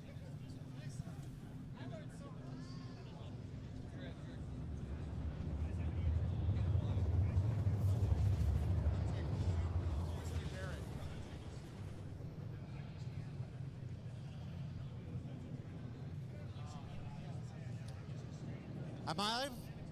I can't hear anything. Wave to me. Okay, there we go. Hi, everybody. It's very loud here in the community booths area. We're here in front of Soul Armada, Altama Energy. There's Atlas Defense Industries. I don't know why. I just decided I was going to pick on you today. It's all right, cool. We're here. I want to show something off. So one of the things that happens anytime that we show up at one of these events, whether it's Gamescom or Citizencon or even a Bar Citizen, is people give you things that you have to fit into your luggage when you go home, which is not always the easiest thing on an international flight. Today, just 9 minutes ago, I got something I'm going to make some room for. So there is an org. They do this amazing, we had an older version, you may have seen me show it off before. Delta Consulting Aviation Products, they make air traffic controller manuals for every landing zone and POI in the Stanton system. The one I've had for the last 5 years is one of my absolute most treasured items, and the guy just showed up and handed me another one. So I don't know what I'm leaving behind from my luggage, but we're gonna have some like Survivor style, you must leave the island. So we're leaving something behind. So with this, let's take a look at Soul Armada here. Soul Armada is one of the community orgs that have a booth here. I don't have time to interview. We gotta get to that show. I just want to see your jacket. Yeah. Show us your jacket. The Star Citizen. That's the killer. You got a giant Invictus patch. So, what legal clearance did you get in order to make that? Absolutely nothing. I'm sorry. It's one of one. Toast! He's floating around here somewhere. I won't tell him if you don't. All right, let's come on over here to what is this? Altama Energy. You might have seen Sigelian from Altama Energy in the cosplay contest before we went to lunch. Altama, how you doing, guys? I noticed this full-size Starfarer in Lego. I will trade you a flight deck man. No, I'm just kidding. There's no way I'd get that back through customs or survive in my luggage. And then, of course, over here, we have Atlas Defense Industries. Oh, hi, Jesse. Hi, how you doing? I work with Jesse in the office. We have Atlas Defense Industries over here. What do you guys got going on? Oh, we got a raffle going on, so if you haven't come by, sign up for You got a raffle? Yeah, we're giving away 3D printed stuff, so I've printed out some awesome stuff like this Tiger's Claw here. I've got a little Pisces here, and then some 3D printed artwork here that I've done up. So if you want to come over and get in the raffle, we're also giving out a ship at 5. And we're giving out every hour, so come on over. What happens if I win? Oh, you get an awesome background. All right. You might think Jared's being really bad at this and he's not putting the microphone in front of this guy's face, but he just offered me a back rub, and it's just better if that didn't go out on the live stream. Okay, we got one more thing to check out. What is this? This is for me to take home? What is this, touch me? Are you going to make room for it? Touch me? Oh my goodness. Wow. Wait. Oh. There's an Easter egg. Can't. It's just like my book. Wow. At this point, I'm legitimately so tired I don't have anything to offer in retort. This is just dang cool. Oh. All right, so I'm in my ear. It's time to return back to Hall A. Talking Ship with John Crew, Ben Curtis, Ellen Batchelor Jr., and Mark Let me hit Gibson that log is real coming quick. up. So stay tuned. After that, navigating the universe with members of our UI team. And like I said at the beginning, everything you were thinking you were going to see, you're going to see that and more. So stay tuned. That's coming up next. I'm going to sit down and have a refreshing beverage. Take care, everybody.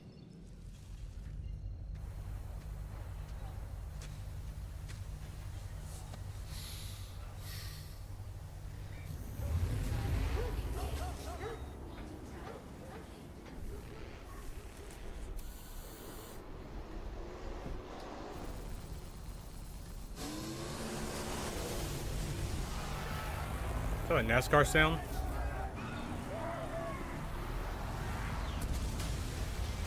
Whenever someone is in need of hope, you can feel it in the atmosphere. The spirit of Crusader.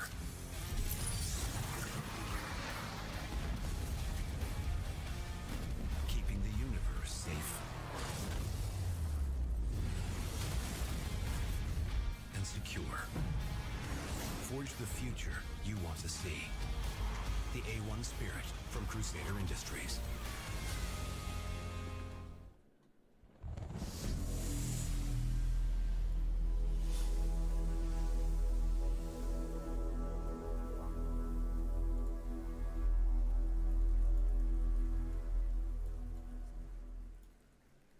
Hi everyone.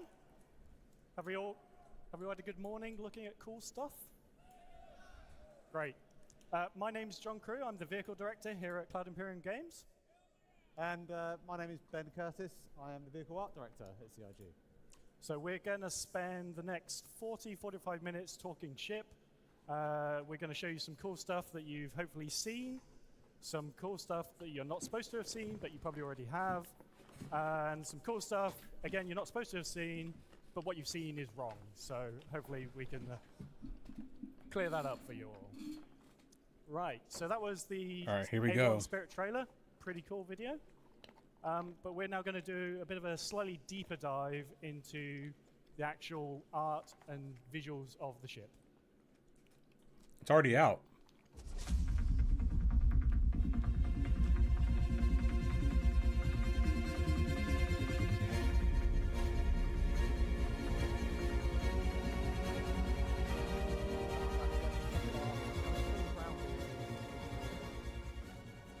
As we move into the heart of the ship, this area is kind of like really dominated by those 10 sci-fi bombs.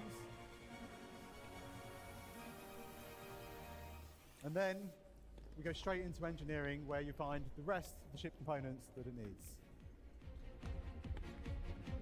Up front, we've got a completely fully featured habitation area, suit lockers, weapon lockers, pod beds, everything you're going to need. And then right at the cockpit, we have a two-pilot cockpit, and I think the Crusader engineers have done a fantastic job of putting everything that the pilot needs right at their fingertips. So, in the heat of battle, you kind of might just eke out that advantage. Exterior-wise, it's classic Crusader. We've got our recessed weapons. We've got our rear-mounted remote turret. And then underneath, it's all business. We've got the missile racks, and we've got the big bomb bays.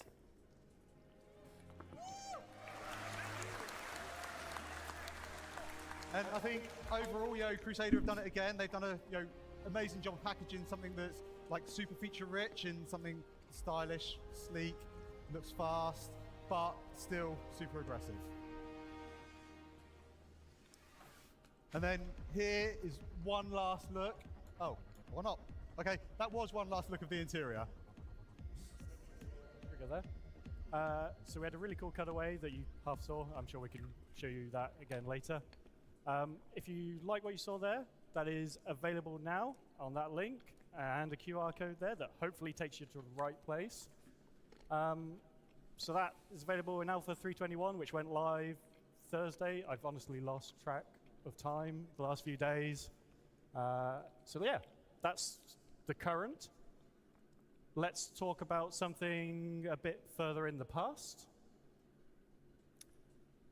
So, We have a timeline here from the today all the way through to today in game.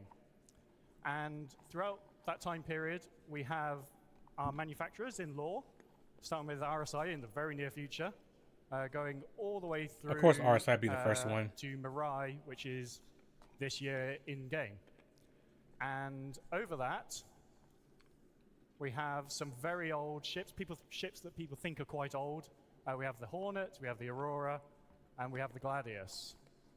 However, as you can see, there is quite a gap from the current day to these old ships.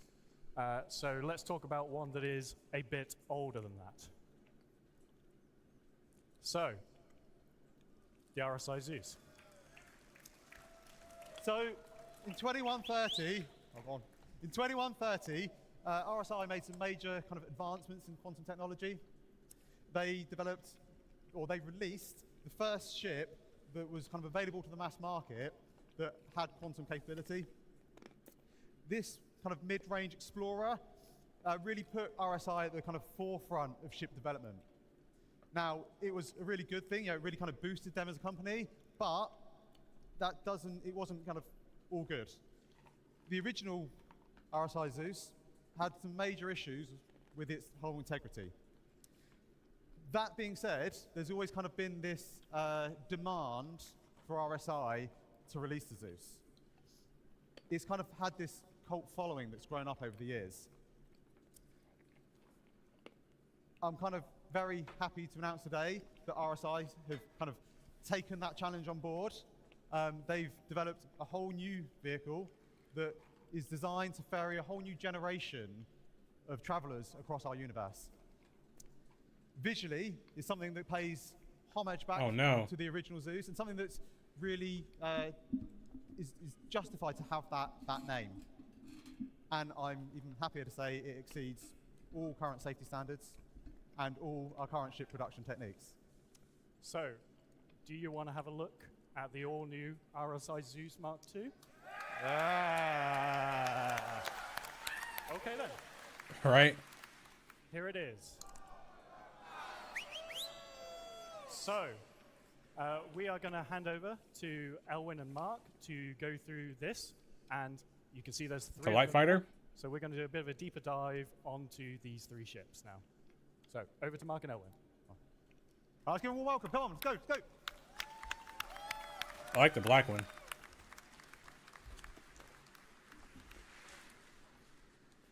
Hi there, everyone. My name is Mark Gibson. I'm the lead vehicle content designer at Cloud Imperium Games. The one guy's mic is low. And I'm Owen Batchelor, vehicle art director in North America. What do you guys think? Awesome. All right, well, let's take some time now and take a look at this classic RSI design and see how we've reimagined it. So, when we decided we wanted to tackle the Zeus, we had to consider what direction RSI would take it in if they were going to do it today. We couldn't just remake the original Zeus because, although it was obviously a massive Looks like piece a of history, it looks like a Titan. all it was really used for was transporting and moving around. So we had to consider exactly what we wanted to do with the ship. In the end, we decided to go for 3 variants, allowing you to pick which way you want to actually play the game. So what we're going to do is talk about those variants that we decided on in the end and go into a bit more detail with them. First of all, we have the ES. The ES is the Essential. It's the long-range exploration version of the Zeus. It's designed to let you go out for a long time and explore the universe. Next up, we have the Mark. The Mark is the bounty hunter version. This is there for you so you can actually go out, find your targets, and bring them back. Their website can't even get on it right now. Purposely outfitted so that you have all the tools that you need to disable, capture, and bring them home. Finally, the last version we're going to talk about is the CL, the Clipper. Might be a name people are familiar with if they know much about maritime. This is the cargo version of the Zeus Mark II. This is designed so that you can move your goods around the universe. Of the 3 variants, the Zeus Essential is the one that harkens back the most to the original design, with the original white on black paint job and the vertical stabilizers. We also worked to maintain the silhouette of the original, but brought that forward to modern day RSI design with tons of technical detail and layered panels. And on the underside, the landing gear and the underslung turret, as well as the entrance ladder, fold in perfectly flush, leaving behind a super smooth underbelly, just like the original design. But you probably all want to see what the inside looks like, so let's have a closer look. Despite the sleek and slim body of the Zeus, we've been able to pack a lot into it to give everything you need when you're doing the deep space exploration. You have a fairly comfortable habitation and recreation area, so that when you're out away from home, it's not too unpleasant. In addition to that, the rear room has a 32 SU cargo capacity, as well as being able to fit a Cyclone, so if you do decide to land on our planet, you can have a look around. Talking about the loadout, it's a ship designed for 3 crew. It comes with 4 size 2 shield generators, 2 size 2 power plants, 2 size 2 coolers, and 2 size 4 pilot-controlled weapons. And obviously the lower turret that Elwa mentioned earlier is a size 3 remote turret.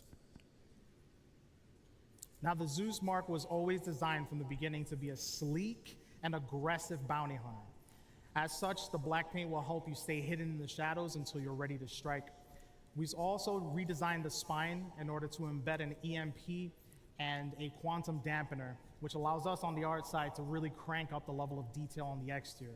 We've also added a second remote turret on the top. Looking at the interior of the Mark, you see that the habitation's taken a little bit of a hit. It moved forward, but what we've been able to add in exchange for that is a massive armory. Lets you take all the different weapons and equipment you might need while you're tracking your target along the verse. Looking into the rear, we actually have a dedicated area just for the actual bounty hunter pods, similar to what you'll see in the Cutlass Blue.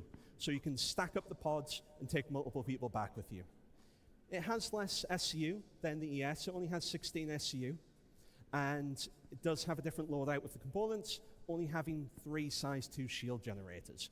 Like Owen said, it does have a top-mounted forward-facing turret so that you can put the pressure on the target. It is in as you're chasing concept. them. The EMP and QD drive are designed to stop the target escaping once you've caught up with them. Now, because the Zeus Clipper focuses on hauling cargo, we've decided to lean into the industrial aesthetic. We've covered the exterior with a warning strip paint job, and we've covered the exterior with more technical detail and armor plating. In addition to that, it comes with a remote tractor beam, which is mounted on the rear to the side of the ramp to make it easier to haul cargo in and out of the cargo hold.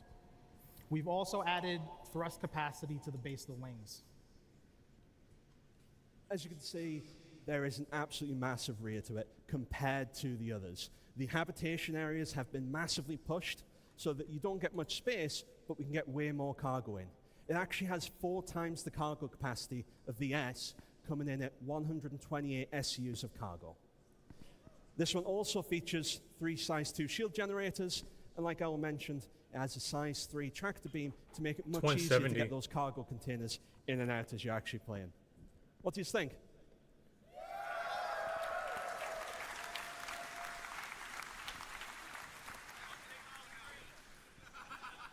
So, last year we introduced the Spirit, and anyone that may be playing on live for the last couple of days might have seen a new ship adding to the verse, the A1. We hope to follow a similar route with the Zeus, where we announce it today, and then in about a year's time, ready to reveal to the public to actually play with.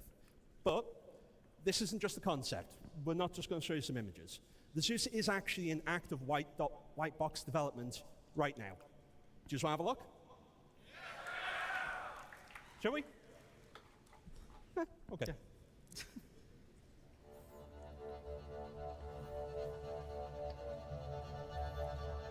All right, so as you guys have seen with the Spirit, and with the many ships we've released thus far, our ships can, when they're finished, look absolutely gorgeous. But before any of them get to that point, they have to go through a very specific development process, and this is the first stage in that process. We call this white box. At this point, we've taken the concept, ripped it to shreds, and then reassembled it and plugged it all back together within the editor so that we can get a real good look at what players are going to see when they finally get this game. At this stage, With the Zeus, we've already ripped out all the thrusters, we've ripped out the landing gear, the turret, the seats, the beds, all of the interior spaces, plug those guys back in, and we have what you see here.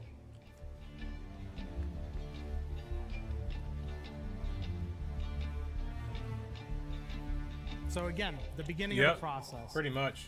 At this point, we're able to jump in, start throwing in cargo, interacting with doors, getting in and out of beds, maybe in and out of toilets, and just getting an overall sense of what it feels like to interact with the vehicle. And it is very common that in this stage, we will make some adjustments from the original plan.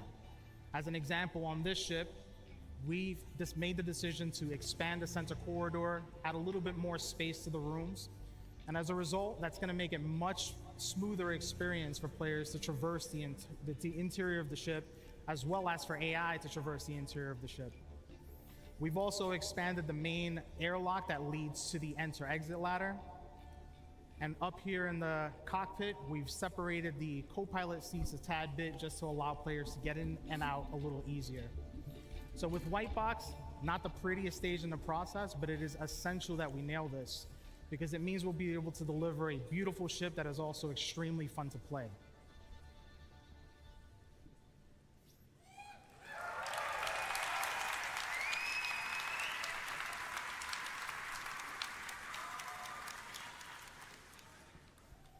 So that was the RSI Zeus in the 3 variants. Obviously, as the screen says behind me, it's available now on the Star Citizen website. You all follow that URL or the QR code behind me. Now, we've just talked about the ship with the longest legacy in the universe. It was the first ship with the quantum travel. Let's change pace a little bit and talk about a much newer ship. We're going to talk about the Cutter. Good little ship. So, obviously, last year, IE, we unveiled the Cutter, and you guys seem to love it.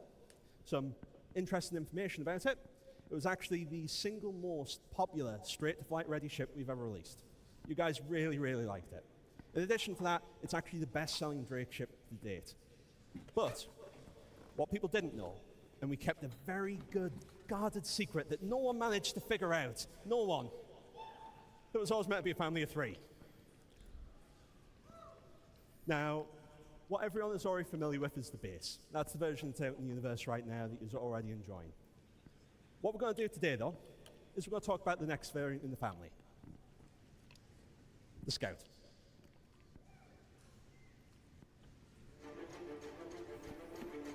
All right, let's just take a minute and sort of enjoy the incredible work that the art team has done pushing this guy out.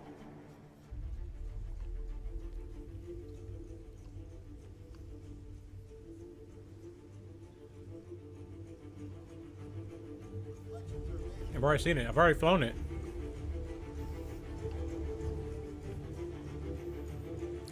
When the original when the original Cutter was released, it helped us to refine the Drake aesthetic. And now with the variants, we'll be able to add a unique identity to each version. On the Scout, we've decided to replace the main thrusters with a dual thruster system. And you'll see here we've also added a radar dish to the top, which relates directly to the scanning gameplay that comes with this ship. In addition to that, we have a series of exterior bottom modifications to just push that flavor a little bit further. And you'll see here a transition between the default and the Scout, so you can clearly see the differences.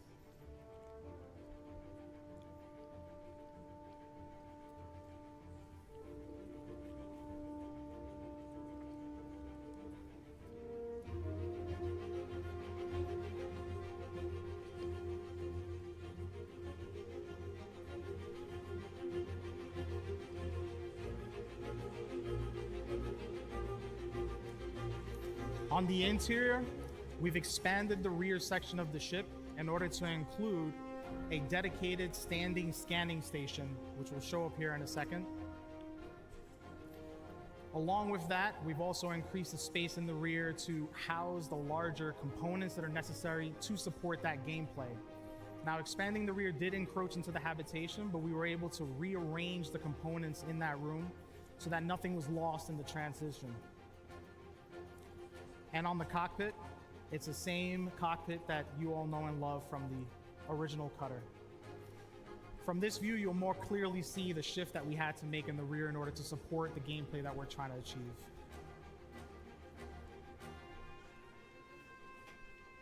We're really proud of what the team has done with this ship, and we hope you like the Scout as much as we do. I've already flown it.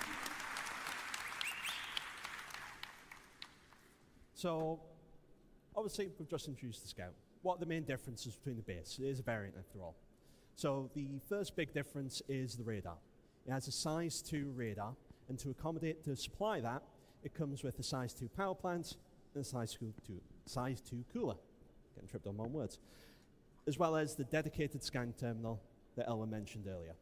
Obviously, as you saw, habitation got a little bit cozier, and unfortunately, it has lost 2 SU compared to the base, so it only has 2 SU cargo capacity instead of the 3. Now, what we also want to do is talk a little bit more about the future of scanning, if people are interested in hearing about that.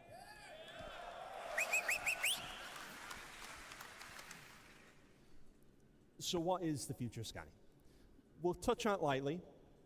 At the moment, there are 2 main ways for you to interact with the scanning gameplay loops. The first one's obviously the scan, and the second one's the ping system. Both of these are going to be merged into a single system known as a scan wave. When you send a scan wave out, if you get any successful pings, what will happen is it will immediately populate your HUD with an AR marker, giving you information about what you've been able to scan, as well as starting to give you far more interesting information than you get now, rather than just the name of the ship. The underlying system will work on the signature system, similar to what it does today, and there are 2 main scans. There is the quick scan. The quick scan is just a low version of it. I can upgrade to the Mark II MR. On your own signal output. So if you want to stay, it'll cost me exactly $100 in store credit. Not be seen, but I'll wait and see what else comes out. You can use that one instead. The main benefits are small increase to your actual passive detection range, as well as being able to detect things that maybe are a little fainter than you should be able to see. This has a decent amount of cutting through interference, but not phenomenal. The other version is the charge scan. The charge scan is the big scan. Now, this will actually allow you to detect things up to quantum boost range, which is way, way further than the current passive detection range. And not only that, but it'll actually drop a marker allowing you to jump straight to that location for whatever it is that you found. That's interesting. Now, you don't want to be jumping in blind. And as I said, it's going to give you way more information than it did before.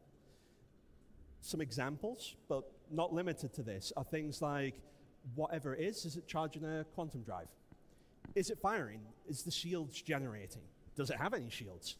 Is it perhaps charging an EMP?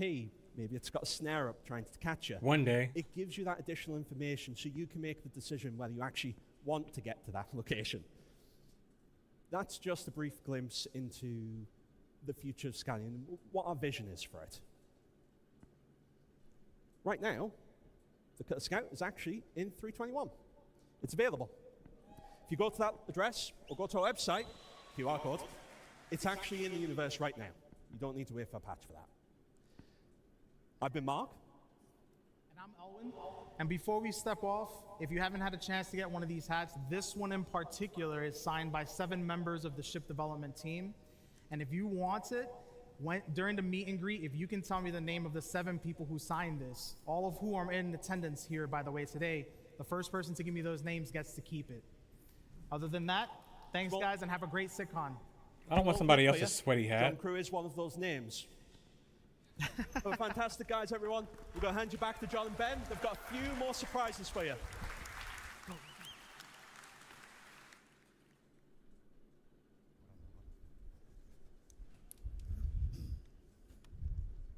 Right.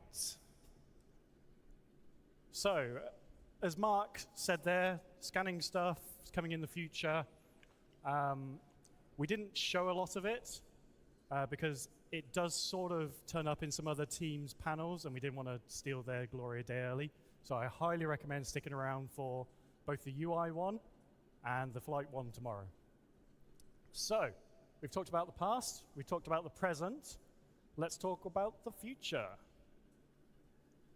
So here is a big block of squares that represents our backlog. So each one of these squares is a ship or a vehicle.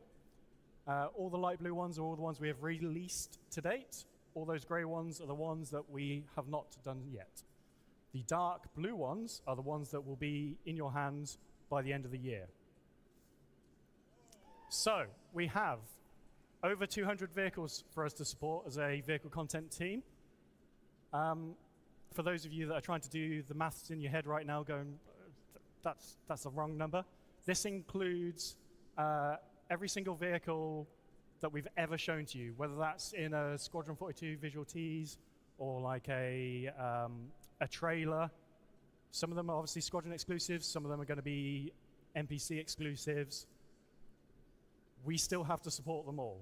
So every vehicle in the game, we have our hands on, and we do a lot of work to support them for you. Not the only thing we do. We obviously introduce new content like the Mirai Fury. We deliver previous promised content. And as you'll see today and tomorrow, we do a lot of gameplay support. So obviously we help out. Ships are like the heroes of the game. You saw in the resource network engineering panel how that's going to impact ships. You will have seen, if you've been paying super close attention, some UI elements to do with maps. Stay tuned for that. We do all that. So we do a lot of work across all aspects of both projects.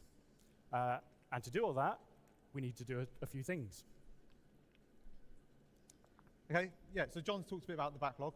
I'm going to kind of take a little bit, how are we going to deliver this?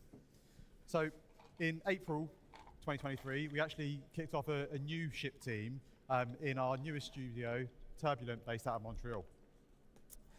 Yeah, go Canada. So we've now got 5 artists, or vehicle artists, 1 vehicle designer, 1 embedded QA tester, and 1 producer. And that kind of gives us everything we need to start bringing content out of another location. And it also means that we now have kind of reps globally for the vehicle content team in all 5 of our studios. What's the really nice thing about that is it kind of opens up a new pool of kind of talent that we can pick from, and it should really help us to deliver some more content to the game. And you've actually just seen the first 2 ships out of that studio. So the Scout variant and the Zeus are both being developed by our Montreal team. Yeah, they're doing great. We're going to look a little bit more in depth at the art team and how we've grown over the years. You can see from this graph, this is our kind of like live numbers of how many vehicle artists we have dedicated to the project. You can see there's a nice trajectory going up. And with more team members, that also means we get kind of like not just more people to throw at stuff, but we get more experience, we get more knowledge. And that's, that allows us to kind of tackle our larger, kind of more complex ships. You will notice there in 2022, there is a little dip. And unfortunately, when that happens, that has kind of real consequences on what we are able to do as a team. I think, less people, so less power to put on stuff, but also some of that knowledge leaves us. With that leads us to have to make some kind of pretty hard and heavy decisions about what we're working on. And I think most recently, and probably most well known, is the Bounty Merchantman. Yeah. Now, we're going to take a quick look at where we got to with the Merchantman, just to show where we were up to before that happened in 2022.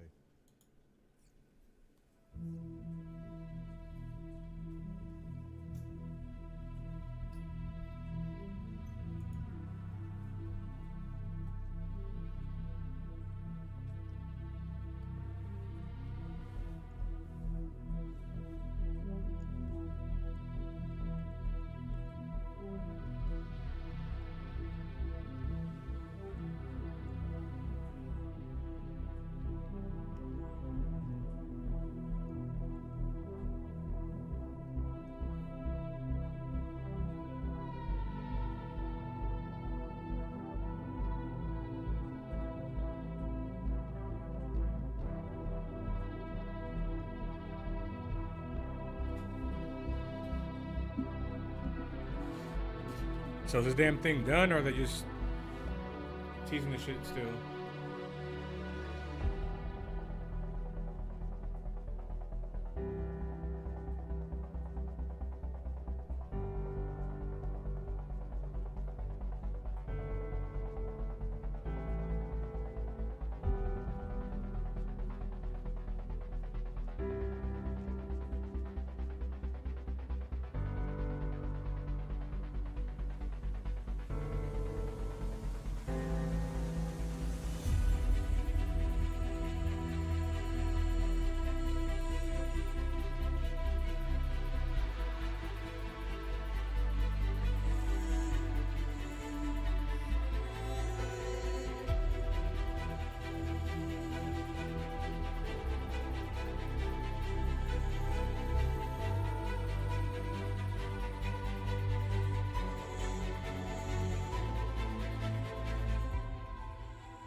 Kind of like a duck.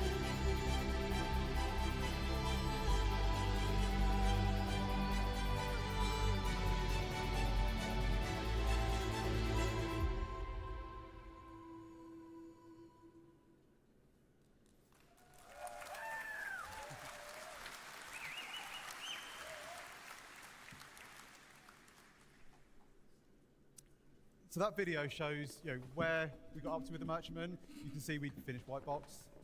We were kind of into grey box. Some areas were further than others. And I think one of the best things about working at a company like Cloud Imperium Games is that we're able to be pretty honest and pretty open with our development. One of the biggest questions we get is, what's up with the merchantman? Where is it? Why did it stop? And the merchantman brought a lot of unique challenges to us. It was a completely new art style, something that's very, very different from what we normally do with our human manufacturers. I think, we could have paused other ships. We could have moved some of our other artists onto the merchantman. But with the kind of exodus of our kind of senior team in 2022, we didn't just lose people. We lost a lot of the knowledge that went into building out that white box and really kind of delivering that art style. What we decided to do at the time is, rather than try and rush something out and just get something out to get it done, we looked at where we were, and for us, the most important thing was growing our team back up. We wanted to invest in our team and use our seniors and our kind of managers to help get us up to the point where we can tackle multiple large and capital ships at one time. I think the graph previously kind of showed that we've got the head numbers now, and now it's about onboarding our new staff members. It's about skilling them up and getting them to the point. And I would absolutely love to be stood here on a stage and going, yeah, look at the merchantman, it's amazing, like it's done. But we're not at that point just yet. We do see all the comments, I do see all the notes about it, and I absolutely want to get this ship out and done. And I just wanted to be open and honest as to where we are up to with the development. Yeah, to add to that, it is probably the most question I get asked at any event, and I really want to get it done, get it out for you guys, but we don't want to give you a half-baked thing. We want to give you a really great product that we can all be proud of, and it's delivered alongside gameplay. So, let's talk about something else quickly. So, Squadron 42 vehicles.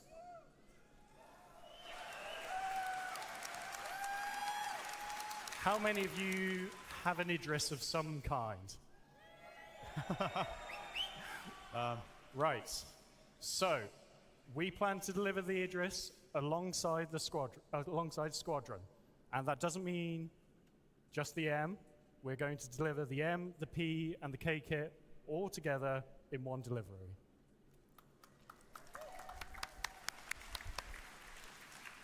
Javelin owners, I'm afraid you're going to have to wait a bit longer after that, is obviously the bigger ship players can own. And we have recently looked at what is left to deliver on it. We've got plans. There will be modularity with it. And yeah, that will come after Squadron releases. And those of you who also have the Vandal Scythe, Glaive, Blade, after Squadron releases, you will also get the updated models as well for that.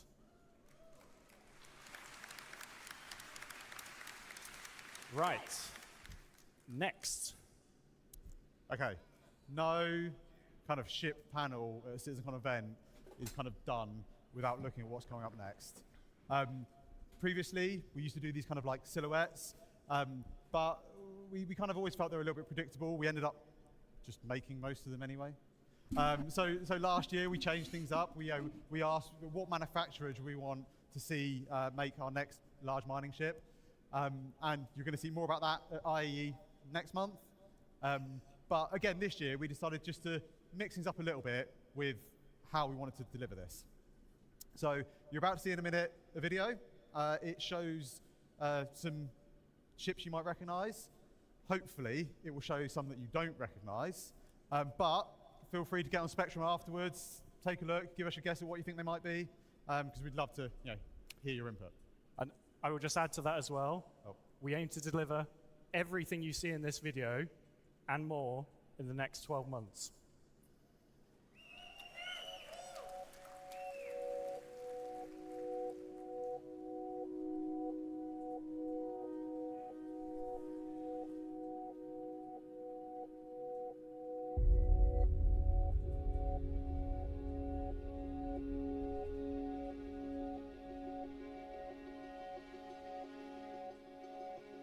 The hell is that?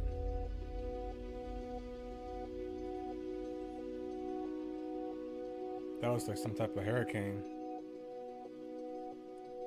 That's a Fury. Redeemer. Looks like the Apollo. Looks like an RSI ship right there. There's the Retaliator. The previous one may have been the Eclipse. Is that the Perseus? I don't know if you noticed, but there was quite a big ship at the end of that video. Yeah. And yeah, just to confirm, that is the Polaris. Yeah. So, we've done a lot of talking. We'll do a bit more talking about it. So yeah, okay. Just wanted to touch again on why are we doing an RSI ship? Like, what is with that? So, the thing about doing another RSI ship is that we've got a really well-established art style for RSI in our universe, and it gives us the ability to kind of train up newest members of the teams on something that's kind of quite a known element. That is absolutely not the only benefit, though. The way we are planning on tackling the Polaris is not tackling it as one ship, but actually we want to tackle, well, anyone that knows our backlog knows we have a number of large RSI ships on there. And our kind of plan is that we tackle that as a family of ships. We don't just tackle one of them and then we go off and do something else for 6 months, a year, come back and do another one, something else, come back and do another one. We want to tackle them all together, one after the other. And what that really allows us to do is just kind of streamline our development process.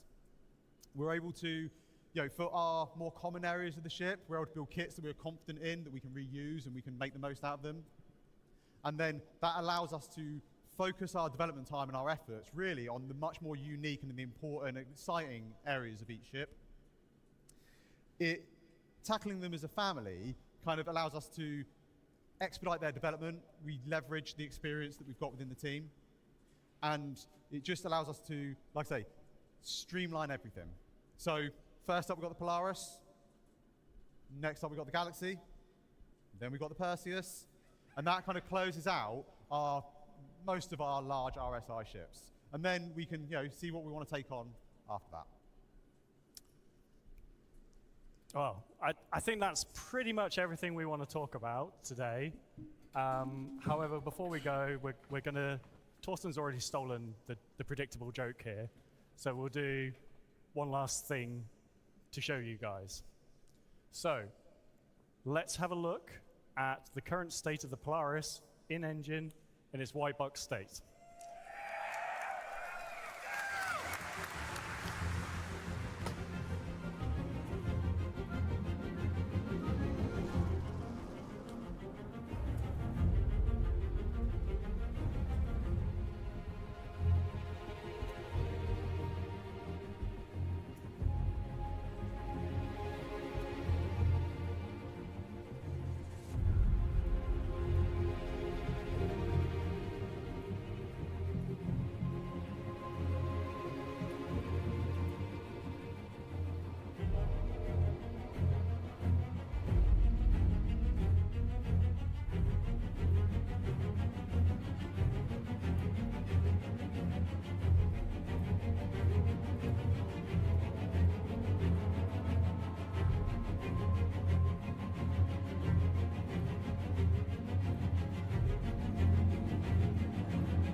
Idris?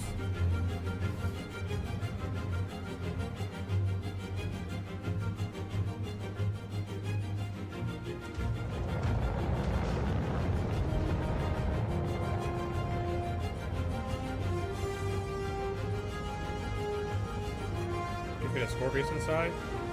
That's what's up.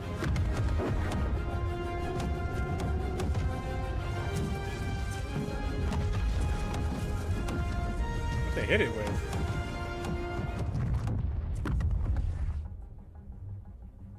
What kind of weapon is that?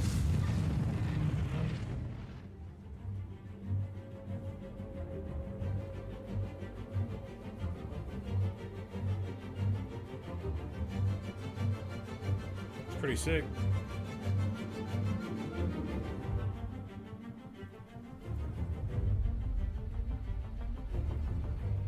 It's like a Connie but bigger. Whoa! Did you guys see that? That was amazing! Give it up for the ship team, everybody. That was amazing. We're back on the show floor at Citizencon 2953 to show you more awesome things you guys might be missing if you're not here at the convention center. Come follow me a little bit. We're going to go on a little bit of a journey down just a leisurely Sunday road drive. And when I drive, I take my favorite vehicle for driving, the Drake Dragonfly. That's right, it is back from 2018 with a fresh new pyro paint job that you can see in the digital goodies pack if you purchase it now from the Robert Space Industries pledge store. Right. Check it out now. JRDF did an amazing job of making the No, but I think they Dragonfly said look that super it's going to be pyro released. themed. Look here, we have the because it's the pyro last one in that amalgamated slide. label, I guess you would call that. It may I not don't be know what released you to would call players. I'm not a car guy. I'm not But a it'll be Drake in the guy. game. We for have sure. like some very cool details, designs. I'm gonna try and hop on it. Let's see how badly this goes. Like a glove. It's super cool being up here, actually. I didn't think it would be this cool being up here, but it feels like you're about to drive a Dragonfly. If you guys are still here at the show floor, be sure to check out the Drake Dragonfly. I really just want to like drive this thing off the stage. You should write Chris a formal letter about it. What's that feeling you have where you're like on a balcony and you like look over the balcony and you're like, there's a little internal, it's intrusive thought. There's an intrusive thought where it's like jump. My intrusive thought is drive away. and I want to drive away on the Drake Dragonfly right now. This is so cool. We have photographers taking photos. If you guys are interested in looking at your photos afterwards, JRDF will be making those photos available to everybody. I'm sure we'll tweet it out. Galactica, get on it. You know, that's your job. Anyways, I'll cut it back over to Jared. I'll see you guys back here soon. Have fun. Fight for the mic. Grab the mic. Just fight for the mic. Just grab the mic when you have to. All right, so we are here with members of the vehicle team. I want to say, at the start of the show, I made it very clear that marketing did not make any of those videos. Developers made any of those videos. I can't help but notice that Polaris took out that Idris really quick. Are you trying to start about 50 different arguments on Reddit? Oh, yeah. We love for the arguments. Love them. Polaris for life. F the Idris.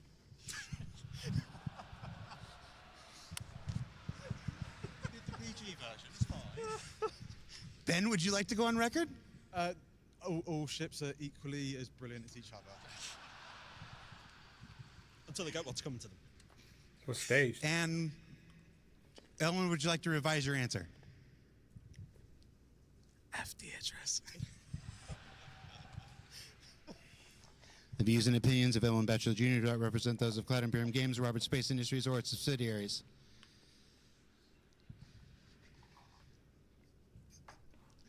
Don't look at us. Ben Parr's off the side. It's like just whatever. All right, so the Zeus. That's true.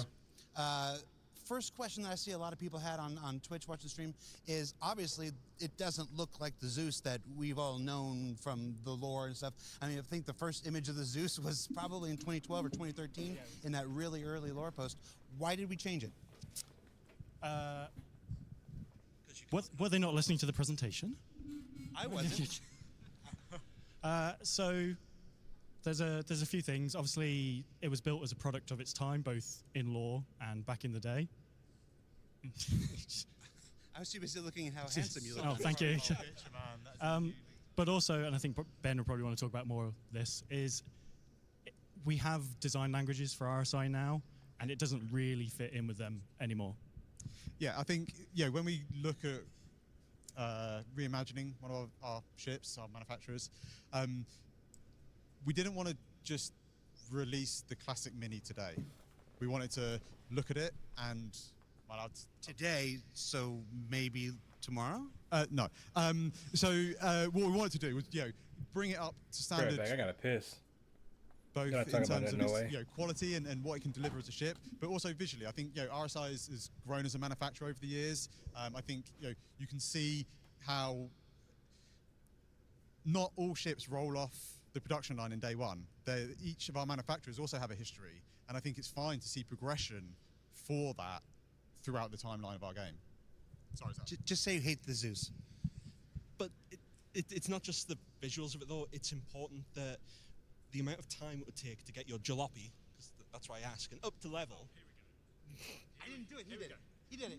This is the real reason. You can be in the center. You're in the center now. Go ahead.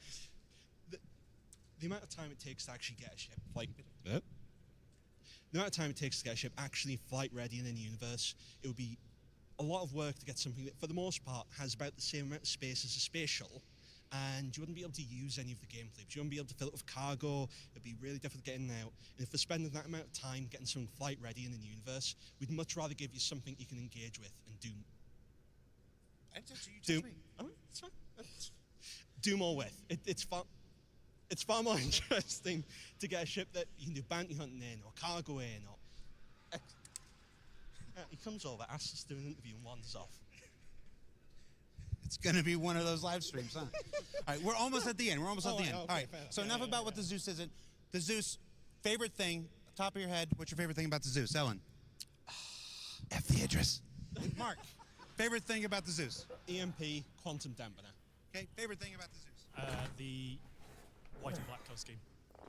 Favorite thing about the Zeus? Its belly. It's got a really We're lovely still talking sleek about this shit. belly. Like a space shuttle.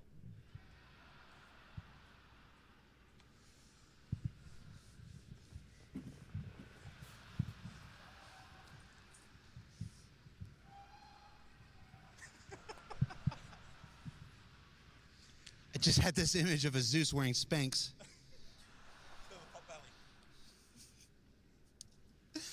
What are you laughing at? All right, so we also talked about the Cutter Scout. Is this the last variant of the Cutter we're going to see? When we first introduced the Cutter, we said it was a platform ripe for future variants. Is this the last Cutter variant that's on the thing, or can you maybe tease something for the future? Absolutely not. There was obviously that mysteriously third blurred image.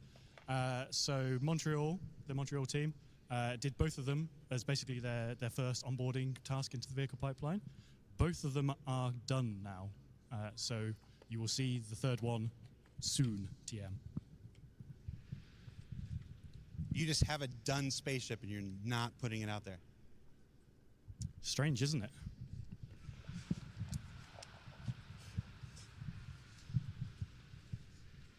That entire talk about the pipeline was BS.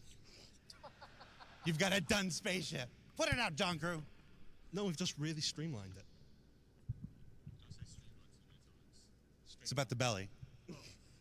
All right. We're working with diminishing returns here, so we're going to wrap this up. We're going to go back to Dan. He's back in Hall B. I think he's at the merch booth. Dan, what do you got for us? Well, the opposite of diminishing returns is amazing merch. I am here at the merch booth with some amazing merch that we made just for Citizencon. Now, if you guys are at home feeling the FOMO, that's fair. You guys should have been here, and I'm very sad you're not here. But don't worry, if you're not here, most of the merch on display behind me is available for you guys to pick up at the RSI Click store right now. There are obviously some exclusive Citizencon stuff only for Citizencon attendees. So if you're here at the show floor, come over to the merch booth. The line was astronomical. If it was in San Diego, I would have went. It's much more manageable now, so if you haven't gotten a chance to pick it up yet, now might be a good time to make your way over to the merch booth and pick up some stuff. I was given a sweet box as an early Luminalia present, so we're going to do a little bit of an unboxing to show you guys some of the cool stuff. I mentioned earlier that I helped the subscriber program at one point, and one of my favorite pieces of subscriber flair that I was responsible for was the CDF bobbleheads. We have brought them to life, finally. I know everyone has been asking for a long time for us to make these bobbleheads. Sure enough, we did. You can see them. People are blocking the way. Trust me, they look exactly like the ones in-game. They're super cool, super awesome. Again, if you want a little bit of the verse in your home, pick up a bobblehead on your way out.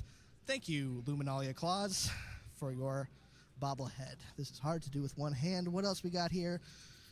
We have this very nice... People keep saying we only make black shirts. We now have an orange shirts. Take that, haters. This is actually really soft. They gave me this for a bit. I'm probably just going to steal this, to be honest. You guys won't tell, right? You guys, hey, no narking. Everyone chat, be cool. No, and we finally, man, this is so cool. I've heard about this. Definitely gonna snitch. Feeling it for the first time. We have this Black Star Citizen hoodie.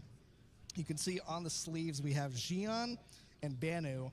I asked Dave Haddock directly what these said, and his response was, I don't know. So whatever they say, I'm sure it's something very profound and wise from these alien races. Again, I'm just going to steal this, so sorry, merch team, if you were expecting profits on those merch, you're not going to get them. Now, we do, again, have 3 exclusive merch items for people who are here at Citizencon. We have a Pyro t-shirt, and we have 2 lithographs. I don't know if you can get... Oh, get it. I can't take him anywhere. Truly, I cannot. We know you can see that him. Pyro t-shirt off over there. That is exclusive to people who are here at Citizencon 2953. Also in the middle there, we have those 2 lithograph art pieces. Again, exclusive. This guy, I can't take him anywhere. Who was that man? No one important, I'm sure.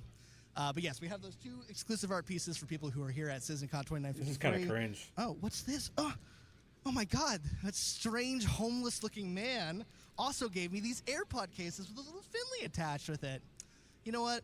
Maybe that guy was all right. Whoever he is, I hope he's having a good day. But I actually do need new AirPod cases. So again, like everything else, I'm just going to keep this. I think that wraps it up for me, so I'm going to throw it back to the main convention floor.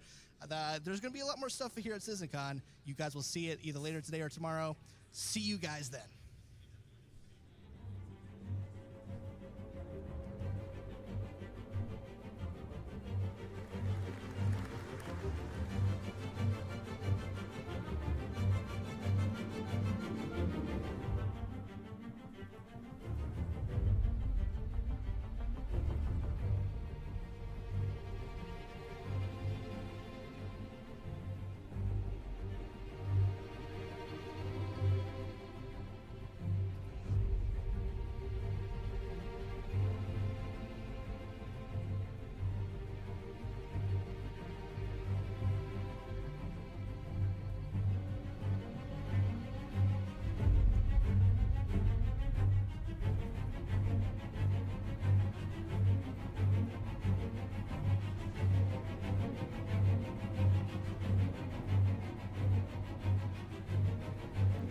let's look at ships.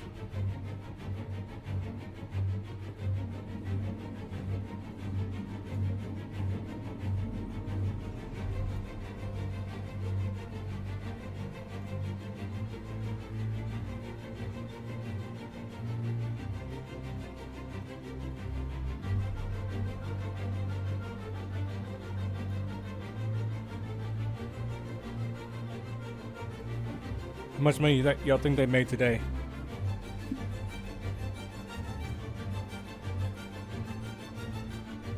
Hey, one. See, I don't have the paint on mine. Some BS.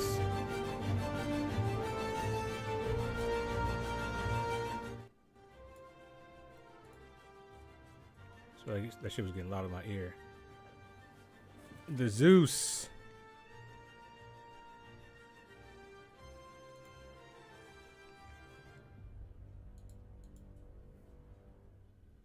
Zeus.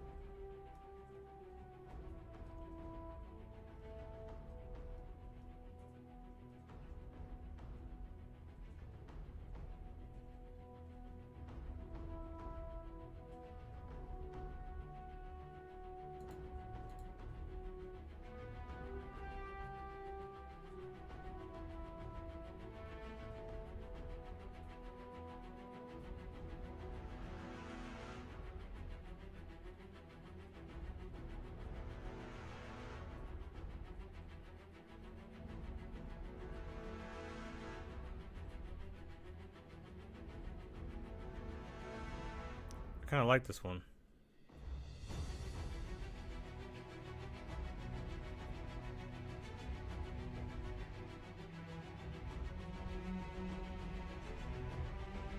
It'd probably be about the same size as the A1. I don't think it'll be as wide, but it'll probably be this similar size. Maybe a little bit bigger, I don't know.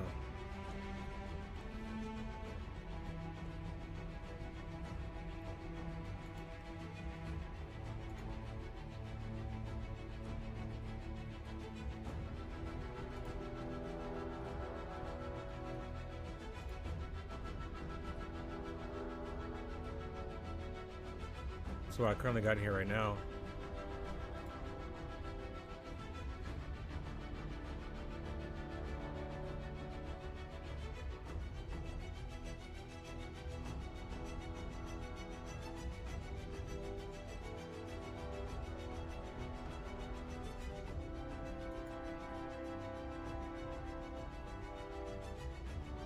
I can get this for $100. I have $100 in store credit, but I want to see if they release any more ships between today and tomorrow.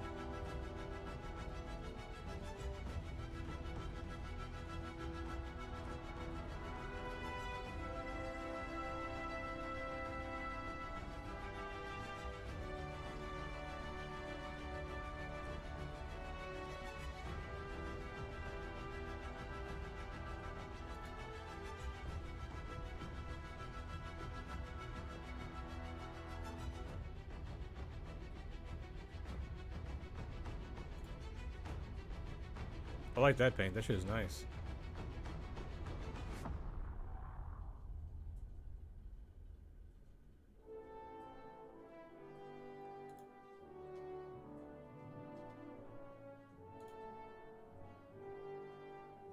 I mean, shit, they made $1 million in a day off the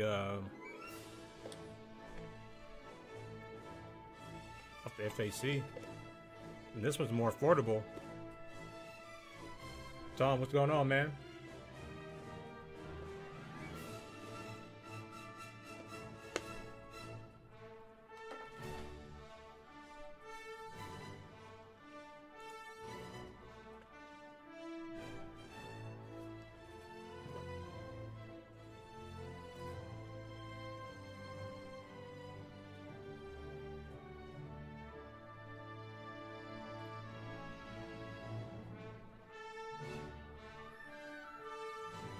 Everyone there's so old.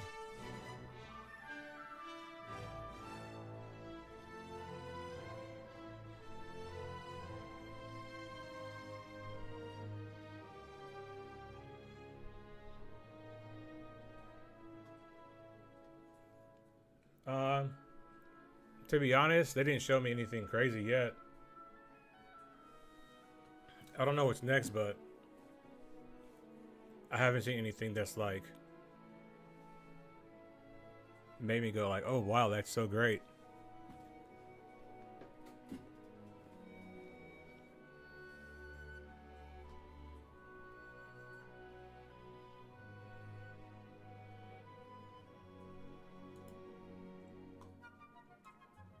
Are you streaming on Twitch?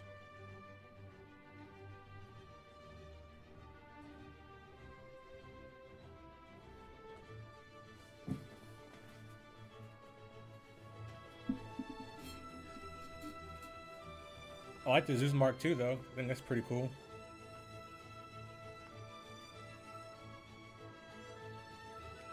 When they're talking about the planet.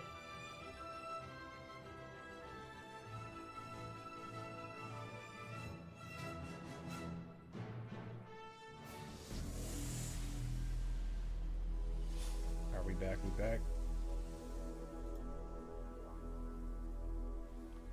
This one should be good.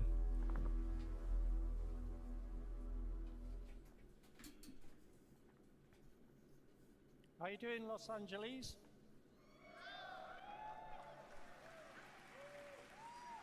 Boys, a lot of you here. It's great to see you. Hi. My name's David, but everyone calls me Bone. Don't ask. Or maybe ask me later. Probably got some bones in your closet. You look crazy, boy. So, my job is to oversee all the technical implementation of the UI across the company. And if I'm lucky, I get to do some programming from time to time. At previous Citizencon, one in the flesh, in Manchester, I talked about UI tech with my friend and colleague Zain Bian, and we were making new tools and technology to help our developers with to develop their UI. Is he reading from a teleprompter? A few years ago now, and now I'm really privileged to share with you how this technology has been utilized by our talented designers to help improve your experience in the verse. So, along with some of my UI friends that are hidden out the back there, we'd like to show you some of these improvements which are going to help you, the players, navigate the Star Citizen universe.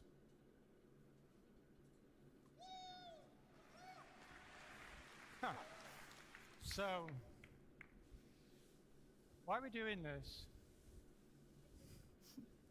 Well, Star Citizen is big, really big. There's so many unique places, massive planets, moons. Yeah, I like the MR. Space stations, rest stops, you know, there's just loads I of could places upgrade to it. explore. We It have wouldn't cost me a huge dime. range of spaceships of all shapes and sizes. And there's an enormous amount of things to do and see, and people to meet.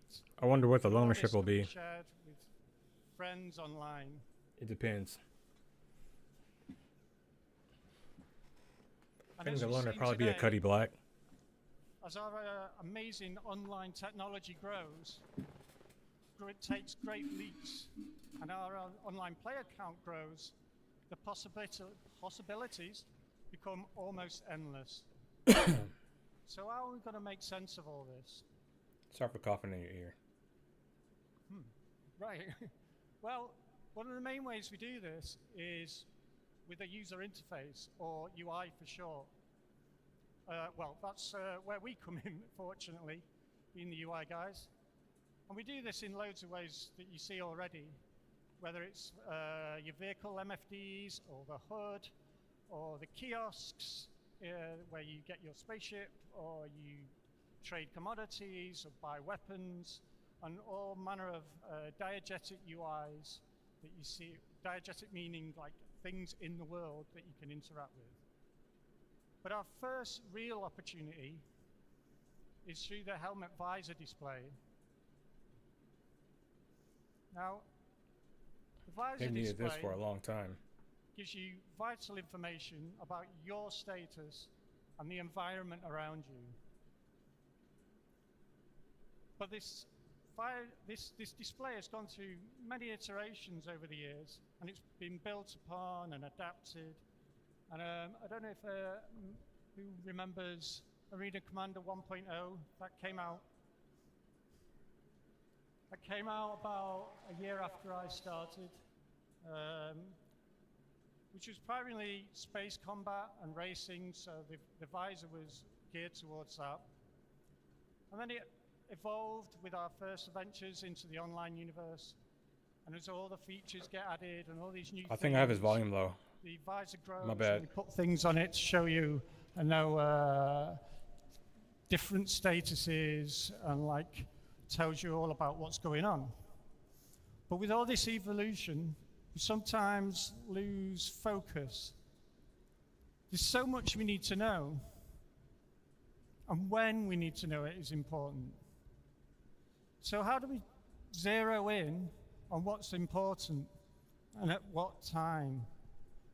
So leaning on this technology that Zane and I and the UI Tech team wrote a few years ago, we're trying to take a smarter perspective and rework No problem. the visor for you. So I'm not going to tell you about that. I'm going to Thank invite goodness. Simon Bursey onto Listening the stage. to you talk is and he rough, can tell bro. you more I'm about struggling it. right now. Simon? Dude's so awkward. I know it's not easy speaking in public, Honest? but he's really struggling through it. Hey everybody. Okay, so Star Citizen, as you know, is a big project which has evolved over its lifetime. Early on in the project, we added the visor, which is the display you see on your helmet when you're walking around the universe in first person. Because the game is always expanding, we often add new gameplay features, and with those come new UI. The various teams slotted pieces into whatever place made sense at the time, but this eventually meant the view became very complex. Right. As you can see, the current live UI can get very cluttered. We have lots of information competing for your attention, so you don't always know where to look, and sometimes the overlaps can make things difficult to read. So, as you can probably tell, the UI team wanted to do a redesign. We wanted to improve the player's experience by presenting the important information in a clear way. We also needed to create a new framework that supports all the existing features. Why and they make allows this us so to add dark? more in future. And finally, we wanted to bring the visuals up to the high standard we're setting for Squadron 42 and soon the Star Citizen persistent universe. So how do we go about that? I believe user interface should always be a collaboration with the teams who build the underlying features. So we worked closely with them on a new layout, keeping some pieces, combining others, and maybe getting rid of a few. Once we'd figured out the design, we built a new framework using our 3D UI system, and then we worked closely with the various game teams to take all that complex I mean, you data guys that know me. existed I'm before monotone too. and hook it up to the But new I can user get through my interface. words though. I can speak if I need When to. we designed player-facing UI, we often tried to start with the worst case first, so we can see everything we have to deal with. It was important for us to keep the central area as clear as possible to make it easier for you to see the underlying game. We designed a set of regions that attach to the different parts of the view, and with each of those, we have a set of widgets that can show, hide, and stack when you need them. So, I've told you about everything we wanted to achieve, but wouldn't it be great to see it in game? Does anybody here want to see a live demonstration? No, I don't. Please, just don't even show me. I can imagine Good. how I it was would hoping look. you'd say that, otherwise it would have been a very short demo. Okay, so we're going to show you some of our new UI running live in the game. Everything you see is in real time, but I have to tell you we've created a special mission just for the show, which is a little different to what you see in the live game. Okay, so as you can see, Bones driving. I'm going to say Bones' name a lot, and the other guys too, so it's probably the most times you'll hear that in any presentation. Okay, welcome to the Orison Providence platform. You may have spotted it earlier, but today is the first time we've shown the new visor we developed and tested in Squadron 42. but you'll be happy to know all the UI you see today is going to make its way to Star Citizen. But this is secret UEE Navy tech, so we'll give it a different look for the persistent universe. As you can see, the display is very clean by default. Many of the elements are contextual, meaning they appear when you need them to avoid cluttering the screen. We've also temporarily hidden a couple of things. Oh so my we can gosh, so many focus more on them button later in this maps. demo. Okay, Bone, let's move into the scene, please. All right.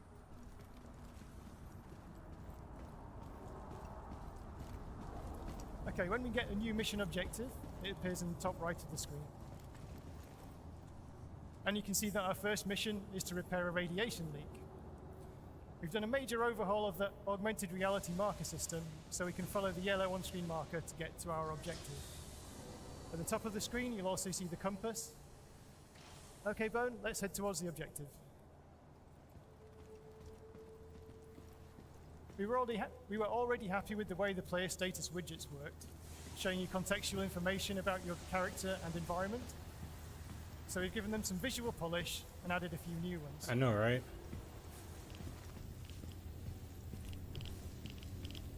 The environmental radiation here is quite high, and over time it will wear down our suit and damage the player. Looks like we can see the source of the radiation there. I think somebody's damaged a pipe, so how are we going to fix it? If we were in space, we could use a salvage and repair ship. Luckily, UEE have some advanced portable tech. Bone, please equip the military multi-tool. The military multi-tool from Squadron 42 has various modes, one of which gives us the ability to salvage and repair while on foot. Okay, Bone, let's use the multi-tool to repair that pipe.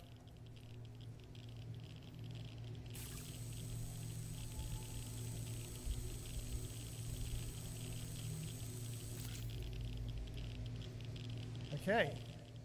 Right, we can see at the bottom left of the screen, the radiation levels are decreasing.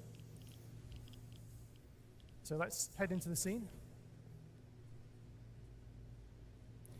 Go on, Bone. Let's walk forwards a bit. Okay, now we fixed the damage, we need to find the enemies that caused it. While we're on the way, LED, you'll right? notice that the on-foot emissions at the top of the screen. We're emitting infrared, electromagnetic radiation, and also sound. If any of these go higher than the background levels, it will be easier for the enemies to detect us. Let's take a look at the bad guys, Bone. As part of the emissions and radar tech, we also have the ability to scan while we're on foot. If we tap the button, we can do a quick scan to reveal everything, to reveal info about anything that's in our view currently. Okay, Bone, let's do a quick scan. This highlights whatever's in our line of sight. We need this in game like right now. This will make the game There's so also much some better. risk and reward to the scanning system. By holding the button, we can charge our scanner, and this reveals enemies through walls using a more powerful wave. But it does cause a spike in our emissions, which makes us easier to detect. Okay, let's do a charge scan, please, Bone. Okay. We can also see the augmented reality box outs, which give us a summary of what we've detected. Okay, let's have a look at our weapons. Let's get the gun out, please, Bone. Okay, we wanted to help the player see their equipment during combat, so we upgraded the weapons display. As well as the ammo in the gun and the spare mags in their pockets, we also now show the player's explosives and med pens. Nice. Okay, let's fight the bad guys.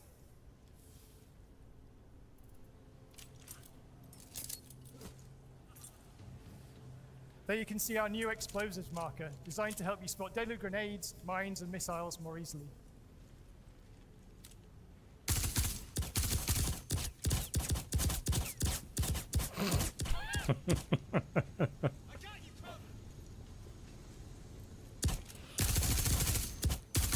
Dude, he's so bad at FPS. He's just running to the corner, just getting shot dead. Okay. Moving slowly as fuck. Oh my god, that was hilarious.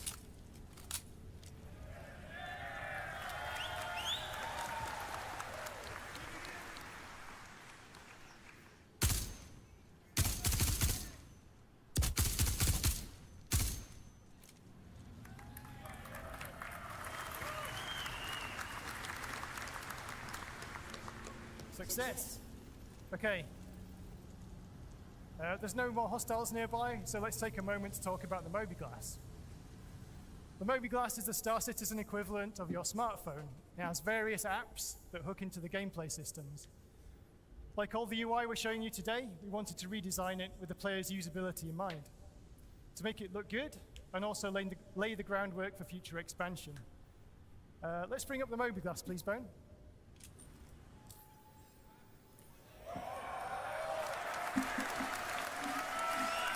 That looks good.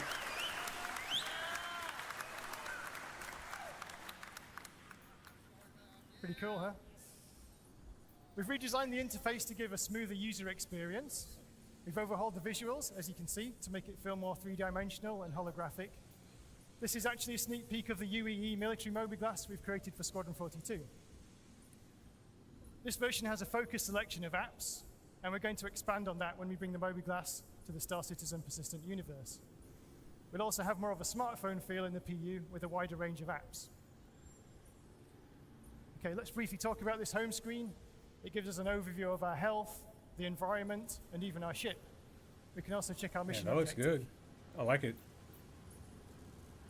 Okay, so that's enough about the Mobiglass. We've got some more really cool UI just around the corner. And to tell you a bit more about that is the very talented Zane Bien.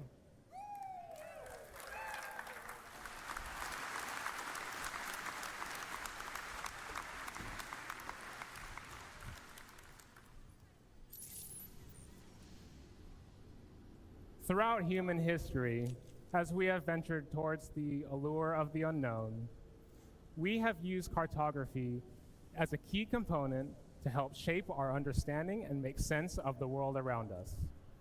Without these systems in place to catalog our experiences and to chart our journeys, we are forever lost amidst our own environment, and we are just running around aimlessly. This is why it is super important that you, as citizens of our ever-growing, ever-evolving, persistent universe, are equipped with the tools necessary to make your ventures meaningful. So, with that said, I want to show you something that I think is extremely cool. So, Bone, our next objective is to go to the map kiosk and download a terminal.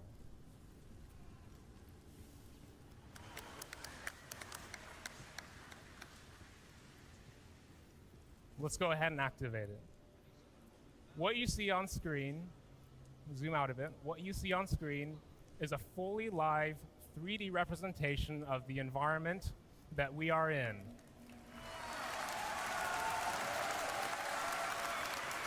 I like it, I like it. You can see callouts of the various default points of interest. You can pan the map around, you can rotate it, and you can even cycle the floors that you're on to isolate the visuals of the floor that you're on. So our current objective, it's much more interesting if we can actually take this on the go. So let's download it to our data bank.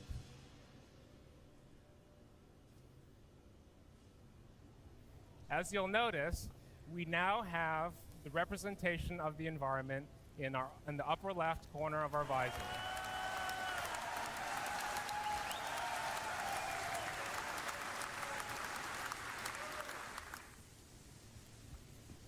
Now, the thing that's really interesting to note at this point is not all environments will have such a convenient kiosk available. You may encounter run-down settlements, or you might come across a cave that no one else has ever set foot on before. I don't know, he's a manager of something. What will happen in this instance is your radar will incrementally update your map, and it will incrementally reveal your environment and save that to your data bank. So you kind of reveal it incrementally. So this map, what we see in the upper left corner of our visor, is not really just a map. What it really is actually data. It's our radar. And we can see contacts on our radar as we scan. And it's basically what we have available in stored in our data bank. So because we have the location data saved to our data bank, Yeah, you can that obviously was. access that via our mobiGlass. So let's go ahead and pull it up in our mobiGlass because this is going to get really interesting.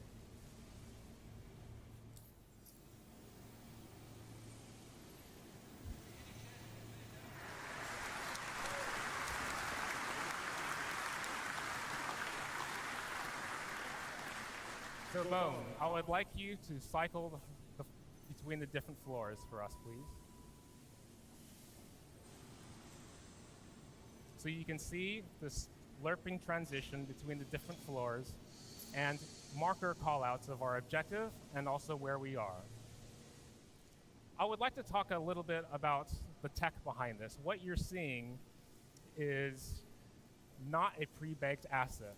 And I want to reiterate that because all of our environments can be very dynamic and they can change. They can take damage. Perhaps economic shifts might cause changes in the environment. And we can't export totally custom assets. So what we've done is we collaborated with our graphics team to enable us to render the environment in this way. And what it is we're actually whitelisting objects that we render and excluding everything that we don't need to render. So in our level markup, we basically have the designers and artists mark up only the bits that are necessary for the map. This lets us have a very compelling visual, but without much of the cost. So I think what we can do at this point, what I want to show you is something very interesting. So we might look around on this map and note down certain areas that might look interesting that we might want to visit later. This guy's kind of awkward too. We can see some doors on this map, and these doors are entities that are called out on the map, and they may change state. So there can be some doors which have a locked state, which they will display red. And doors that are open will be green. And there are other entity callouts that can happen in our map. So let's go ahead and find a location to put down a pin, please, Bone.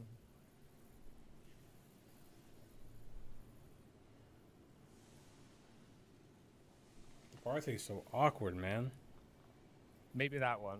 Maybe that door looks interesting. Press T.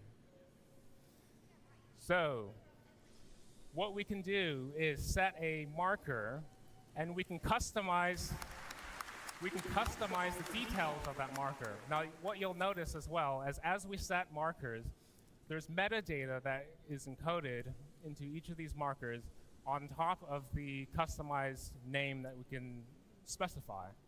So we can mark as many markers as we want in this map. And these are all saved to our data bank, and we can eventually share these markers and even sell these markers on the market. So the thing about this, we can't really talk about markers without mentioning data running.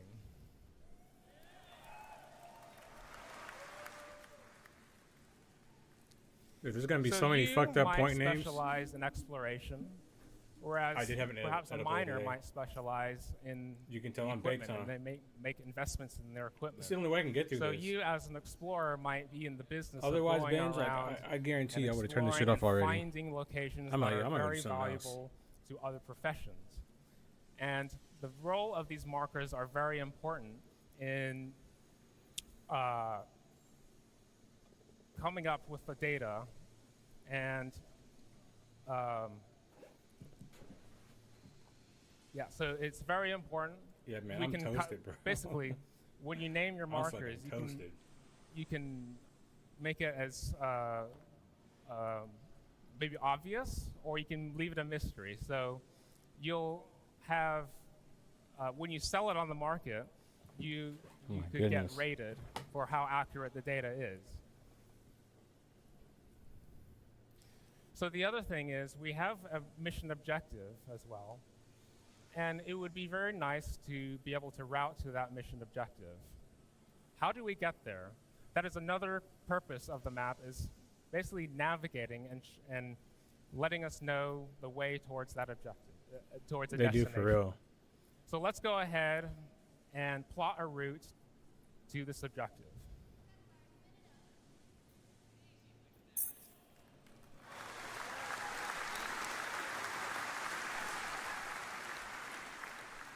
So we can see a line being drawn from where we are up the stairs to our destination and where we want to go. So you'll no longer be lost amidst all of our super complex environments. And what's worth mentioning at this point, and what's really cool, is this under the hood is actually utilizing another piece of tech, AI pathfinding. And so what that allows us to do is leverage other existing tech to basically The pathfinding right now is it the does guys all the heavy lifting, pointing we just guns, make it look pretty. locking on where they need to go. It's hilarious. So because of that, there are certain cases where the path might be blocked. It might have a locked door, or there might be a fire that is in our way. The AI pathfinding will account for that. It will go through doors, it will handle elevators, and it will handle fires, locked doors, and it will just handle everything. So that is an example of sort of a piece of tech that we've leveraged under the hood to help us achieve this goal. So,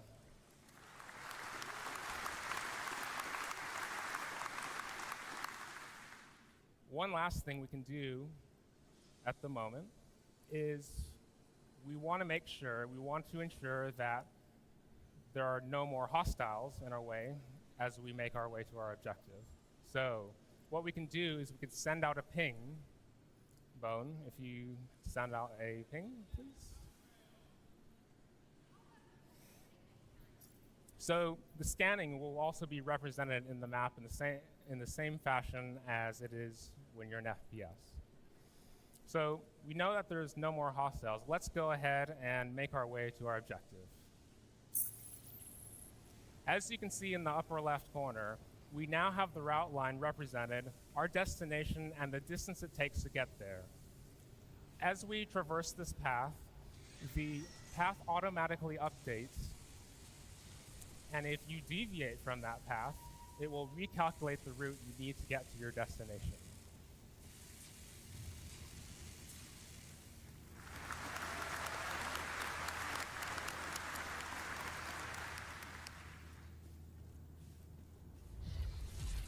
So there's our buddy.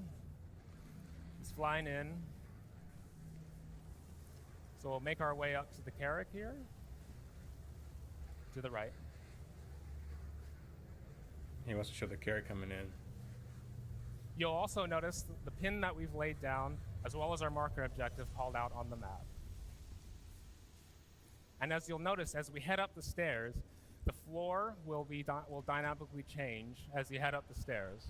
If we can get past this first bit, if we don't trip up. Fuck, flying up the fucking stairs. So as we make our way into the Carrack, it's not just environments or caves or cities. We can represent the ship on our interior map. And it's totally seamless as you transition between the two. So let's go ahead and pull up our mobiGlass again and get a wider view of our ship.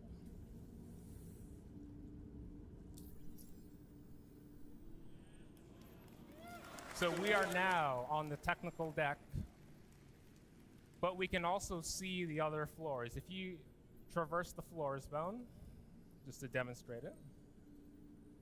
Here's our cartography deck. Down one. in our habitation deck. So you will have noticed from a previous presentation that this was very similar looking, right? It's utilizing our tech.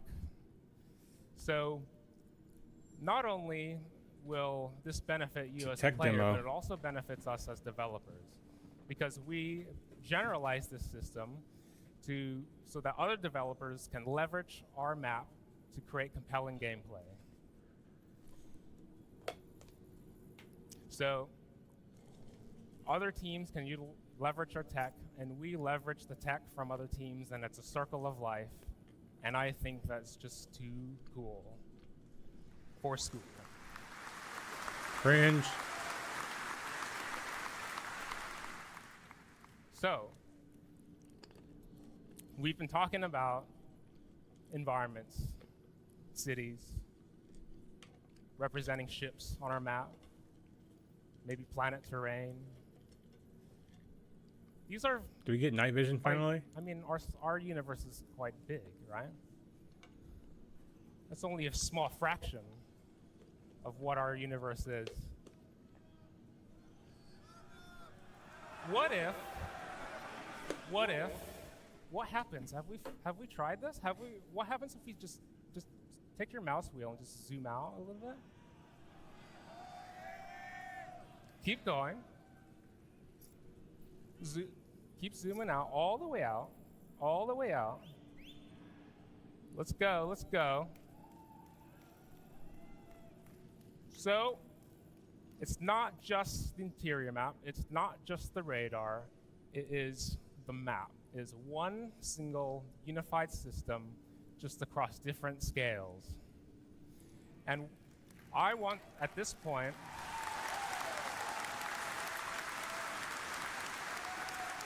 we are above Crusader, and at this point I want to invite Emily Hansen onto the stage to talk about the map as seen at this scale. Thank you very much, everybody.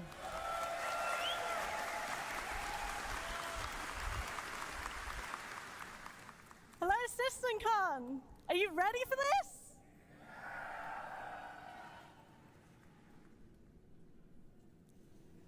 this? Phone, do you want to click on the marker? As you all suspected, this is the star map.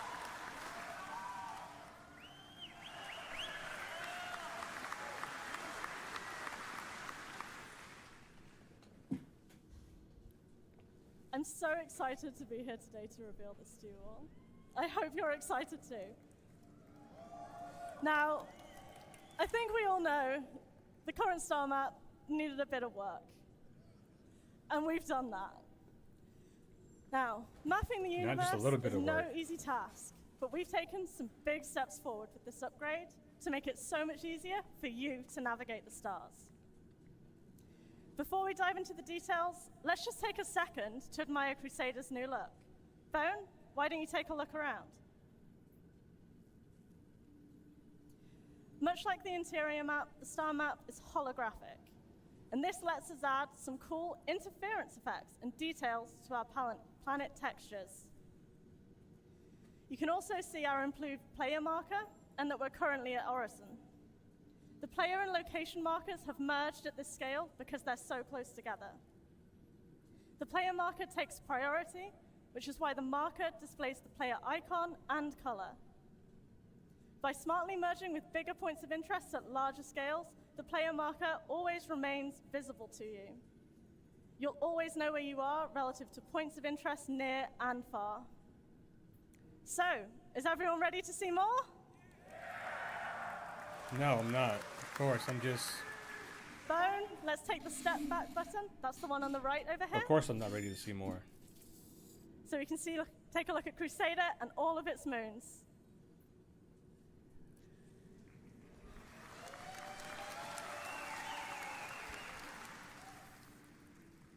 Yeah, so here we are, Crusader, its moons, orbits. You can also see that labels have received a major visual update. They're now fully 3D, and this gives them a really cool perspective. Most labels are aligned to the galactic plane, and they rotate with the map. Bone, give the map a spin.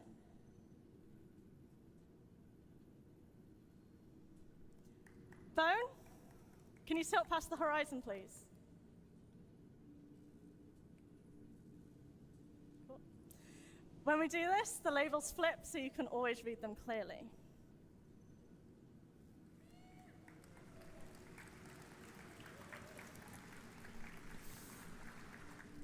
Labels for city markers and outposts work a little bit differently. Bone, let's double click on Selin now to focus on it.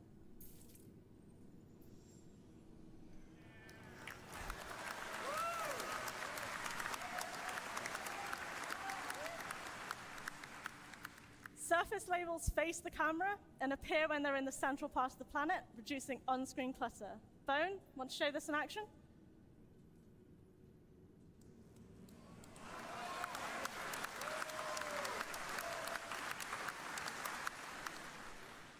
Markers on the far side of the planet fade out, so they don't take focus from the locations you currently care more about on the near side of the planet.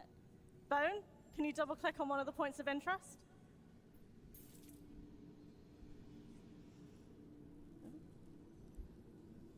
As we selected this marker, its label will stay visible at all angles. So far, we've showed you that you can use buttons and double-clicking to jump to objects you're interested in. But wouldn't it be nice if you could also freely zoom out and into locations? Shall we try it, Bone? Let's zoom out until we can see Crusader.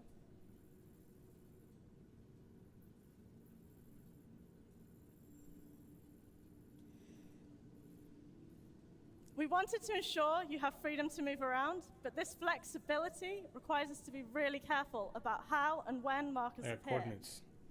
Markers need to disappear when they get too small, but also stay visible when they're still relevant to your view. This isn't simple because objects in a solar system are vastly different sizes. Think about the size of a star versus a planet versus you, the player. You're kind of small compared to a star, right? Our solution is a technique we call cosmetic scaling.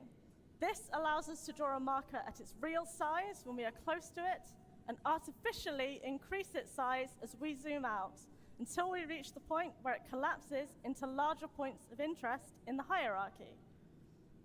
You can see this in action here. There's no way Crusader and its moons are this size at this scale in reality. They've been scaled up massively so you can see them. Bone, let's zoom out a bit more so we can see the moons disappear.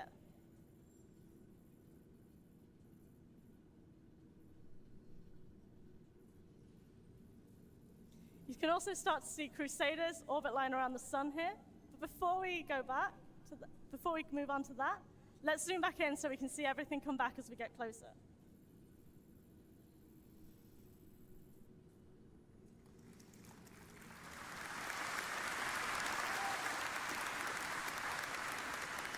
As well as zoom, you can also pan around the map unrestricted. Bone, feel free to have a quick look around. As we draw closer to a marker, the cursor automatically it's good stuff. She's just not magnetizes interesting to it. as a person. This ensures you never lose track of what you're trying to view when you zoom in. No more zooming in on empty space.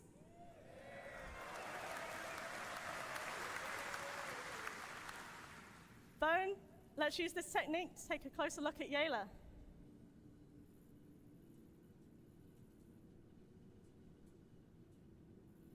Is it Yayla? Yayla? The magnetic cursor does not require us to click on markers. Keep zooming in. Bone, can you keep zooming in?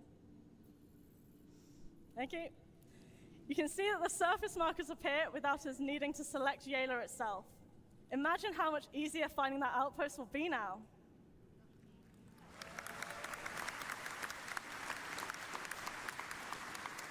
Crusader, as you all know, isn't all there is, though.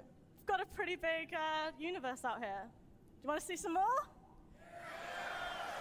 Let's have a look at a location further afield. Can we just pan to Calliope, maybe? Bone, let's give that a try.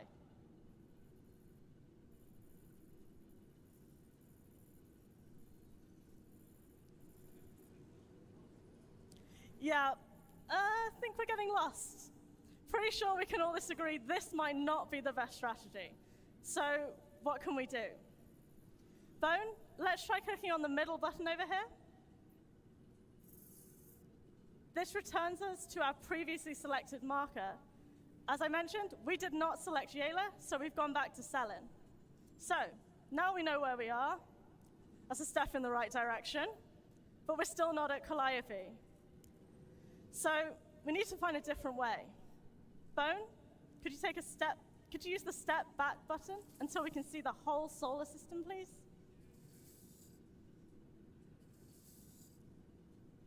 And there it is.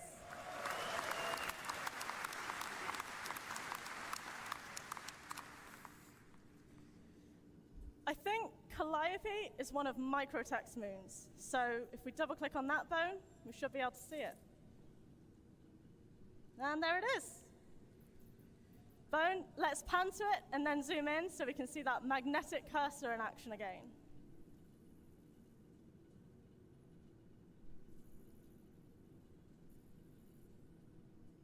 Can you zoom in, Bone? Thank you.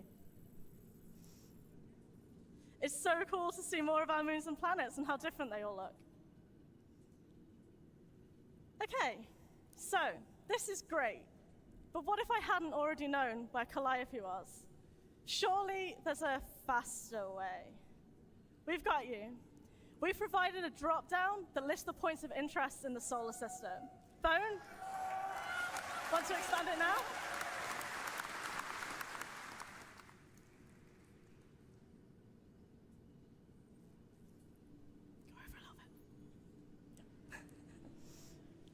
We're actively working on ways to improve the way this list is presented to you, to make it even easier to find what you're looking for. And yes, this will include search functionality.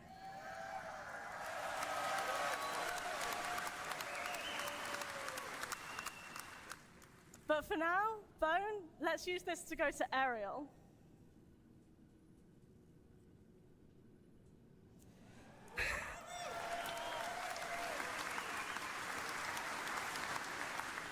I absolutely love zooming around on this map. Bone, want to find Area 18 for me?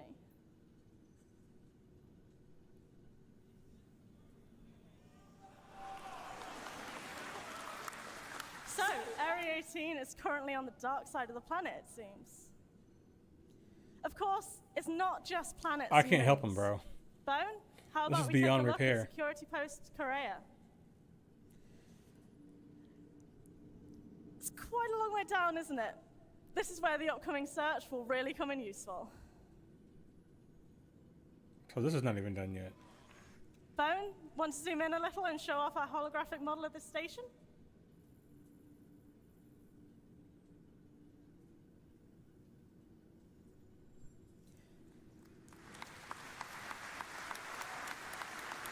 Bone, can you also drop the drop down again, please? Thank you. As you may have noticed, the recent list in the drop-down populates as you click on locations in the list.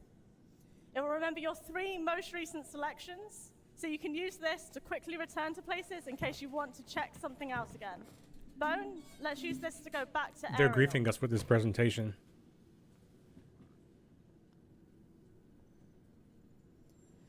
Okay, so we've done a lot of exploring. I think it's time that we head back. We could do this by selecting Orison from the list, but we also have our own marker that we can take advantage of here. The eagle-eyed amongst you may have noticed that the player marker clamps to the edge of the map, keeping it visible to you no matter how far away you go. To get back to our position, we could double-click that marker, or we could click the first of the navigation buttons to zoom straight there.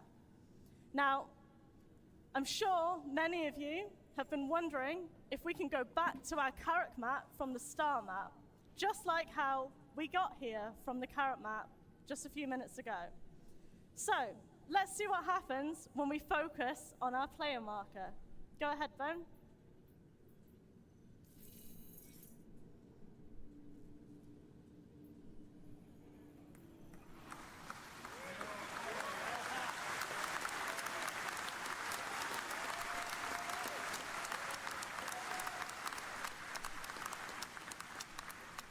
All right, so yeah, here's our Carrack again. Being able to simply zoom between these map contexts lets you draw meaningful connections between what's on the ground and what's in the skies like never before. It's good, it's much needed. Just for fun, let's zoom all the way back out so we can see the entire Stanton solar system. It's just so cool to watch the verse open up before our eyes.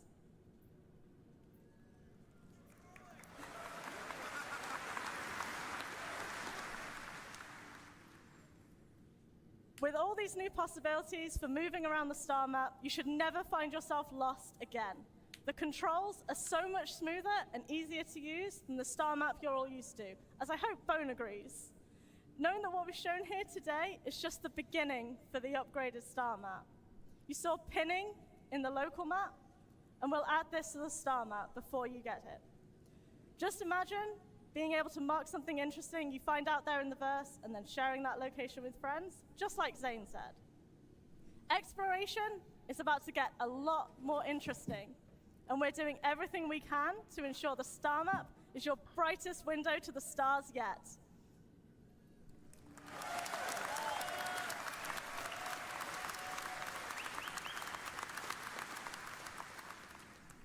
And now, let's welcome our intrepid demo driver, Bone, back to the stage. Thanks, Emily. Thanks a lot.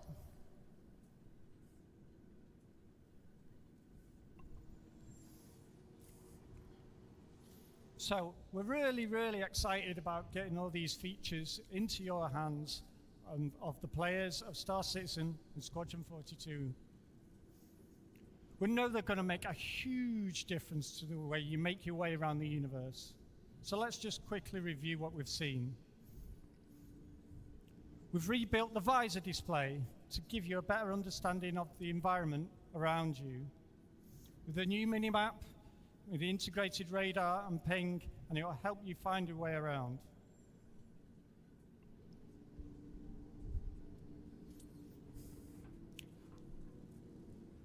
There's a new Mobiglass coming with its sleek new design.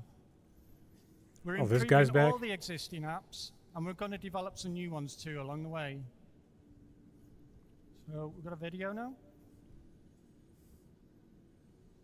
And then there's our interior map technology, which will truly help you understand your surroundings. Better awareness of your surroundings and threats, exploring new mapping new areas, pinning locations for later and sharing these with your friends.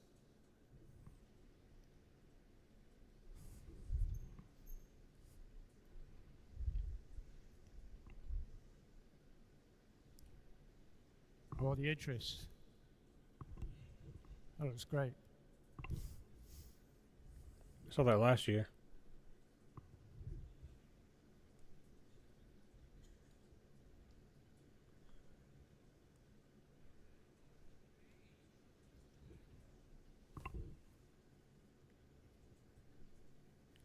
Some more of Horizon.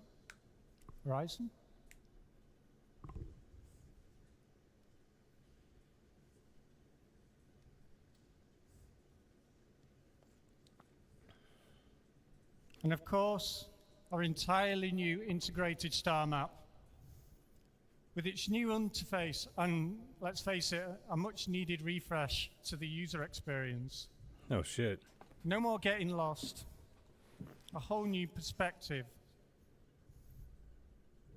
With all these upcoming features, where will you explore today? Thank you very much. Cheers. The last one was corny.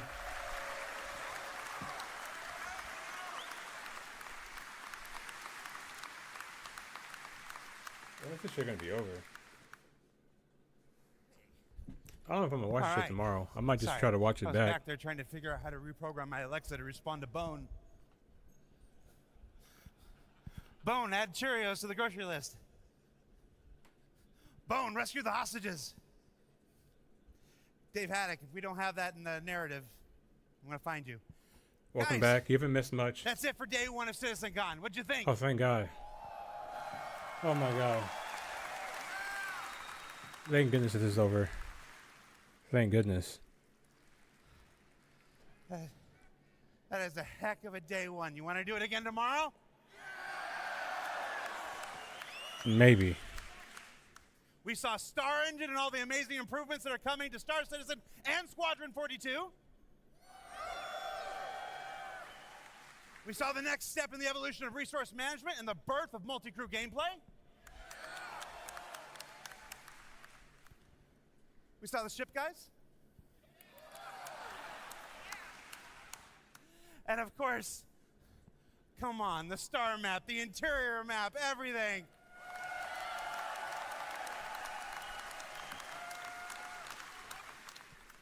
I often joke that we're just like you in many of the same ways. We want the same things. We need the same things. We have all collectively, all 1,300 of us working for Cloud Imperium Games, been like, when Star Map? When? To see it.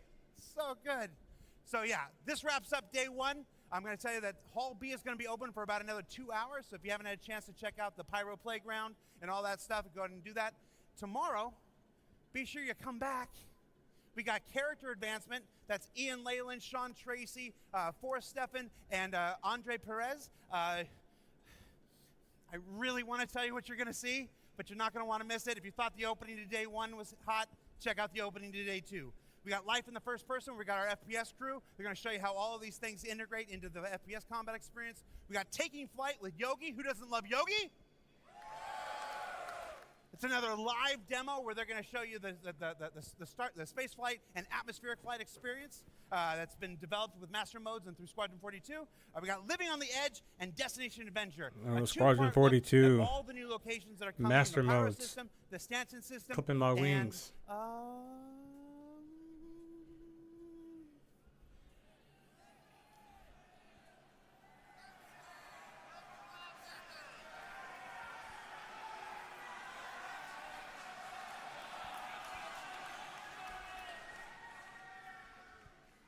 I've been here 9 years. I got to make it to 10.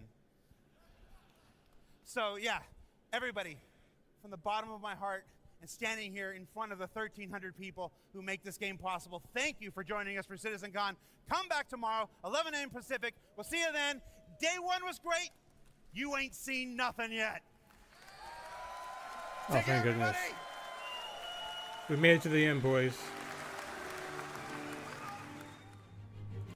We made it to the end, thank goodness. I'll see you guys tomorrow. Let me know what you think about motherfucking Citizencon so far. And I'm going to debate if I want to buy another concept ship. Although I don't have to pay any actual money to get it. So, see you guys tomorrow.